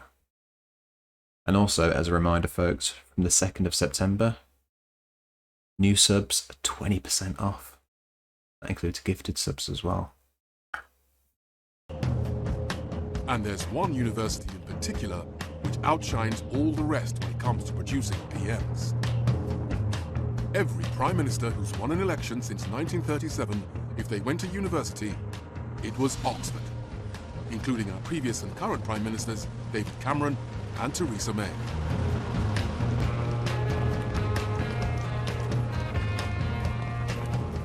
Today it's Oxford University's Open Day, and I'm meeting young hopeful Aisha Aina, a pupil from a South London state school. Hello.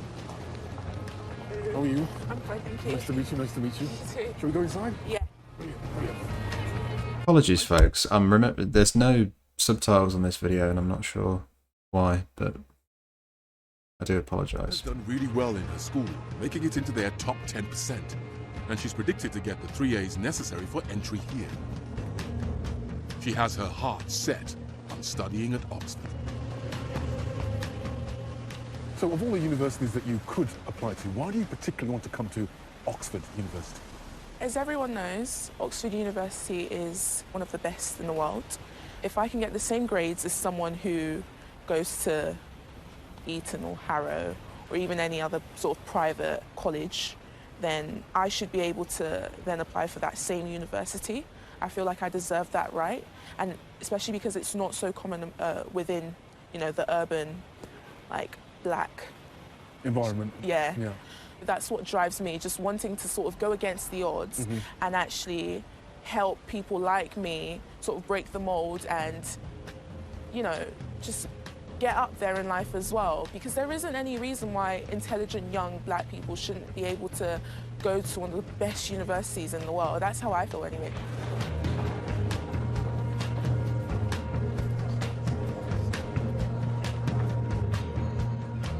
Remember, more than half the prime ministers come from here. So Clement Attlee is just on the right, and Wilson is on the left. Yeah. You know, I'm really impressed with Aisha. What a mature, determined and purposeful young lady. She knows exactly what she wants and how to get there. We need more young people like her in more elite places like this if we're ever going to break through the glass ceiling to success. I really hope she gets offered a place. Go on, girl. You got the university prospectus? What's he been in? Anybody know what he's been in? I said he was a Hollywood actor. David Hayes? I'm just going to get the boxer, aren't I, of course. Hares? What was his name? David Hares?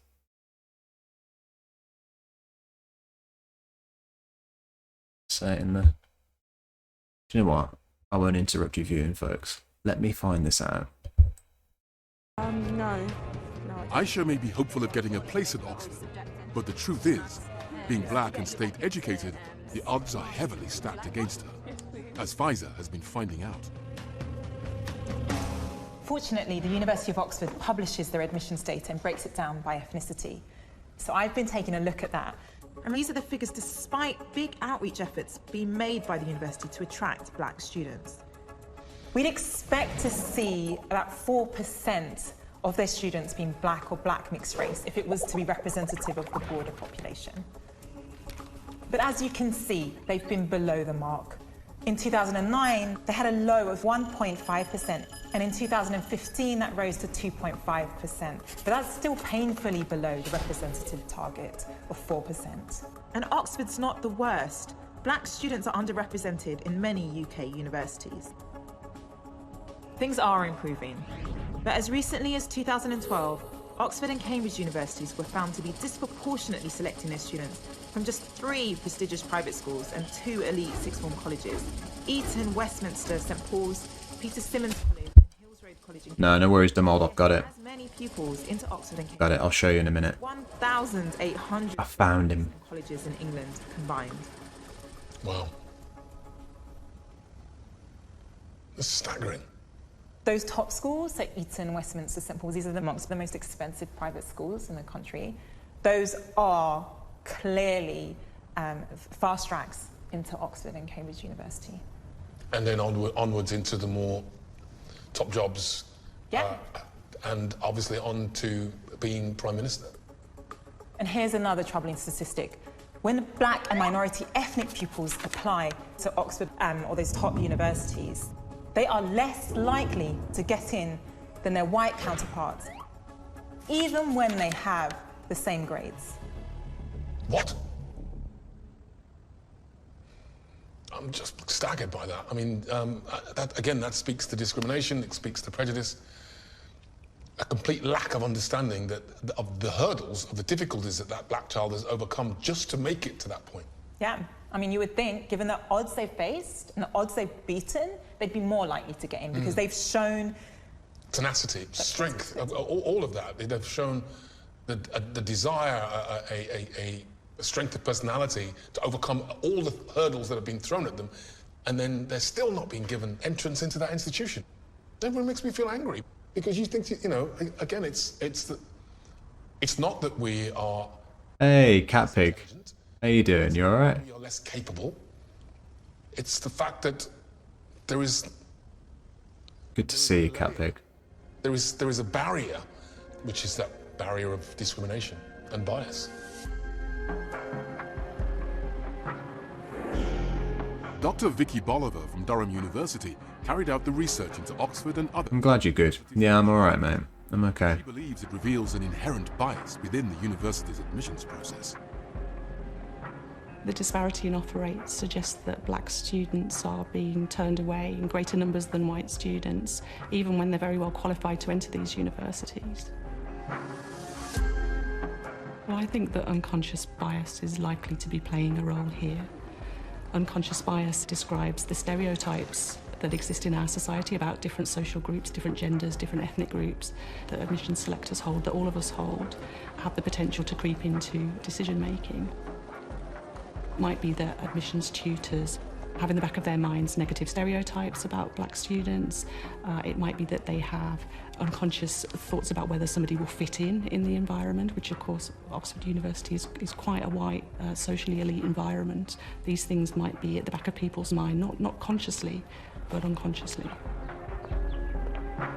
The effects of unconscious bias are well known and can also have an opposite, positive effect on the chances for white, privately educated, middle-class students. Part of unconscious bias is that we tend to gravitate towards and unconsciously prefer people who are like us. So it's quite possible that to a degree these admissions tutors are recruiting in their own image because they have very positive associations with people who are like them. It's still the case that the vast majority of the tutors are white, middle to upper middle class, British. And so the values that are celebrated there and the cultures that are appreciated there are relatively narrow. And it's harder, I think, for those institutions to value other cultures. She's not wrong on unconscious bias, though I would reject that as an acceptable explanation given the intellectual calibre of the admission deciders. Yeah, well, that's why it's unconscious, isn't it? Because if you ask them about it, they would say they weren't even aware of their bias towards those children. Two of the examples of unconscious bias that stick out in my mind whenever the subject comes up is I was watching a talk by a business leader of diversity, maybe would be his best title, called David McQueen. And he gave two historical examples of how bias fits into technology. One was the fact that there's two things that I didn't realise. One was when they used to make seatbelts, women would disproportionately die in car accidents compared to men. And they realised that one of the key reasons for this, I think the key reason for it, was that they were making seatbelts in such a way that they would crush a woman's breastplate on impact. But they just hadn't considered the fact that women would be in the front seat of a car or in the driver's seat of a car. And then the other one was far less sinister, I suppose, was hand dryers. Was that they realised that a lot of things that use sensors, like a hand dryer or like a palm reader or any kind of thing like that, was designed to pick up white skin, but not pick up skin with melanin. And he was describing just this surreal moment where he was waving his hand in front of a hand dryer, in a bathroom, and it was given nothing. And then he was taking a piece of tissue paper and putting it in there, and it would activate, because these people just hadn't considered the minority, right? Always sticks out to me as a weird example. Two weird examples. If it's unconscious bias, then we can't do anything about it, then can we? Not in the present moment. We can educate. The only way that you can change unconscious bias is to change the way people are taught about these things. Awareness, like you say, Cat Pig. systemic discrimination by Oxbridge has been known since approximately forever. Yeah. So again, an Oxbridge professor tutor ought to be able to do this on their own initiative without government action. Such things like when you mention about the traffic deaths is incredibly common. Yeah, with the Oxbridge occasion, I think it's all about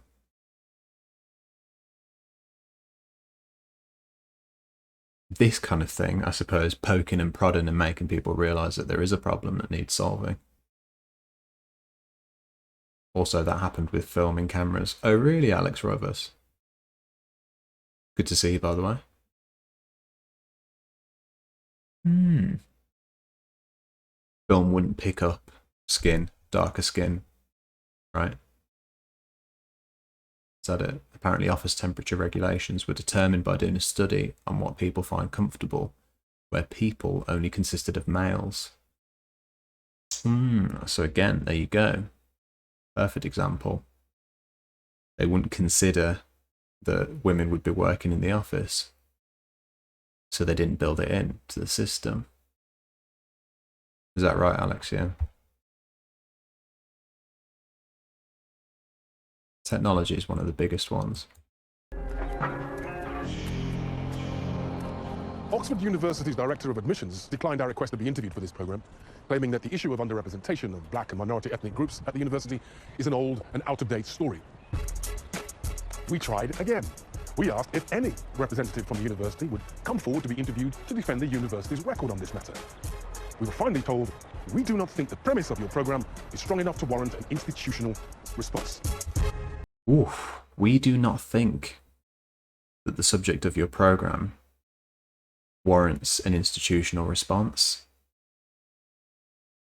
That gives you an indication of where we're at with this thing. I think that pretty much speaks for itself.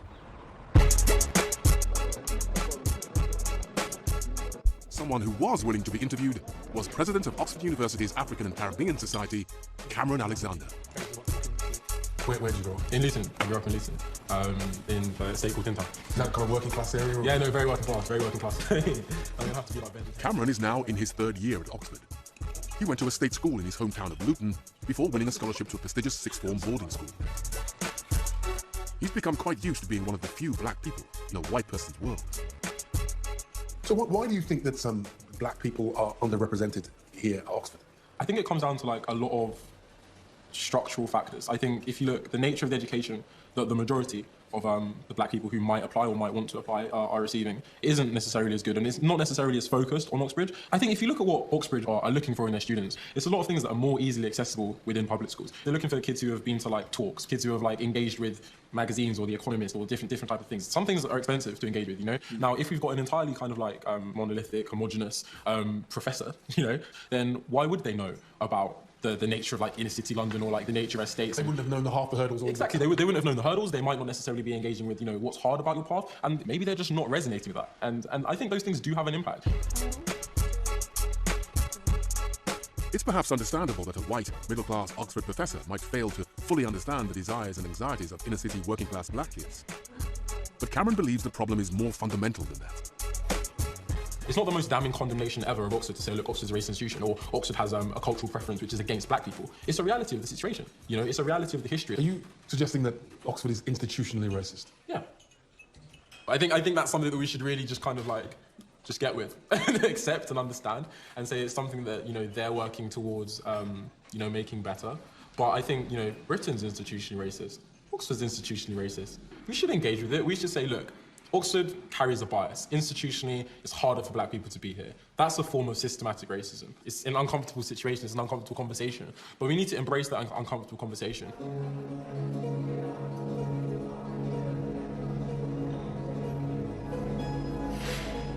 You know, I've been on a really incredible journey with this program, and it's really struck me today that if you were going to design a system that disadvantaged black people at every level, from nursery to schooling to university and on up through the social system, you couldn't actually design it any better. And there seems to be this begrudging reluctance to acknowledge, dismantle, and change that system. Maybe there are certain groups that have a vested interest in keeping it that way.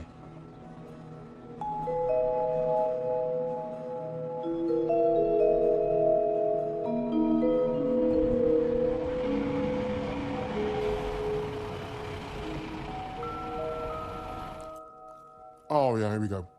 Great title sequences. I was going to say that's what he's been in.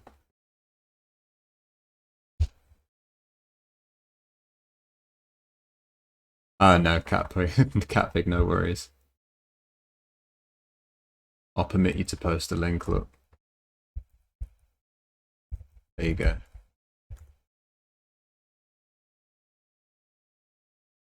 Yeah, I was going to say he's in Homeland.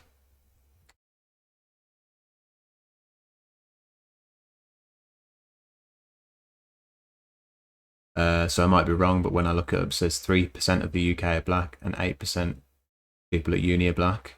8% of the UK is Asian, and they're 12.2 Asian people at uni. Yeah, and that's fair. I think it's more a question of which universities they're going to, right? I think across all ethnic minority groups, there's been an increase in representation at universities. The central question here is about power. So the fact that the vast majority of prime ministers come from these two universities, but it's such a barrier for anybody brown to get into them, shows that it's very unlikely that there's going to be any brown prime ministers in a very, very long time. You know, you don't go to Oxford to become a nurse. You go to Oxford to, well, you might actually go to Oxford to become a brain surgeon or a prime minister. What a bunch of a-holes. I know, Dumold. The system.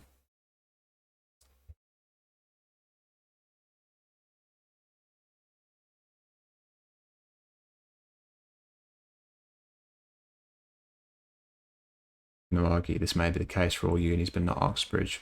Oxford apparently has to have approx 2-3 white student body. Oxford has always been elitist. Anyone from a working class background will find it hard to get in there. Yeah, do you see the data though Yorkshire put in? The white student was twice as likely to be able to get in. Although you would need to exclude foreign students to be able to compare the UK uni to UK demographics. Yeah, that's true as well. I love this. I love it. Fabulous, fabulous, fabulous. Oh, here we go. Oh, what's this? This guy's really good. Sergeant Brody called me. You know, there's nothing I like more than staying in of an evening and catching up on some of my favourite US drama shows. Homeland. What a great show that was. What is wrong with her? David? You know, when I first started working in America, I became acutely aware of just how many great roles there were for black actors in the US. And I realised it was because in American society, black people do actually occupy powerful and influential roles in a way that they just don't here in Britain. It's pretty shameful. Right. I was wondering how he was going to bring it back, but he's brought it back. And he's not wrong. Because... Right, I'm going to find this for you. There's no use me interrupting this. Really, that should be still so far behind. And that's not just true in the world of acting. It's the same in many of the UK's top industries and professions.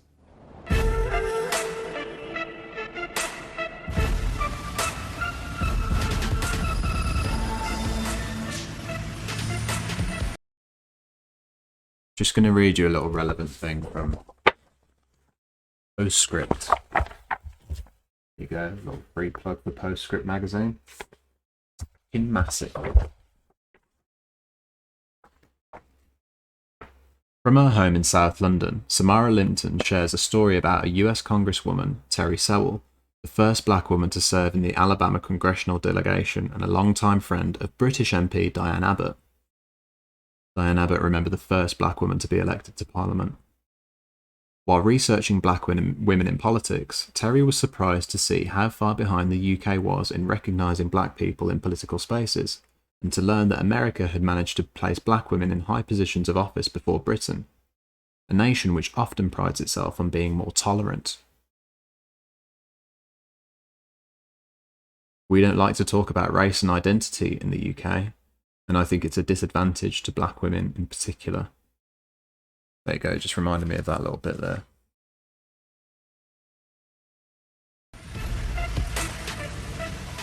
If a black person is going to make it to Prime Minister, the likelihood is they'll need real-world experience in a top profession or industry.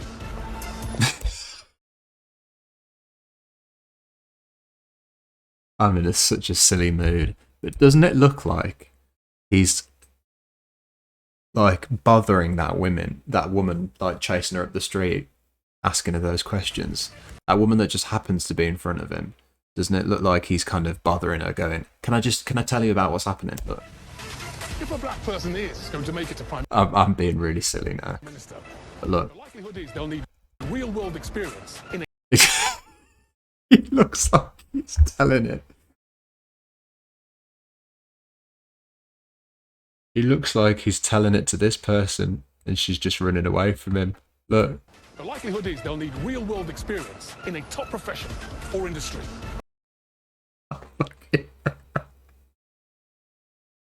I'm being stupid, I know. Alright. Okay, it's not just me.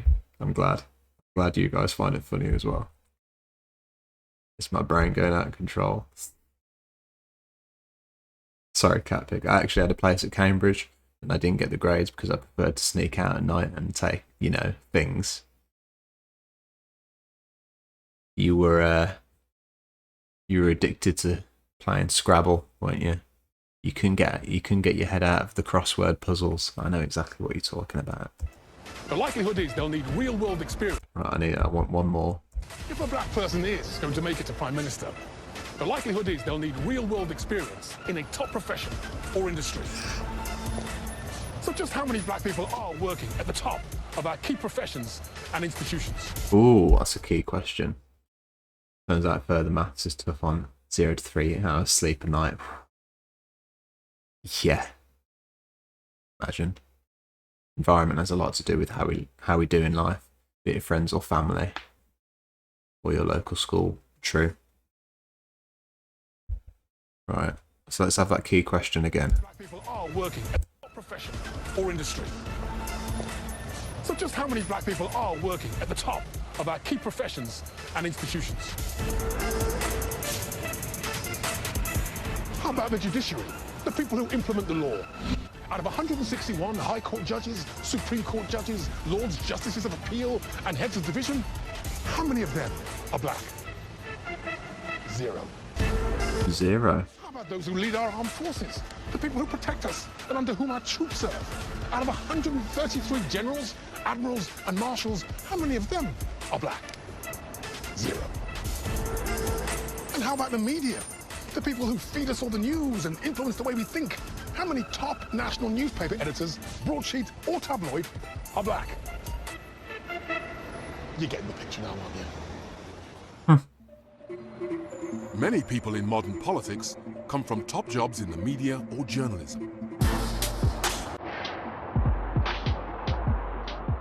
So I wonder how many black people are working in key positions at our biggest public service broadcaster, for example. Because, I think the situation is even greater in the US than it is here, but UK Prime Minister's ex-lawyers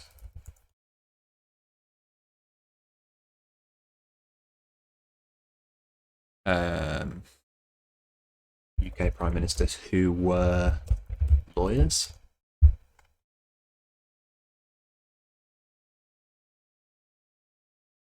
How many British Prime Ministers were lawyers? So there's 7 years ago. Okay.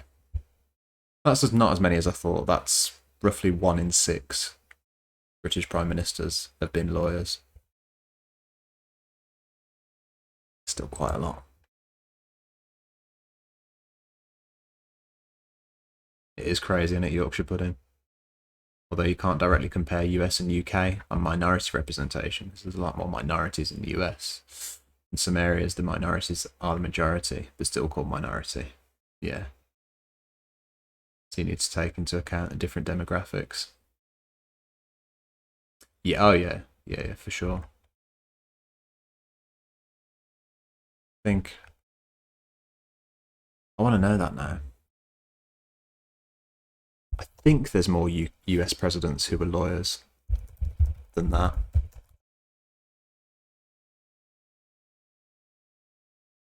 Oh no. Only 8. Okay. So less of a percentage. What was more? Here in the heart of London, where non-whites make up around 40% of the population. Oh wait, is that bang on? That might be bang on the same percentage. Roughly. Just touch on that. As working for them, I thought I'd make good use of my BBC pass and take a look from PMs before 1928. Very democratic. Don't count it as democracy unless there's universal suffrage. That's true. I might need to do a bit of a deeper dive.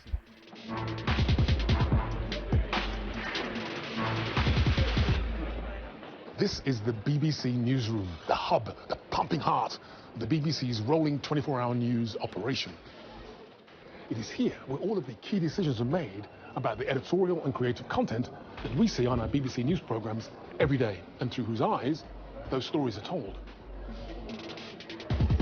Let's have a look and see just how many black BBC faces there are busy at work down there.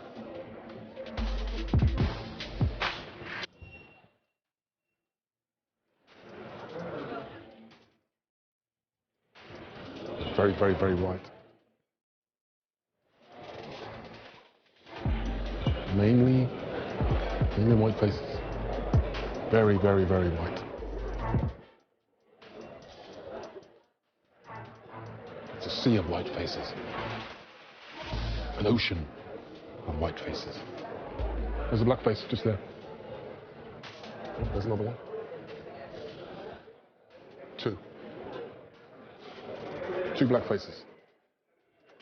In a room full of about 300 people.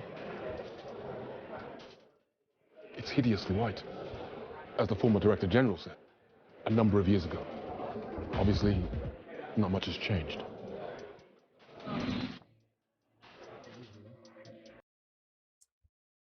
Former Director General said the BBC was hideously white.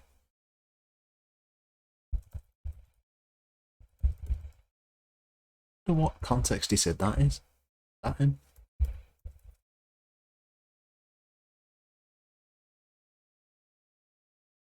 Hideously shite, as I just put into the search engine.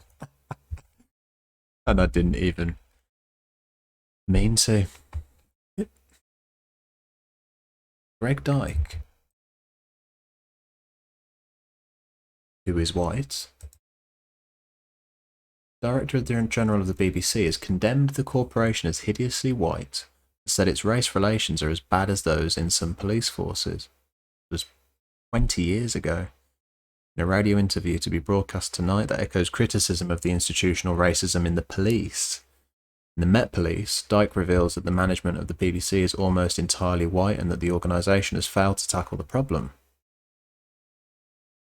I think the BBC is hideously white, said Dyke on BBC Radio Scotland's The Mix. I think the BBC is a predominantly white organisation. The figures we have at the moment suggest that quite a lot of people from different ethnic backgrounds that we do attract to the BBC leave. Maybe they don't feel at home, maybe they don't feel welcome.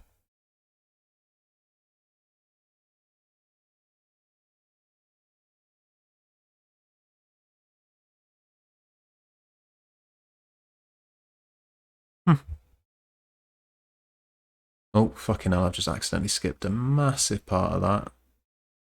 God. I think we're about there. Apologies.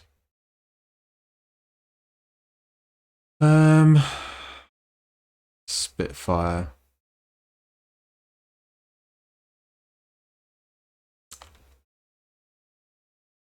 Right now, I don't have any opinions for what you're talking about. I don't have anything for you. Sorry. I'm not talking about it. We're talking about this. Maybe somebody else is talking about that.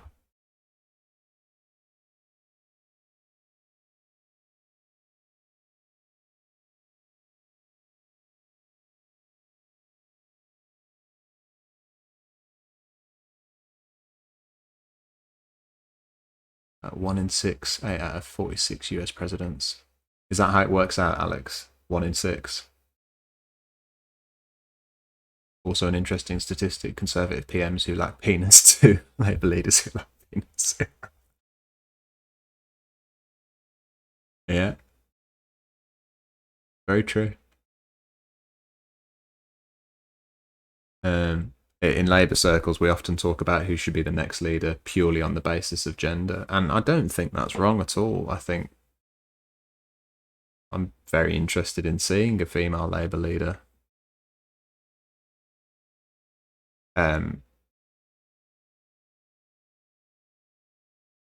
Purely because we do need to break that tradition. It's not a very comfortable place for Labour to be in, that they haven't had a woman in power. Well, given that Labour has had 100% men for a century, claims to be for equal rights, I think it's about time they find a woman somehow, somewhere, and if they can't, they need to take a hard look at themselves. Yeah, no, I think that's true. I think that's very fair, Cat Pig.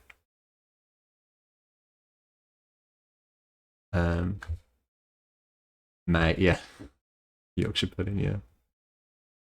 Theresa May. Same for German Labour, incidentally. And again, the Conservatives are ahead here too. Angela Merkel. What about Conservative PMs who stick penises into weird things? Yeah, they're up on that. They're definitely up on that. It's hideously white, as the former Director General said a number of years ago. Obviously, not much has changed. Pat Young is one of the few black people to have made it to the highest echelons of the BBC when he rose to be Chief Creative Officer. He's had a real insider's view of the internal structures and hierarchy. Yeah, I've just been down to the BBC newsroom and found it to be very white, very middle class. How has the BBC managed to remain such a middle class white institution? I don't think it's ever been anything other than a middle class white institution by and large. I mean, people often recruit in their own image, and that's part of it. I mean, I remember when I applied to join the BBC News scheme in 1989, and I got the literature, and it said people criticised the BBC and this scheme for being Oxbridge biased, but last year only half of the successful applicants came from Oxford or Cambridge. And I thought, wow, just half of the people... Most of journalism is middle class, that's very true. This senior stream went to 1 or 2 universities. You know, so what chance does a comprehensive school guy from a regional university have? So they're picking from a particular pool of people to... Absolutely, and you know, what's happened in the BBC's history is 1 or 2 black or Asian people have moved forward, and then one of them leaves and one of them decides to do something else or gets made redundant, and suddenly there's none again. I think the real challenge for the BBC, and in fact all the media organisations, is that they are largely staffed with middle-class graduates who don't have much of an idea about working class life, never mind black life or Asian life.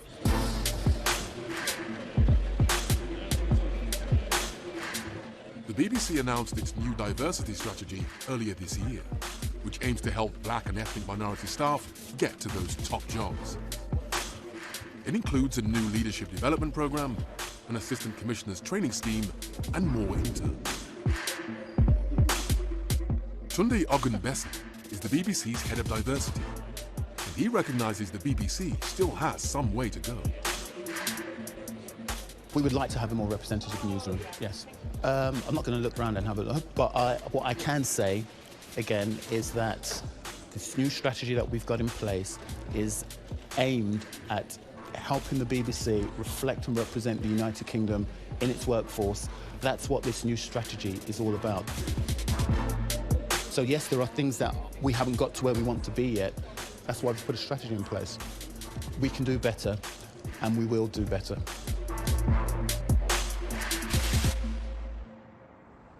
Almost every institution and influential profession you look at, black men and women are underrepresented in positions of power and influence. The media, law, the armed services, and politics are all top-heavy white, bottom-heavy black institutions. That is a shocking reality of today's Britain.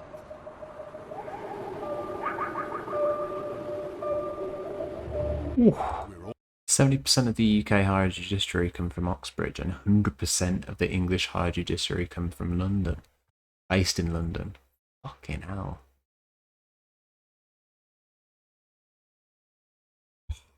Almost there, nearly at the top job. It's been a long and difficult journey, but if a black person were going to make it to the office of Prime Minister, they'd have to get into this place first.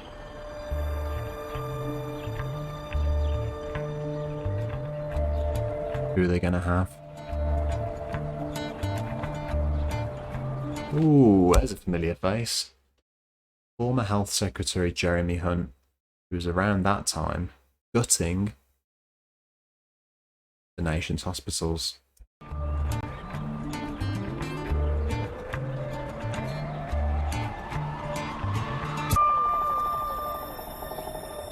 How diverse is that place? How reflective is it of the wider public that it serves? How representative are our representatives? There's literally only low-level courts outside of London in England. Let's look at our members of parliament. And they claim to be surprised that all the money is in London. Who they're in parliament to represent. Fucking hell. Make up 87% of the wider population. But white MPs make up 94% of parliament. Non-white people make up 13% of the wider population. However, they only make up 6.3% of MPs in parliament. Right, it's worth updating this now. So, I did have something on this earlier. This has changed. So there has been record number of black, Asian and ethnic minority MPs since now. And it's more representative.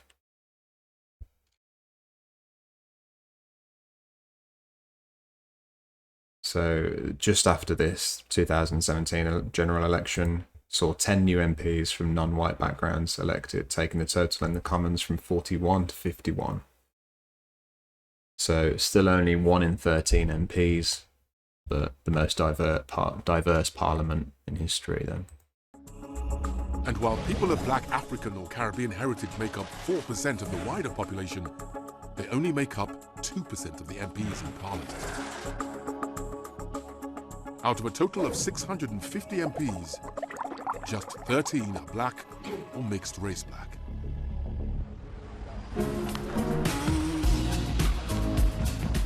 I arranged to have lunch with one of those black MPs, Kate Osamah,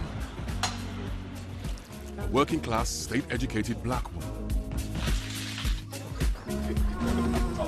Quite a number of minorities, all wrapped up in one.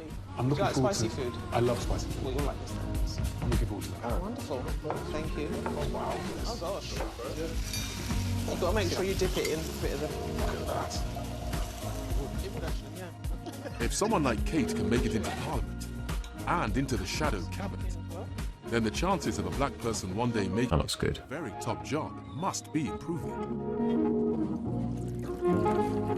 What was it like for you arriving in Parliament, being surrounded by these very white, very upper-class individuals? Well, First and foremost, it's not the first time I've met posh people. I've met them before. So I wasn't totally a fish out of water.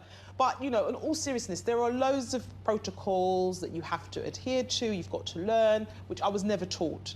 So I'm learning how to speak in a language that I don't normally use. I'm learning to always get permission before I speak. I don't come from that. I come from just, you fight your way through. If you've got something to say, just say it. Right. Quickly, and get out of the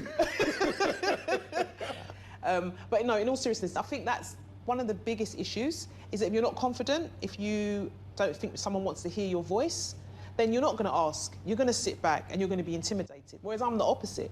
I have a story and I want to speak. I want to speak up for all of those people. Seems the Conservatives have the most diversity. Speaking for them. I have to. Yeah, I think you're right, Yorkshire Pudding. You know, upper class, this, that. Could I drop a link? Yeah, sure. Let me permit you. They do the same things as I do. What do you think the chances are of Britain having a black Prime Minister? It's possible, but we need to have more MPs first for that to happen. So I'll take a look, as long as it's not too long. For you to be able to get through. And at this point in time, that's not happened. So we need more MPs that are coming from diverse communities first, before we can look at having a black, you know, Prime Minister. Oh, yeah. Yeah, I was looking at that earlier, Yorkshire Pudding. I'll take a look at it after this. You know, we have an incredible situation in Britain today where it's entirely possible for our politicians, who rely on policy advisors to advise, and civil servants to devise policy, and for journalists to report on them, all to have studied the same courses, the same universities, and quite possibly been taught by the same tutors. The British system is elitist, and it has to change. The question is, how's that change going to happen?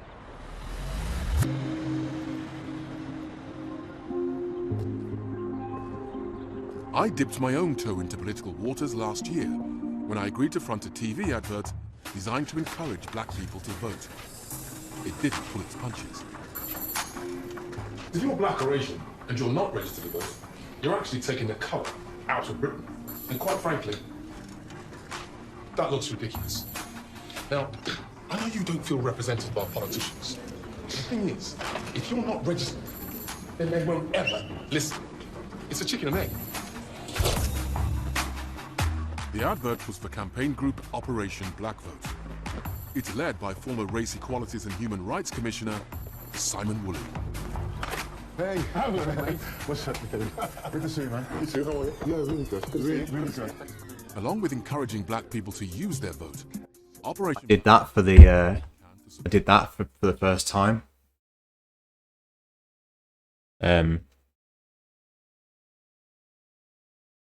With somebody that I don't know particularly well today. That was a weird feeling. Hey, Sculleroo the Frog. Sorry, I nearly missed you there. How you doing, mate? Good to see you again. We've got to stop running into each other like this, Sculleroo the Frog. Support black candidates and MPs, whatever their political party. We've been doing some work, so it's a bit of a mess at the moment. Right. So Simon has been closely studying black politics in the UK for decades. He understands better than most the compromises black politicians need to make in order to get on. I have honest conversations, because I need to, with politicians from all political parties. And one black MP, who will remain nameless, once said to me, Simon, when I joined the party, there was a real engagement to beat the blackness out of me. That if I was to make progress. And I said, what do you mean by that? And they said, look, we know you're black, but we don't want you to talk about it. Can you say which party it was? No. So for a black candidate, then... You have to play the game. You have to play the game. You have to play the game. Playing the game, you can't be too black. You can't be too black. Because if you are, it frightens the horses. You're not going to get that vote. No. How now, do you think... here's the other side of it. One thing to have representatives. It's another thing to allow those representatives to represent the people that they look like. So as they said there, They don't want them to talk about their blackness. They're happy for them to be there, but just keep all of that to yourself.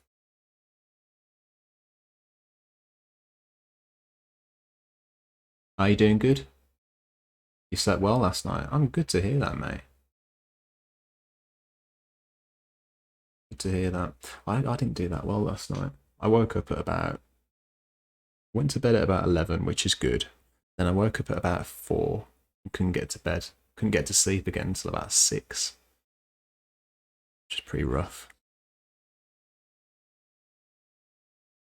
Yeah, exactly, Cat Pig. You're there to look good, don't make trouble. British public are to elect a black prime minister. I'm an eternal optimist, and I do think with the right character, the right individual, an individual that's smart enough that the British public could readily vote for a black prime minister, and a black prime minister that says to the public, look, our diversity is our strength. We embrace that. I mean, I genuinely feel, and I wouldn't have said this 10 years ago, David, that in our lifetime, within the next, I would say, in the next decade, that we will see a black prime minister. So, how important would you think for this potential black prime minister? Not just to win the black vote, but to win the majority white vote. It's going to take a special individual that is able to speak to the majority, the white majority, if you like, that you have their best interest at heart, that you understand their challenges and concerns. And you as a minority prime minister are not going to favour your racial group, that you're able to take everybody along. It's critically important. If they can take their constituencies along with them, then they become the kind of rounded politician that's able to resonate in all these different areas that you need to do if you're going to be prime minister. You cannot leave anyone behind. Is this him pretending to be a politician now? So our journey up through the British system, through education, employment, politics, and finally to the office of Prime Minister, Number 10. is almost at an end. So what is the statistical likelihood of a black person making it through the door of 10 Downing Street?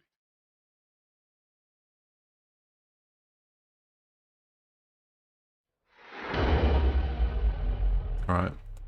Pfizer has pile it all together. What have we got? which enables her to make a probability calculation.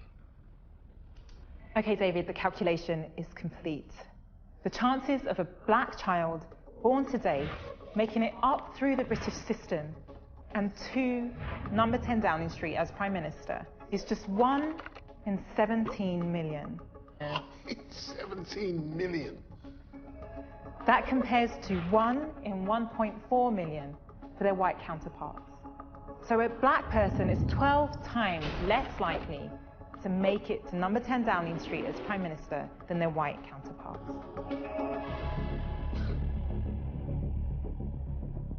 I'm kind of speechless with that, about that, actually.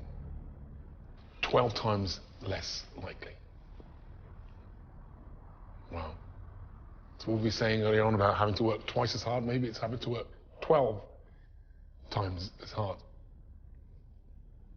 I mean, of course we know that people do beat the odds. Of course. But that is a huge odd to beat. Okay. 1 in 17 million. You know what you got to do? But David, that isn't the end of the story. For those who are white and born into wealthy households, who go to private school, get into the top universities, onto the top jobs, their chances of becoming Prime Minister are 1 in 200,000.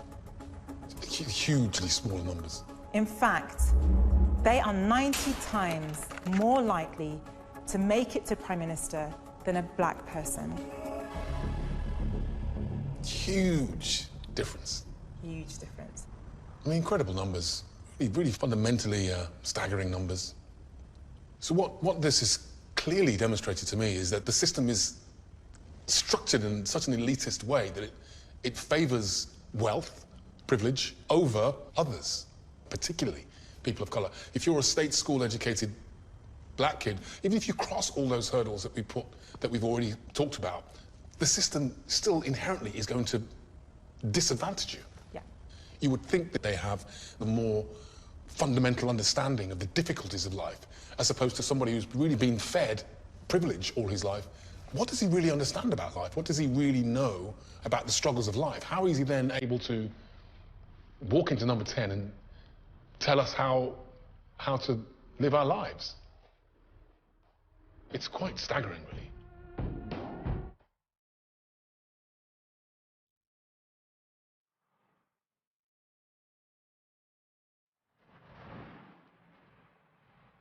Right, we're going to leave it there.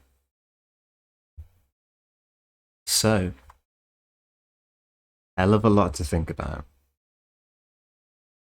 Shocking statistics. Catching up on chat, folks.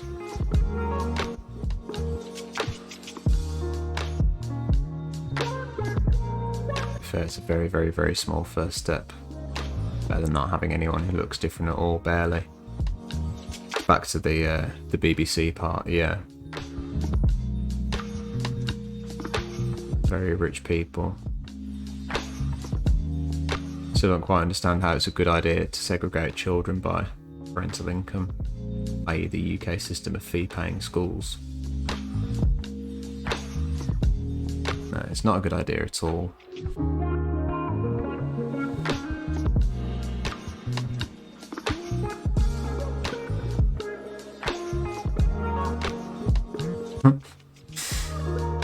Yeah, we got a black PM right now.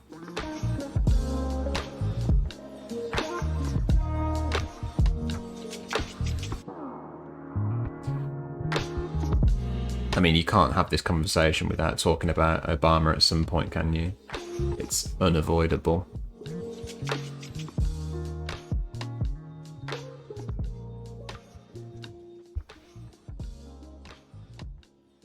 Remember Miss Abbott? She attended grammar school in Cambridge. Yeah. Yeah. Yeah, Diane Abbott, the first black woman elected to Parliament.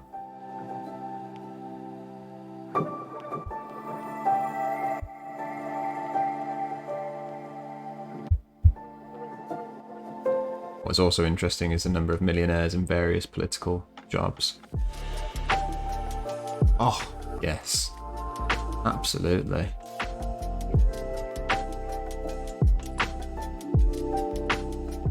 The sheer number of people tied up in millionaires' interests.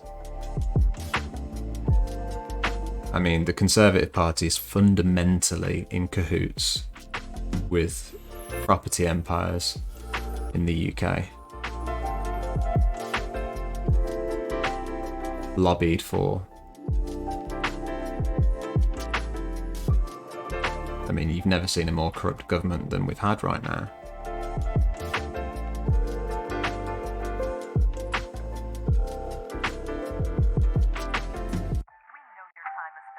But yeah, in the US as well. Massively. And that's both parties, isn't it, in the US? Yeah, I think on corruption, Johnson really takes the cake. Yeah. We've had David Cameron back in the picture as part of that as well, haven't we?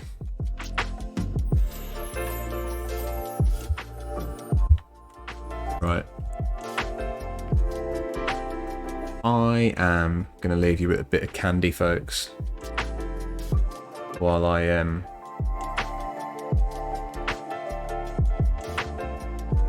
going to get myself a glass of water.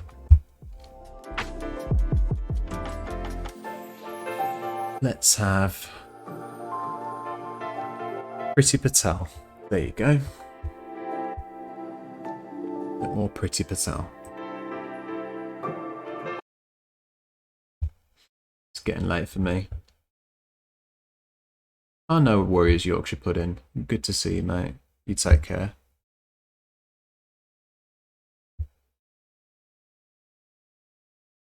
Right, here we are, folks. BRB. offender clearly had some history, some clear history in relation to counter-terrorism offences. Terrorism offences, not counter-terrorism offences, you brainless wasp. But I think I should also just say... Remind them about your very clear package of measures. I announced a very clear package of measures... aimed at terrorist offenders. Aimed at counter-terrorism and counter-terrorist offenders. Oh, my flaming cakes, she said it again. That we would effectively stop their early release. Pretty, please listen. Counter-terrorism offenders is not a thing, OK? That's like saying anti-fox hunting fox hunters or decency advocate Priti Patel, OK? So please stop saying it. Give the police the more support that they needed. Greater support for victims. And greater support for the victims of counter-terrorism. Terrorism! Terrorism! Why can't you just say it? It's easier to say. We'll be bringing forward a counter-terrorism bill in our first 100 days. Make sure you know what it means before you pass it, though, yeah? And we'll absolutely do that. So far, you've been wrong about everything. Give him something concrete and truthful. But tomorrow, we will also be announcing some fundamental changes in addition to what we've already said that we will do. I must admit, you sound so resolute for someone not actually... The Mole, that was good timing. Deal with counter-terrorism. Oh, not again, no. And counter-terrorist offenders. Jeremy H. effing Hunt, what is she doing? Do you agree that this begs some fairly fundamental questions about what went wrong here? Ignore that, mention your clear package of measures again. Complaining about people smugglers while their own staff forces people over international borders at gunpoint if necessary. She's a magician, isn't she, Catpig? Blame someone else. So this is a law that goes back, obviously, to previous government. Good, go back to new measures. We're going to announce new measures. To deal with the fundamentals of terrorist offenders. Say it, terrorist offenders, terrorist offenders, terrorist offenders, terrorist offenders. Of counter-terrorist offenders. Are you well? Can you tell us what those new measures are? Piss off, she doesn't even know what counter-terrorism is. We need legislation to do that, so ending the early release. Oh, you know what, just say it again, one more time, who gives a shit? Of counter-terrorism offenders. Boom!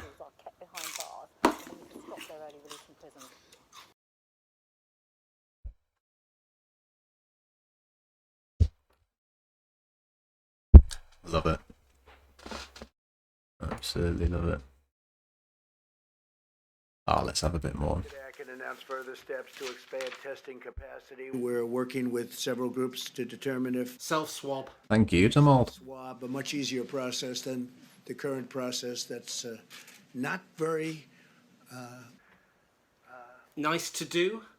Nice to do. Right, now the stuff about American Spirit. We have a current process that's a little bit difficult. You've said that. If you haven't done what? The groups are working on determining if a self-swab... You've just said that. ...is as effective as the other. Yes, you've said that. You don't need to talk about self-swab again. We're going to see if we can do a self-swab, which is... I think he's stuck. Can somebody nudge him?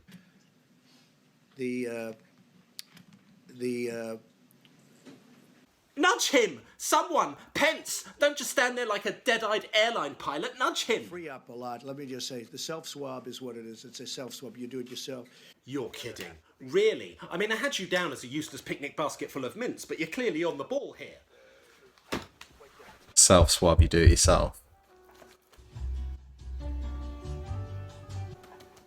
Good. Right,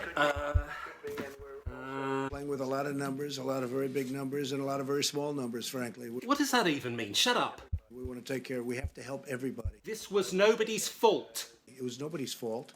This happened. I mean, some people could say it was... Don't say China. Somebody's fault, actually. No, it was nobody's fault. But it was nobody's fault. If you say China, I'm going to break the 6-foot rule to double slap you on your pumpkin-y chops. In order to win this war. It's not a war. It's a war. No, it's not. Stop calling it a war. So that after the war is won, we go right back up to where we were and even beyond. I think we're going to go beyond where we were. No, we're not. A lot of people are saying that, by the way. No one is saying that. We're poised to do that. Nope. But we have to win the war first. It's not a war. Will you just keep...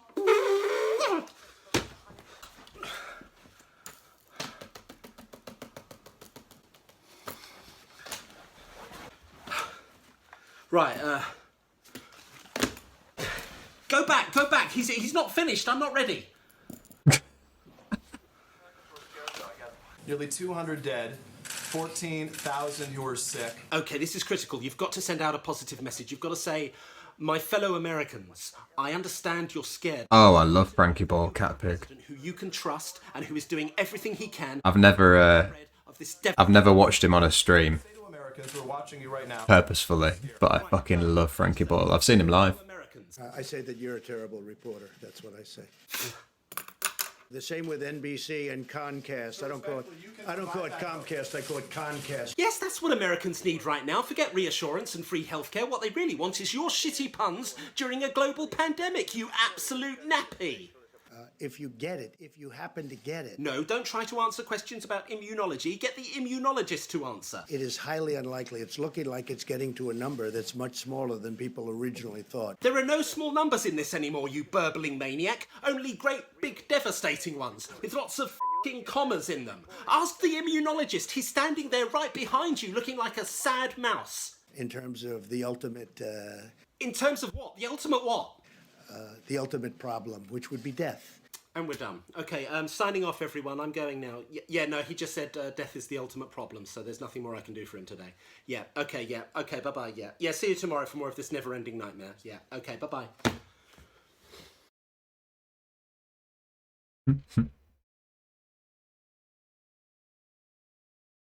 Probably better not to stream something from him unless you check out the specific video first. This is your time. This is your time to look presidential, to look like a Yeah, leader. I think you're probably right, Cat Pig.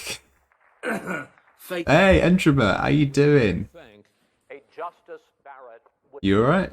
President Trump, in this first segment, you go first. Right, Operation Decorum begins now, okay? Remember what we talked about. Be polite, be courteous. You've joined us in the We have the Senate. the candy part of the stream, my friend. Okay, that's good. That's the truth. That's actually the truth. That's Am I 4 hours? I didn't even realise I was 4 hours in. more of this. Yeah, I probably got another half an hour. Conditions. Okay, now just listen and don't interrupt. Yeah, just in time for some candy, mate. You got that number. No, nor do I. It's actually 133 million. You have never, in these 4 years, come up with a plan. Okay, this is the big one. When he finishes the question, just say very calmly, yes, I have. A comprehensive plan Yes, I to have. replace Don't say it yet. Wait for the question. Obamacare. Of course I have. Wait for the question.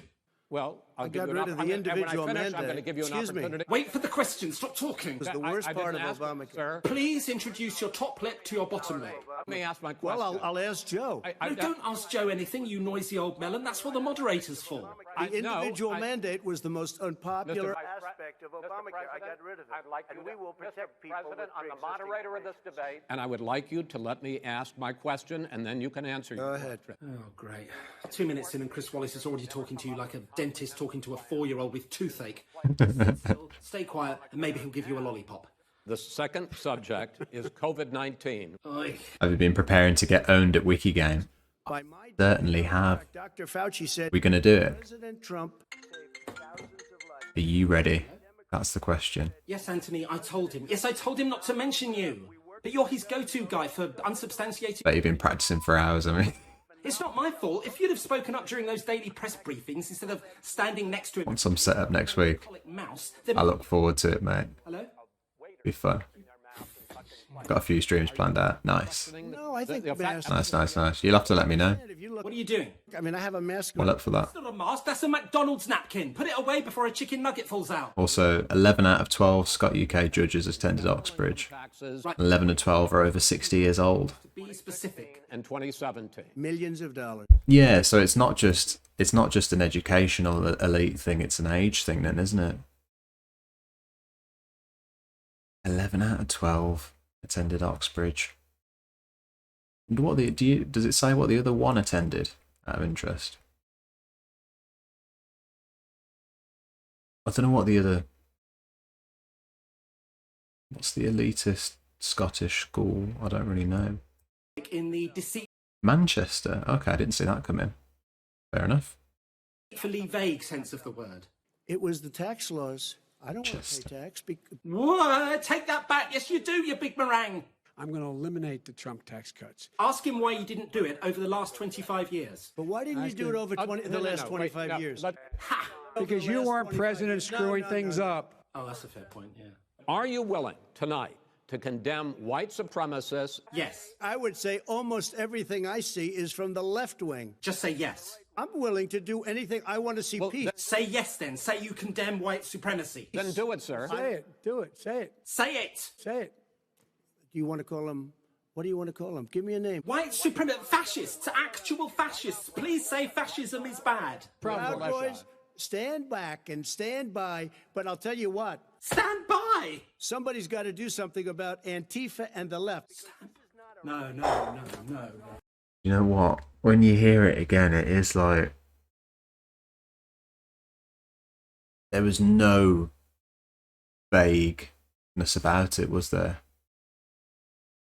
He couldn't have been clearer.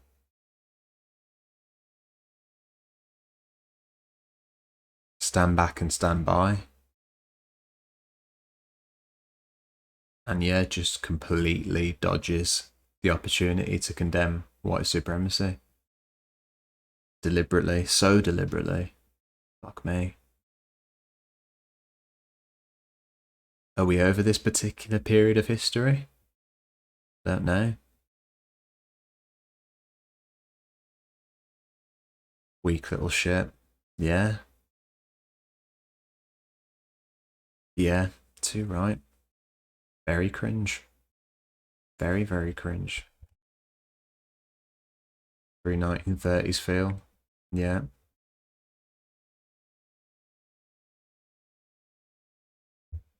US Republicans squarely anti-democratic and openly so. Well, the amount of them that stood by, even, I think the Capitol riots got rid of a lot of them, but up until that point, still so many different Republicans that were supporting Trump and pushing this stop the steal message and Trump's still the president message. And yeah, completely anti-democratic. Baseless accusations of election fraud. You don't think we're over this part of history, Donald? No? Remember to breathe. Keep breathing. Keep breathing. This will all be over soon. Just keep breathing. That's it. Keep breathing. This will all be over soon. What do you believe about the science of climate change? Okay, you know nothing about this, so just repeat after me. The United States will base its future emissions budget on the principles of scientific research into climate change. I want crystal clean water and air. I want beautiful clean air. We're going to leave it there. To be continued. Okay, this is going out to the First Lady, okay? Can you hear me? Get up on that stage and give him a hug. Do it now. Make him seem like he's capable of being a normal human being. Or just touch his elbow. Yes, that's a gesture of undying love. I'm going to go back to my relaxation room. Why did she get up there? I don't remember that bit. Is that done for James Corden? I don't remember their partnership. He was trying to talk about forestry management. Shit literally made me throw up. Oh god, I remember what you're talking about. This was when do you mean when there was the forest fire and he said he tried to throw that other guy under the bus by saying like, oh, he did this part wrong and he did that wrong.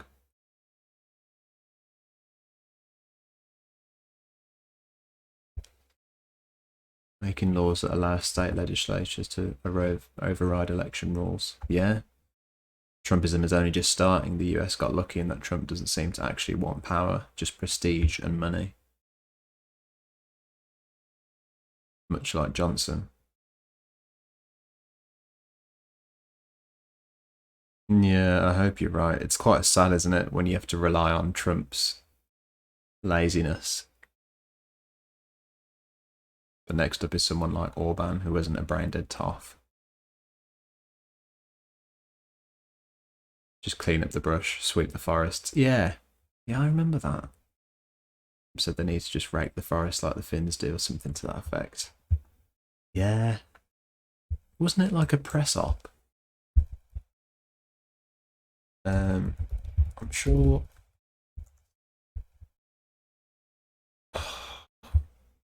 So he did it in this. But yeah, this was it. There's been a lot of This is what I remember. study going on over the last little while, and Been a lot of study going on over the last little while. I will say, you're gonna have. Hopefully, this is gonna be a last of these because this was a really, really, really bad one, and I know Gavin's committed. We're all committed. I'm committed to make sure we get all of this cleaned we get all of this cleaned out and protected. Gotta take care of the floors, you know. The floors of forests, very important. forests, very important. You look at other countries where they do it differently, and it's a whole different story. I was with the president of Finland, and he said we have a much different. we have We're a forest nation. We call it a forest nation. And they spend a lot of time on raking and cleaning, doing things, and they don't have any problem. Any problem? When it is, it's a very small problem. By the way, folks, it's not that this is really low. I just, for some reason, this has been really quiet. Really, really quiet video. I don't know why. I know everybody's looking at that, to that end, and it's going to work out. It's going to work out well. These people, man. I was with the president of Finland, and he said, Couldn't be less fucking involved in what he's saying. They've all gone to their happy place. and they spend a lot of time on raking and cleaning and doing things, and He's having to do nodding for them. when it is, it's a very small problem. So I know everybody's looking at that. Imagine being so It's going to work out well. dumbstruck by what somebody was saying that was your, like, not boss, but when the cameras are on you, imagine being so in awe of somebody's stupidity that you can't even bring yourself to sycophantically nod.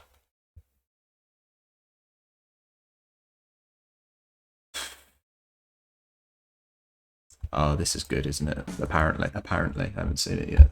I saw a clip. I mean, Johnson is his successor, what everyone was warning about when Labour passed the Abolition of Parliament Act, the LRB, I think. Yeah. Literally the dumbest fucker ever. Bush Jr. didn't even speak his native language proficiently.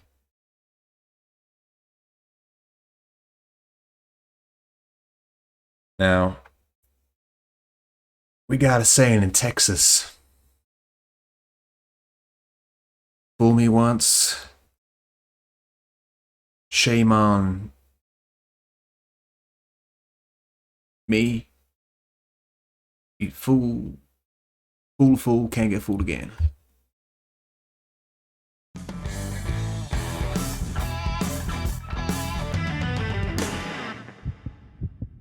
Normally when I'm in search of an angry mob of people screaming anti-science, deep state, vaccine, microchip, conspiracy jazz, I head to the heartland of America. But it turns out I can find those very same people right here in my own backyard, in New York City. That's right. Last week, outside of Mayor Bill de Blasio's home, there was a group protesting his new mandate that customers show proof of vaccination in order to enter restaurants, gyms, and theaters. It was a mix of hardcore anti-vaxxers, people who are okay with vaccines but hated the mandate, and then, of course, some people who put together a Joker costume once, loved the attention, so now that's pretty much all they do. I'm the only one in my family that hasn't gotten the vaccine. It's not approved by the FDA. I don't know what's in that. Women are miscarrying. People are having their DNAs wiped out. What? What do you mean, like completely wiped out? Yeah, they're telling women that it's okay for you to get the vaccine. What does it mean their DNA is wiped out? Like their immunity is getting wiped Because I out. would say, like, COVID wiped out 600,000 DNAs. Yes, of course, you know? Actually, some people have died from the vaccine. Don't believe me, go to the media, go to the Google or... Some people have died from COVID. Yes. So many more than from the vaccine. One thing with me, I try not to argue facts. I don't believe that suggesting... I try not... One thing about me, I try not to argue facts. Ah, Entrama, cheers for clipping. Let's have a look. Appreciate it, mate.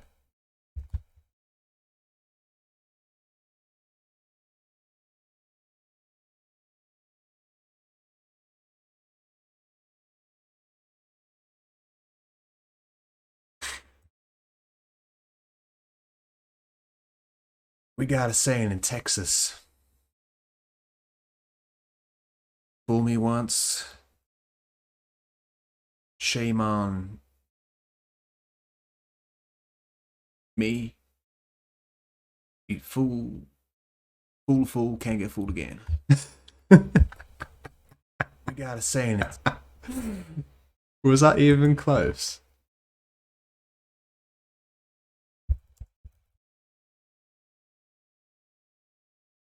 So, in my State of the Union, or my speech to the nation.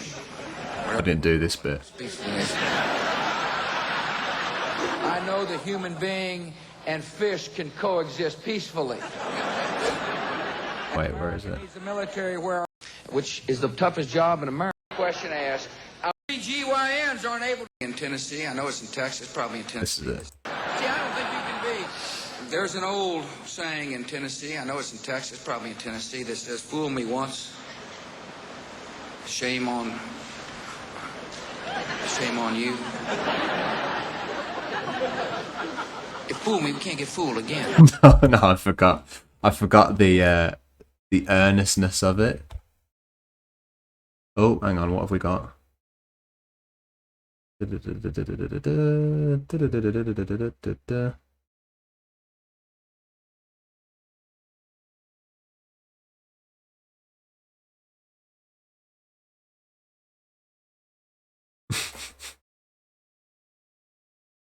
Thought I saw something I didn't then. Feel like it wasn't very close, but neither was his version. Yeah. I forgot that he doubles down. In my mind, he got a bit shy and he was like, fool me, fool, can't get fooled again. But he actually went in, and there he goes. He leans in like he's got it really right. Like he's almost, he does like a rephrasing of it. He's like, you fooled me, you can't get fooled again. Right, let's have it one more time. Texas. Fool me once. Shame on me. You fool, can't get fooled again. Says shame on you, didn't he? I got that bit wrong. It's that, I love that little lean forward. I love that. Double down. There's an old saying in Tennessee, I know it's in Texas, probably in Tennessee, that says, "Fool me once, shame on you." If fool me, we can't get fooled again. Love it. Oh, God. Oh, who was it recently?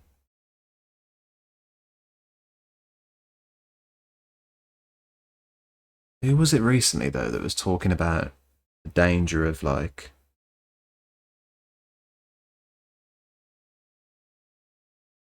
making these presidents into kind of harmless cartoon characters? Oh, I know who it was. I can't think of their name now.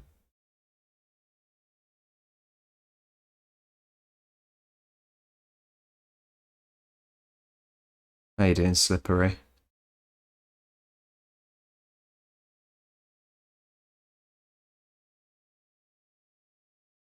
I think George Bush doesn't care about black people. That's one of my faves.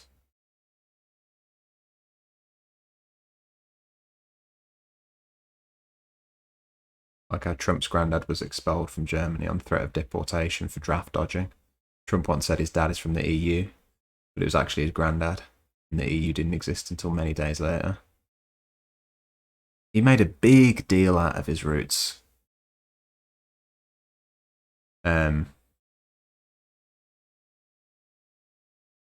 Grandma was born in Scotland, wasn't she? How did he say Glasgow now? Glasgow. Grandma's, I love Glasgow. You know how he said it? Something like that. When Trump's granddad was expelled, he was expelled by Bavaria, not Germany. That's how long ago it was. I know, Entrama, that laugh track. It's very, home movies, what's that show? America's Favourite Home Movies or whatever.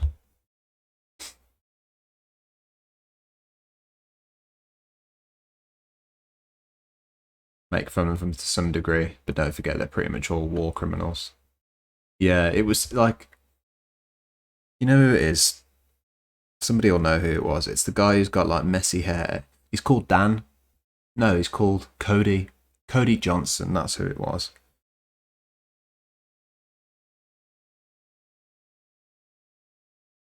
And he was saying we shouldn't kind of forget how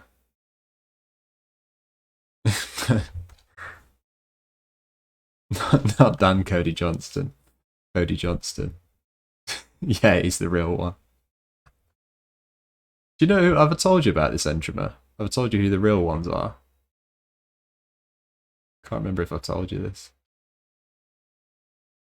But then at the end of the video, he pulled up Trevor Noah, and he kind of unfairly threw him under the bus. I haven't shown you, right?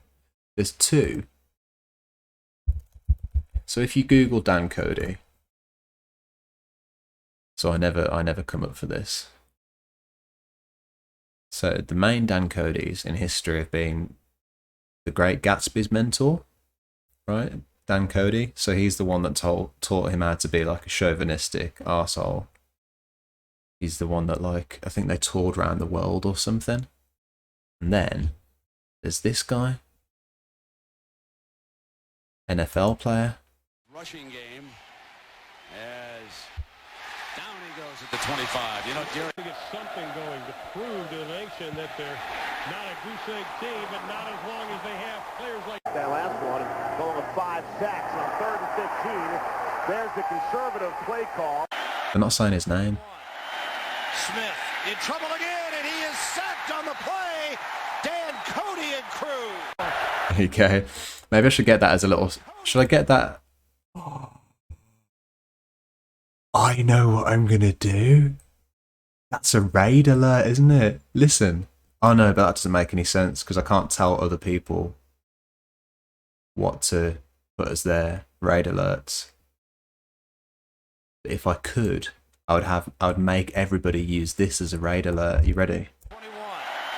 Smith in trouble again, and he is sacked on the play.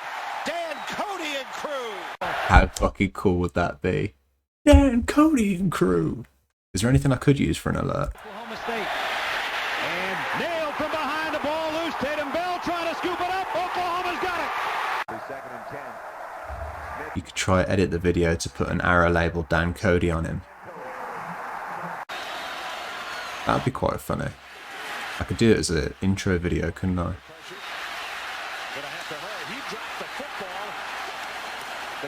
What are you looking at, Entrama? Might be quite an effort though. Yeah, I'd be no good at it. Now it's Reggie Bush on the handoff, and USC gonna lose yardage there. This time Branyan keeps it, and Cody just leveled him. He powered. You do anything with that? And they'll hand it to Mosley, and he runs into Dan Cody. Again in the eye. Glenn keeps it, and Oklahoma's quick defense there to pursue it. And then they'll bring Henderson over to the left side, and Knock will roll hard in that direction. And this one did not work out. It's field goal time. Roberson hit on first down. Cody sacks him. There's so much screaming over all of. Oh, Dan Cody. that's quite a good little clip there. Down goes Young. Dan Cody. Dan Cody. Seeing if I could set up a custom alert for whenever you raid, but I don't know if I can. At least with Streamlabs. Oh, I appreciate you looking into it though, mate. I do need to do more with alerts, for sure. I do get ideas occasionally for doing them. Sometimes I get ideas and then I realise it's someone else's idea. Like, the other day I was like, oh, I could do an alert where if something happens, like if somebody subscribes or something, that I put like then I get like a Benny Hill tune, and I could run around the chair like, and then I was like, hang on, Public Loser does that for raids. That's the danger of watching other people's raids. It's like comedians watching other people's sets. You start subconsciously stealing people's ideas. comes in, complains about the topic being discussed, leaves. Humans. Who was that? Let me know if you need me to show you how to set stuff up. At least you've used Streamlabs. I'm on, oh yeah, that's the other point. I'm on Studio. Is it OBS Studio? Although I think I can integrate stuff. I appreciate it, by the way, Entrima. I think because I think I can hook up Streamlabs stuff because I've got Streamlabs. I don't use it anymore. But I used to use Streamlabs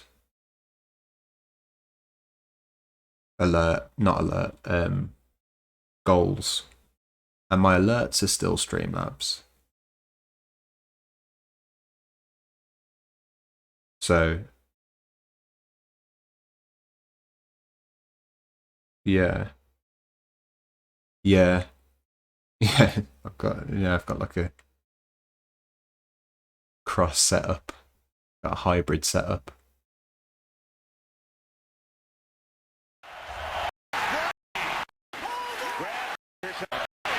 In the backfield, and they'll try Michael Wagner. Anyway, that's the oh, there I am. That's the one posing as me. Right. Oh, that's a good. We got a saying in Texas. Is it Texas? I don't know if it is. Oh, I've got past it now. It is Texas. And he says, you might not have it in Tennessee. Yeah. Might not have it in Tennessee. I know we got it in Texas. Fool me once. Shame on you. Fool me once, can't get fooled again. I think I got it wrong again. And coming out with mandates for vaccine is a way of medical intervention. This is not what I believe in. That's a lot of quotes. People from both sides of the issue came from far and wide to express their hate or love of vaccines. I think you're killing people. Right? I think you're killing people. Don't get your vaccine! Come over here, let me cough on you. Oh, full of shit. You know, Ron DeSantis and Ted Cruz have both been vaccinated. Bullshit. This is why I love doing interviews in New York. You're from Pennsylvania. Yes, because we know it's coming to Pennsylvania. How important is it like that to think ahead to protect something before it gets out of control? It's everything. It's everything, because once it's gone out of control, you don't reel it in. Right, like that's why it's important for everybody to get a vaccine, squash it before it gets out of control. That's why what? It's important that we take the vaccine, squash it, Oh my get God, herd what side are you on? Are you nuts? No, what were you talking I'm about? not talking to you. What were you talking about? I am not for the vaccine. Are you out of your mind? Well, you were just talking about getting ahead of it. Getting ahead of the mandate. The mandate is what's spreading. Yes. We don't want the mandate to come to PA. We don't want to take the vaccine. Oh. Why should I? You see why I'm confused, though. Clearly, putting potentially harmful toxins into your body was something these anti-vax mandate health nuts were very concerned about. My name is Edwin de la Cruz, and I'm running for city council. Running for New York office. As a Republican. As a Republican. The science is still new. We still have question marks. We rushed the science. We were moving at warp speed. Well, we moved at warp speed. So Donald Trump rushed it. Not correct. Who rushed it? Who rushed it?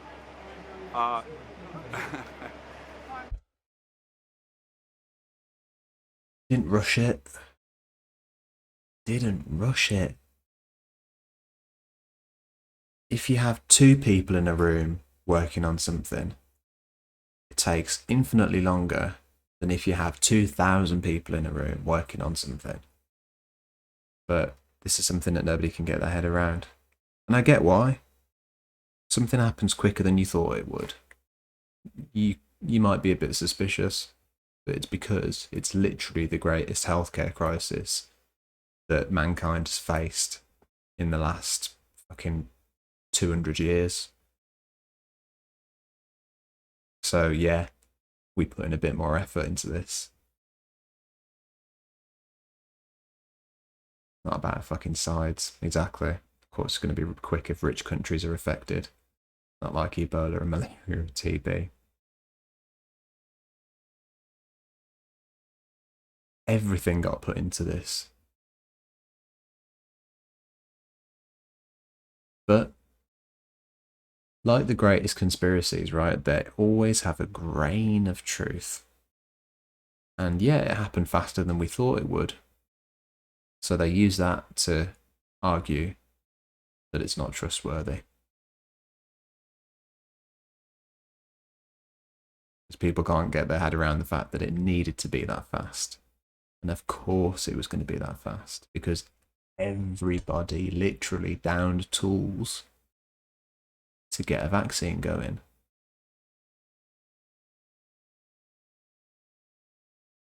And yeah, Entrama, that's the thing as well. Vaccine technology has existed for fucking yonks. Into coronaviruses.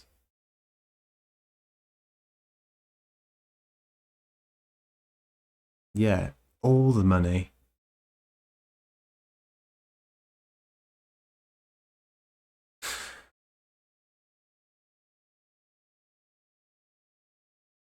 Johnson at one point said, I hated how he said it because he sounded like fucking Gordon Gekko. But he basically, in a moment of chauvinistic honesty, said that it was greed that got the job done for vaccines. And that's not entirely wrong. I hated the way that he phrased it. But throwing shitloads of money at this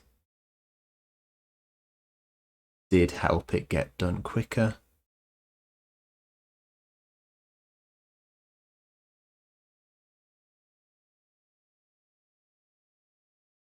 So I don't know. I don't really know what to say about that.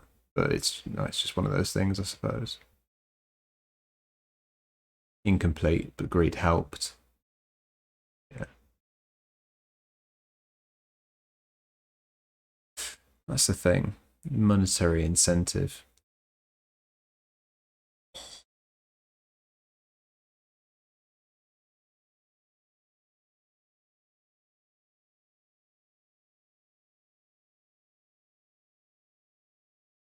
That's what happens when you don't read into shit, isn't it?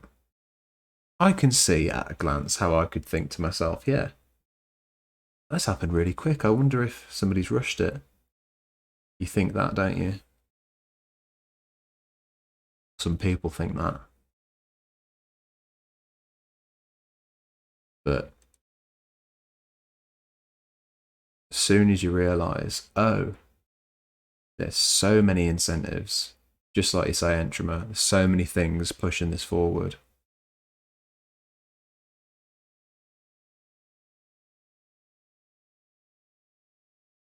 Nobody seems to be able to remember that they've all had vaccines in their life. People think vaccines are new. And for that, I don't really know how you get around it, because what is that? Selective memory. Quickness is a concern, and obviously we can't have long-term data. But the statistics still crushingly pro-vaccination. Yeah, if you're interested in figures, then you take the vaccine. If you're playing the numbers game, you take the vaccine. Because you're overwhelmingly more likely to get fucked up by COVID than you are from any possibility of side effects from the vaccine. You know? You're talking getting hit by a car versus getting hit by lightning, basically. Alright, let's get through the rest of this. Can I ask, how about if we change places and I start attacking you? You're the one who's running for public office. The Republicans of New York were clearly trying to move on from the past, and in some cases, forgetting it completely. My name is Vish Burra, and I'm the vice president of the New York Young Republican Club. This is a protest against the anti-freedom mandates from a petty tyrant like Bill de Blasio. Do you think this is something the founding fathers would support? The founding fathers would support vaccine mandates. Yeah. No, I don't believe so. George Washington had a vaccine mandate. Well, that's okay. Oh, that's okay. Oh, he's a lower founding father. I mean, I love the lore, But at the end of the day, we are the ones who have to deal with what is going on in America today. What are you going to miss out on if this mandate prevents you from doing I just tried to get some Thai. I love Thai food. I just tried to get some Thai food around the corner. They told me I couldn't sit down and eat. I can't go in a restaurant. I can't go to a music club. 50% more people who are not going to go out to eat. How are they going to get food? Exactly. Yeah, right? So maybe they'll go out of state and come back. Who knows? If only like the city had a seamless way to get food to their door, fresh, direct way to get there, maybe, you know? Maybe that's it. Their point is this mandate is a slippery slope that only leads to... How the fuck do you get around that? How do you get around that?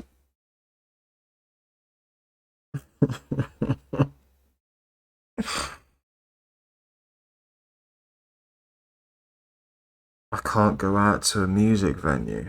I can't go out and get Thai food.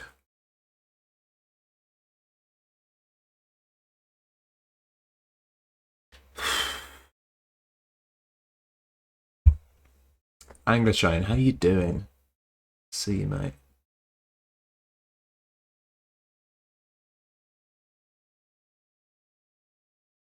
There's an extremely small possibility of unknown serious long-term effects and the certainty on COVID's substantial mortality.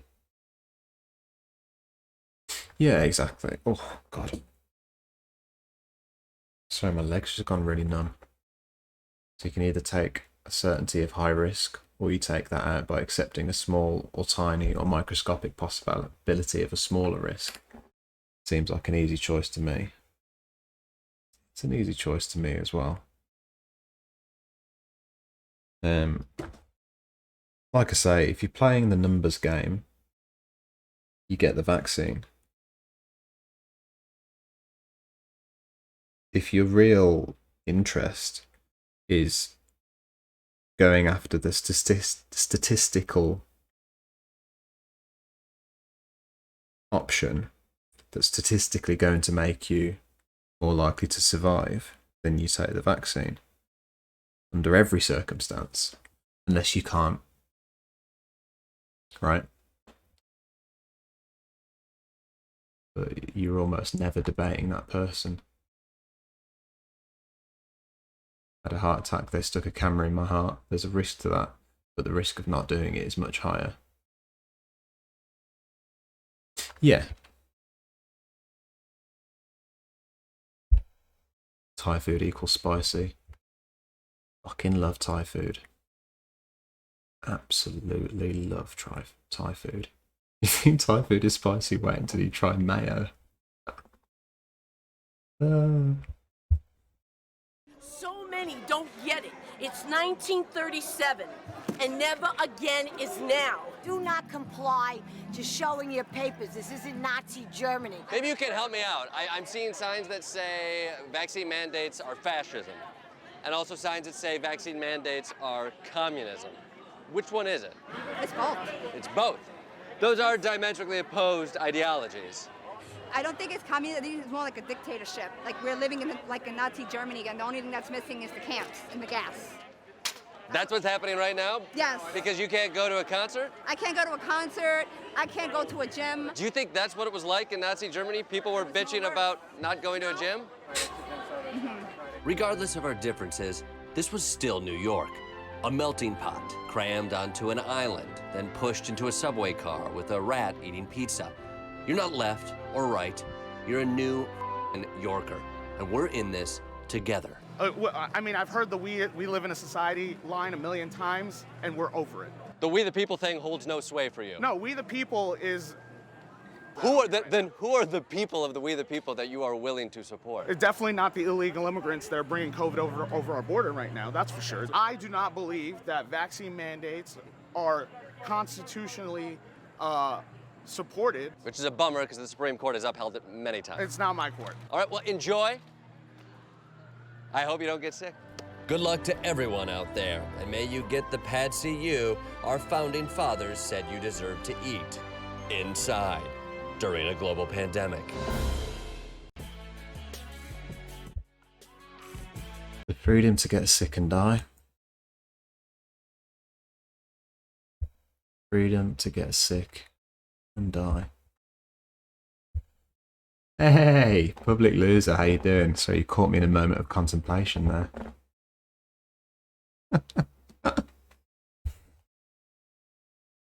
How'd you get on with 12 minutes earlier? That is actually a God-given right. You. Getting sick and dying is definitely a natural right. Yes. There's been a lot of study. That's true. I wouldn't die on a hill for it, but yeah. I suppose it's the getting sick and infecting others that's not the right. I phrased it wrong.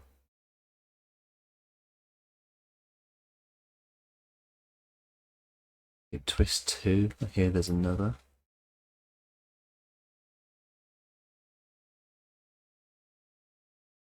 I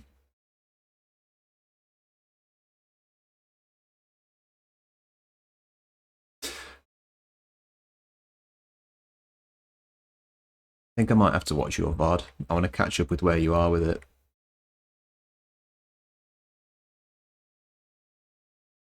Because I had to jump off from yours earlier. By the way, folks,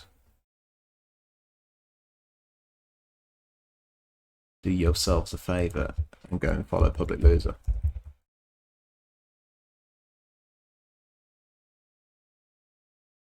I had to leave your stream earlier and then later on I finally finished watching Limmy's 12 minutes and saw how he did it. And I'm not sure. I think the thing is, I don't want to spoil anything. No, I don't want to spoil anything. I'm going to have to watch it and then see if I think what I think is true is going on. Right? I'm going to leave it at that. But it was fun watching you play it. Entrama, is this making you hate America?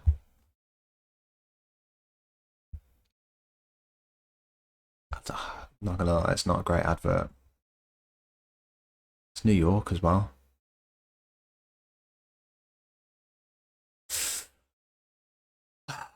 Right. I've circled around it for a while, but I feel... Do you know what?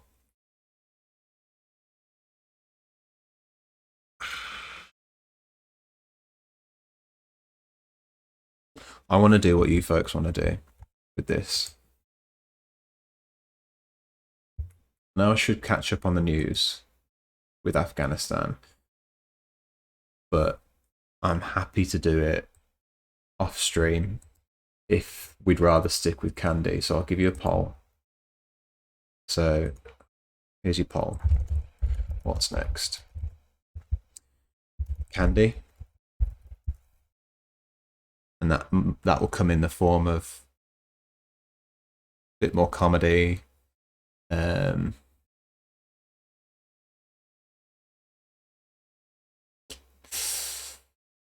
Or that's it. Right? Or Afghanistan.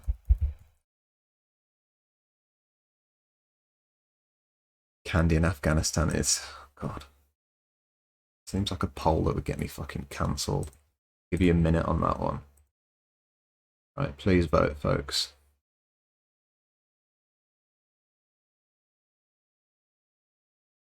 People fought and died for that vote. So use it. I didn't see it coming, but I mean, I see that it was made present, though also. Really?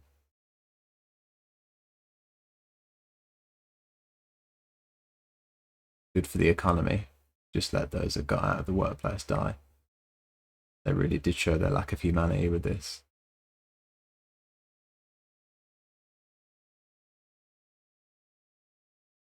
Too late, you're already cancelled. What we having, folks? Candy's winning. 10 more seconds.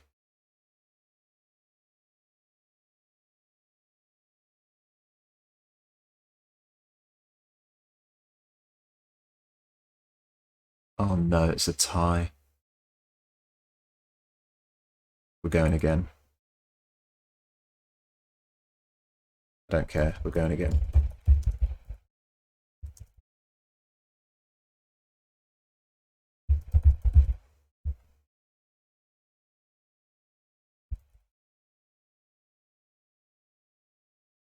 Doesn't look good on my screen when I'm doing it. Candy, Afghanistan.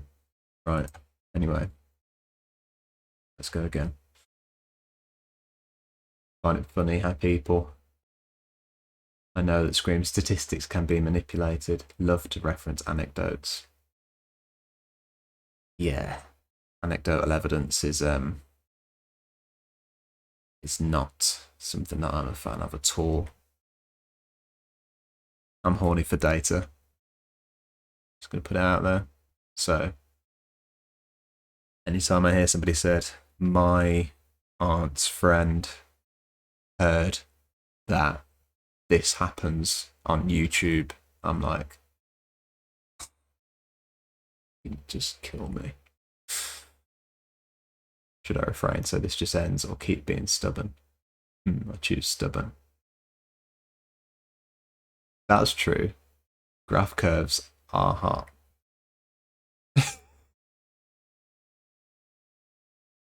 Folks, what are you doing to me? There's another tie.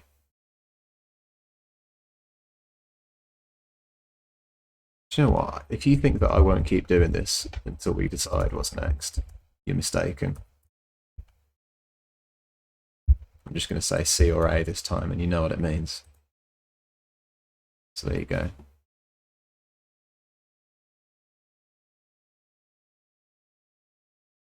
Don't make me do this again.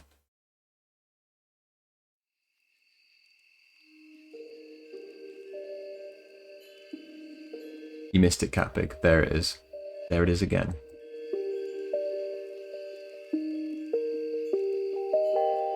I didn't intentionally try to tie it. I just voted. I know you weren't. I'm not accusing you of election fraud, public loser. I'm not making baseless claims of election fraud. Side note, this is why I killed democracy on my channel. This very reason. Recount after recount. This channel is, by its very nature, authoritarian.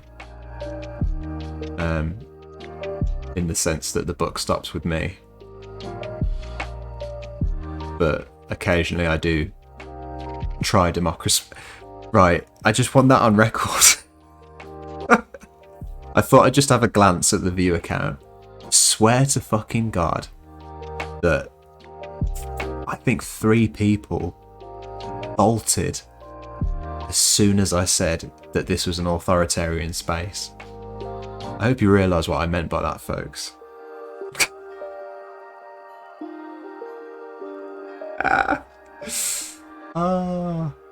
Exactly, channels have to be authoritarian. You can't have a more... It's the definition of totalitarian.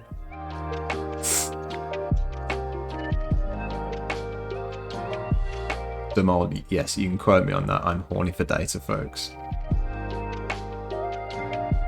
You're essentially a better looking Kim Jong-un.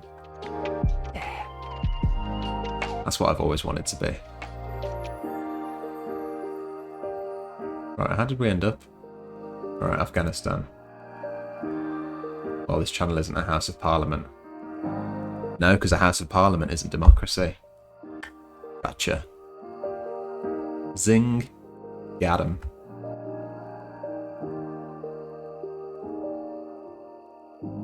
So paranoid I misspelled. You should have left it at that, now you're going to be tracked.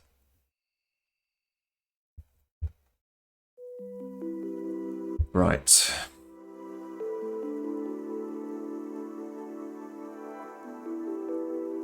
Right, I'm going to read it first. I don't want to go straight to Biden's reaction.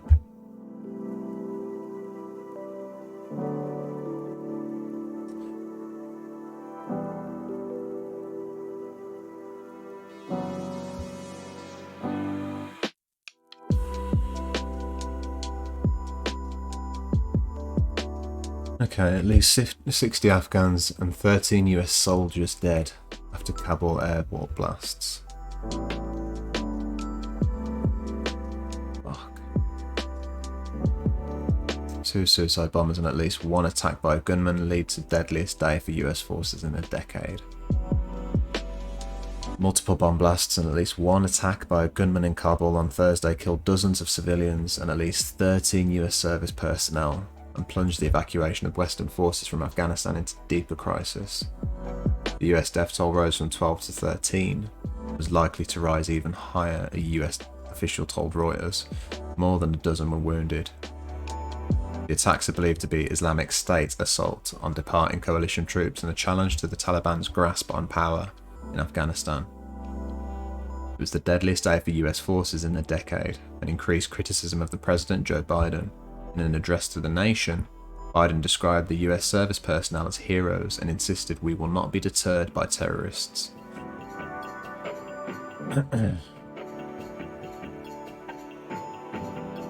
Alright, let's have the video. I mean, holy shit, right?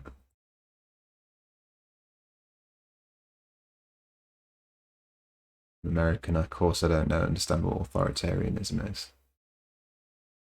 Seriously, Biden, we're doing the revenge thing again? How many innocent civilians is he going to bomb to death to take revenge for the 13 people? I've got a feeling this is going to be a weird video. To those who carried out this attack, as well as anyone who wishes America harm, know this: we will not forgive. We will not forget. We will hunt you down and make you pay. I was right. I will defend our interests and our people with every measure at my command. The situation on the ground is still evolving, and I'm constantly being updated. These American service members who gave their lives, it's an overused word, but it's totally appropriate here, were heroes. Heroes who've been engaged in a dangerous, selfless mission to save the lives of others. They're a part of an airlift, an evacuation effort unlike any seen in history, with more than 100,000 American citizens, American partners, Afghans who helped us, and others taken to safety in the last 11 days. Jill and I, our hearts ache, like I'm sure all of you do as well, for all those Afghan families who lost loved ones, including small children, or been wounded in this vicious attack. And we're outraged as well as heartbroken. We will not be deterred by terrorists. We will not let them stop our mission. We will continue the evacuation. I've also ordered my commanders to develop operational plans to strike ISIS-K assets, leadership, and facilities. We will respond with force and precision at our time, at the place we choose, in the moment of our choosing.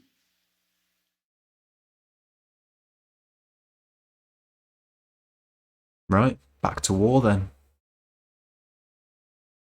Fuck.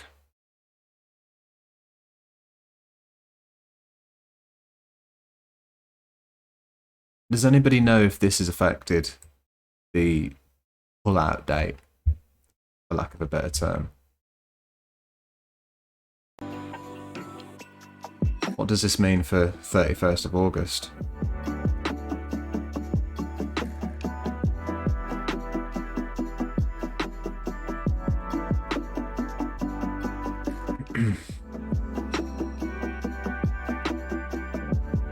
He claimed to be Christian, Catholic, but I mean, Christians say turn the other cheek, but they don't stand with it at all. It's a bumper sticker, public loser. It's a bumper sticker. For if you forgive men when they sin against you, your heavenly Father will also forgive you. Oh yeah. Oh yeah. That's the party line, all right.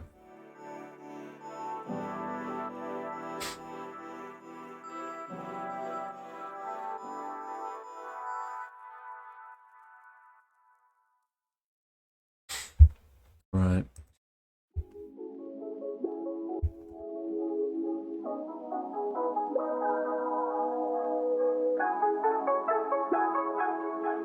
So besides military strikes, what's the plan of action here?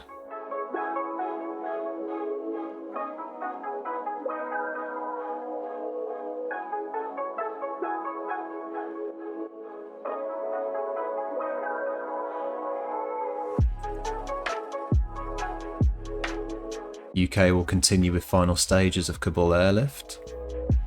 That wasn't today. No, it was. But before... No, that was right after the attack. I don't want to hear Johnson speak right now.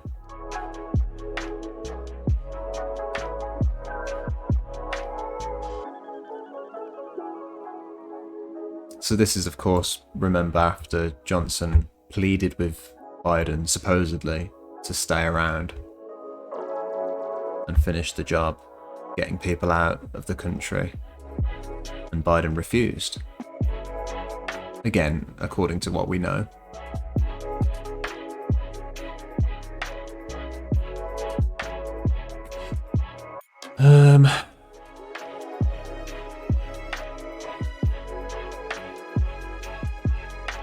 Oh Christ. Okay, fair. Here we go. Here we are. On the darkest day of his presidency, Biden declined to extend his 31st of August deadline for the withdrawal of US forces from Afghanistan, but promised to evacuate any American citizens who want to leave.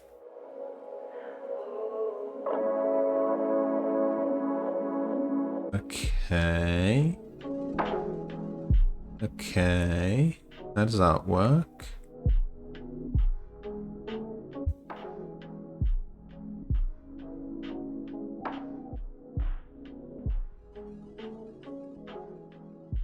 Am I being stupid? How can you evacuate everybody without US forces? Don't you need US forces protecting the airport in order to get people out? What am I missing? Does somebody know more about this than me? Anyone, probably.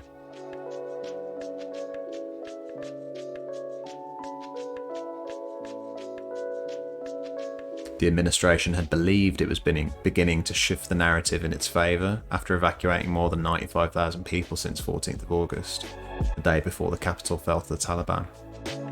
Noting it was on track to be the biggest airlift in American history, bringing out US citizens, Afghan partisan allies. Jen Psaki, the White House press secretary, said on Tuesday, "I would not say that is anything but a success."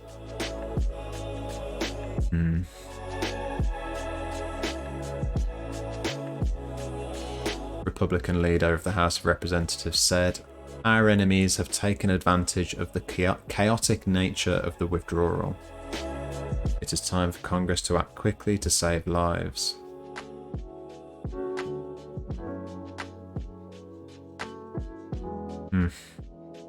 Such a return is highly unlikely because Democrats hold the majority in the House.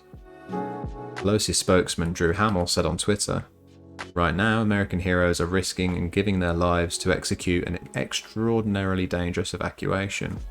What's not going to help evacuate American citizens is more empty stunts and distraction." So, that gives you an indication of what's to come. What's an NIH site, Catpig?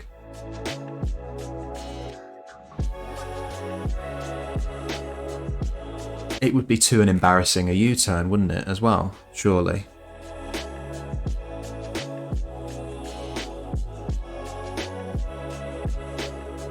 has Biden got it in him, really? Even if it's an overwhelming sense, to actually turn back and say, right, we're sticking around. Forget what I said about 31st of August. It would be too human, wouldn't it? Surely? This has happened, so we're going to stick around. But I still don't understand how you can evacuate people after the 31st of August whilst taking out troops. I'm going to need to find more clarity on that. Oh, fucking hell. Trump sends his regards. Cool. Who's calling for his resignation? Josh Hawley, a senator from Missouri.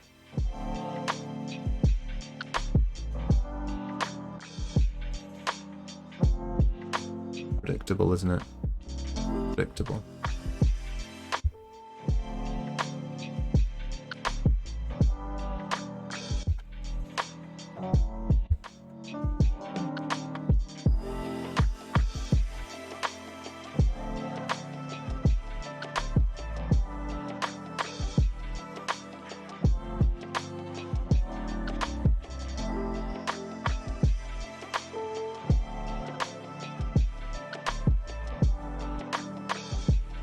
Time's it, folks? 2:30. I'm gonna have to head off very, very soon.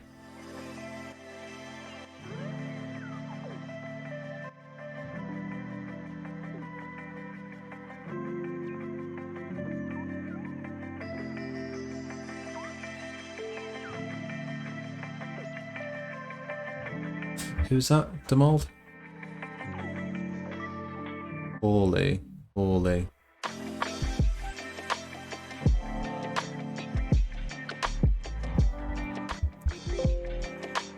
Which one's that?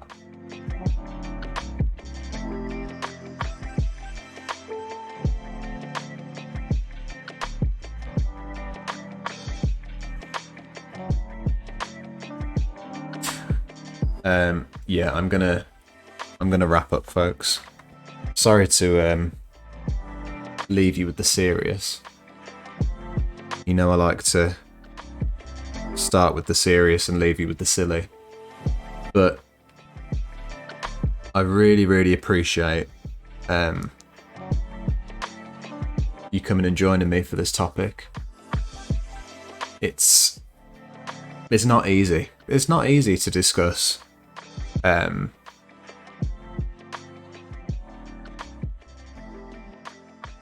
it's not easy to discuss race, let's be honest, is it? It's less easy to discuss systemic racism. But I think we've done a good job. And I enjoyed talking to you all about the prospects for future black leaders in politics. I learned a lot myself. You know, it's clear that future black leaders looking to represent their country are certainly at a statistical disadvantage. I think we found some glimmers of hope for the future, but we definitely know the lay of the land. Oh shit, Demold. Thank you very much for the 100 bits. You are very generous, my friend. Appreciate it.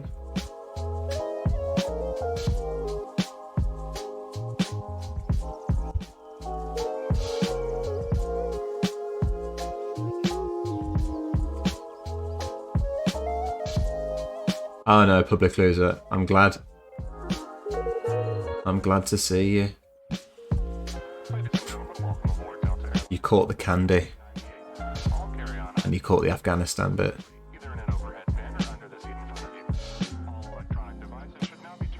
Although I'm sure you're all probably more up to date with me with Afghanistan, because I think it must have happened right before I got on stream.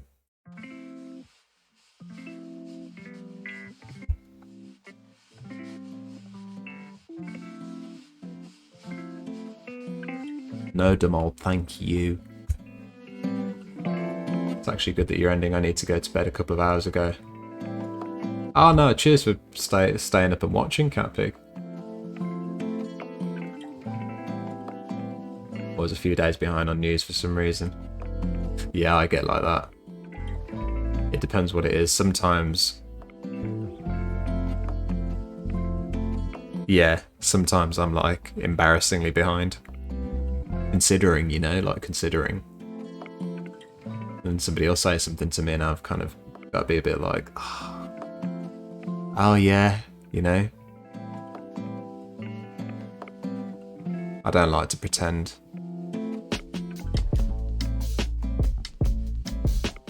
But quite often I find myself, somebody will ask me about something and I'll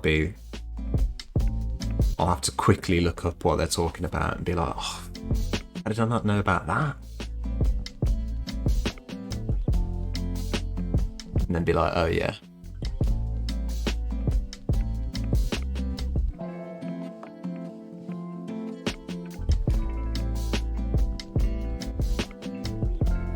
Considering so many are embarrassingly behind by literal years and or decades. I'm talking about conservatives. Not a bud. Oh, we finished talking about Black Power. I'm sorry. You've missed the convo. If you want the cliff notes, you'll have to watch the VOD, my friend. Want the skinny? Shoot you the skinny. The skinny is, in the UK, black folk are 12 times less likely to become prime ministers. I suppose that's the headline. That's your headline.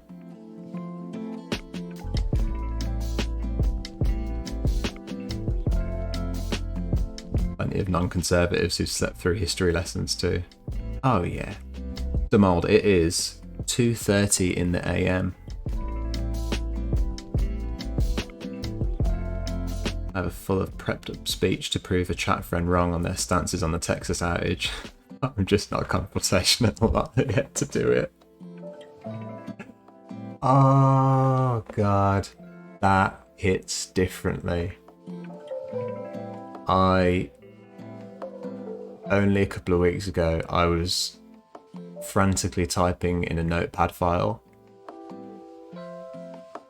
whilst watching somebody stream, getting ready to paste it into the chat to fucking prove them wrong about something.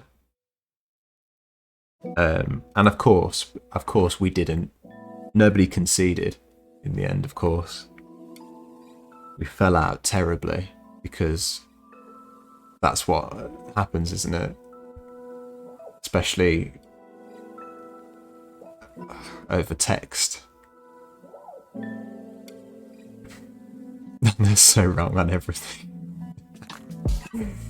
I was distracted with the boss and would need to Google stuff to prove it.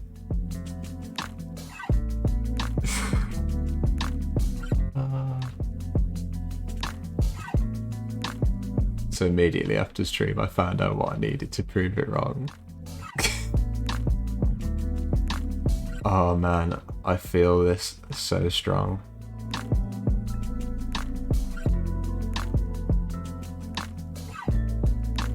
This is how it goes, man. Took an hour to find and then an hour to make weird crit slideshow workaround. Whole PowerPoint presentation.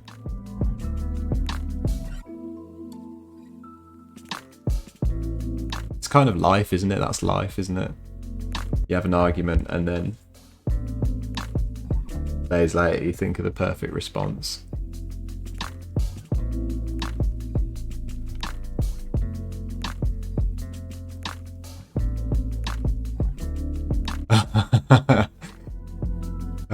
Not a bud. You're funny, man.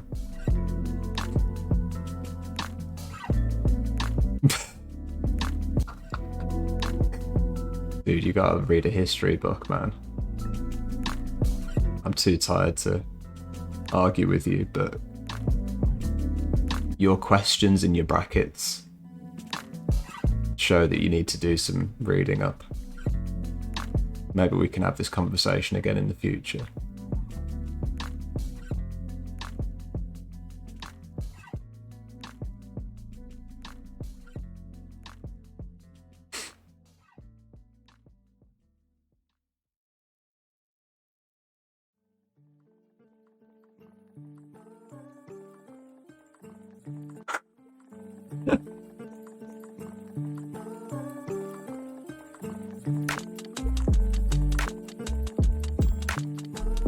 Ah, folks, this was fun.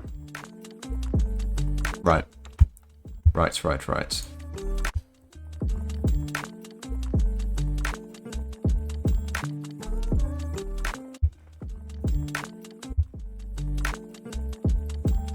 I don't know where we're going, but I do know where we're headed.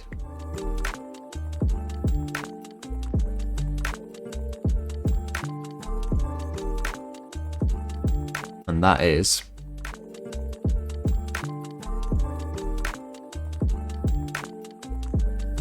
into Riverboat Jack.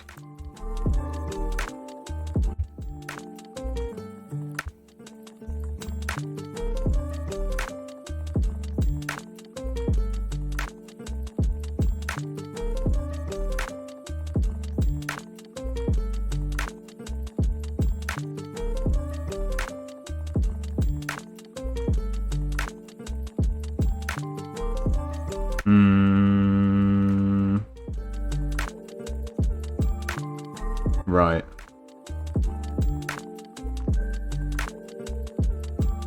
Hopefully I've done that in time.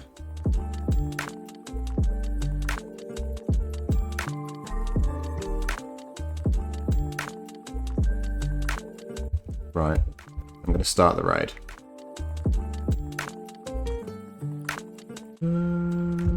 Okay. Gone. I'm gonna give it a minute. Right.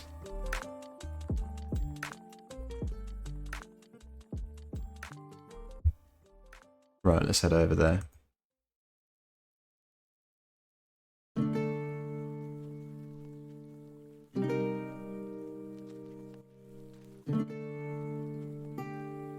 Okay. Alrighty, folks. Good to see you all, lovely people. Cat Pig, Public, The Mold. Who have I missed? Ah, so Yogi 1. Sorry, I missed you there, mate. How did I miss you? Very good to see you, my friend. Who have I missed? Anglishane, good to see you. Alright, everybody. Take it easy. Like I said, I'm away at the weekend, but I'll be back on Monday nights. So take care until then. Stay safe.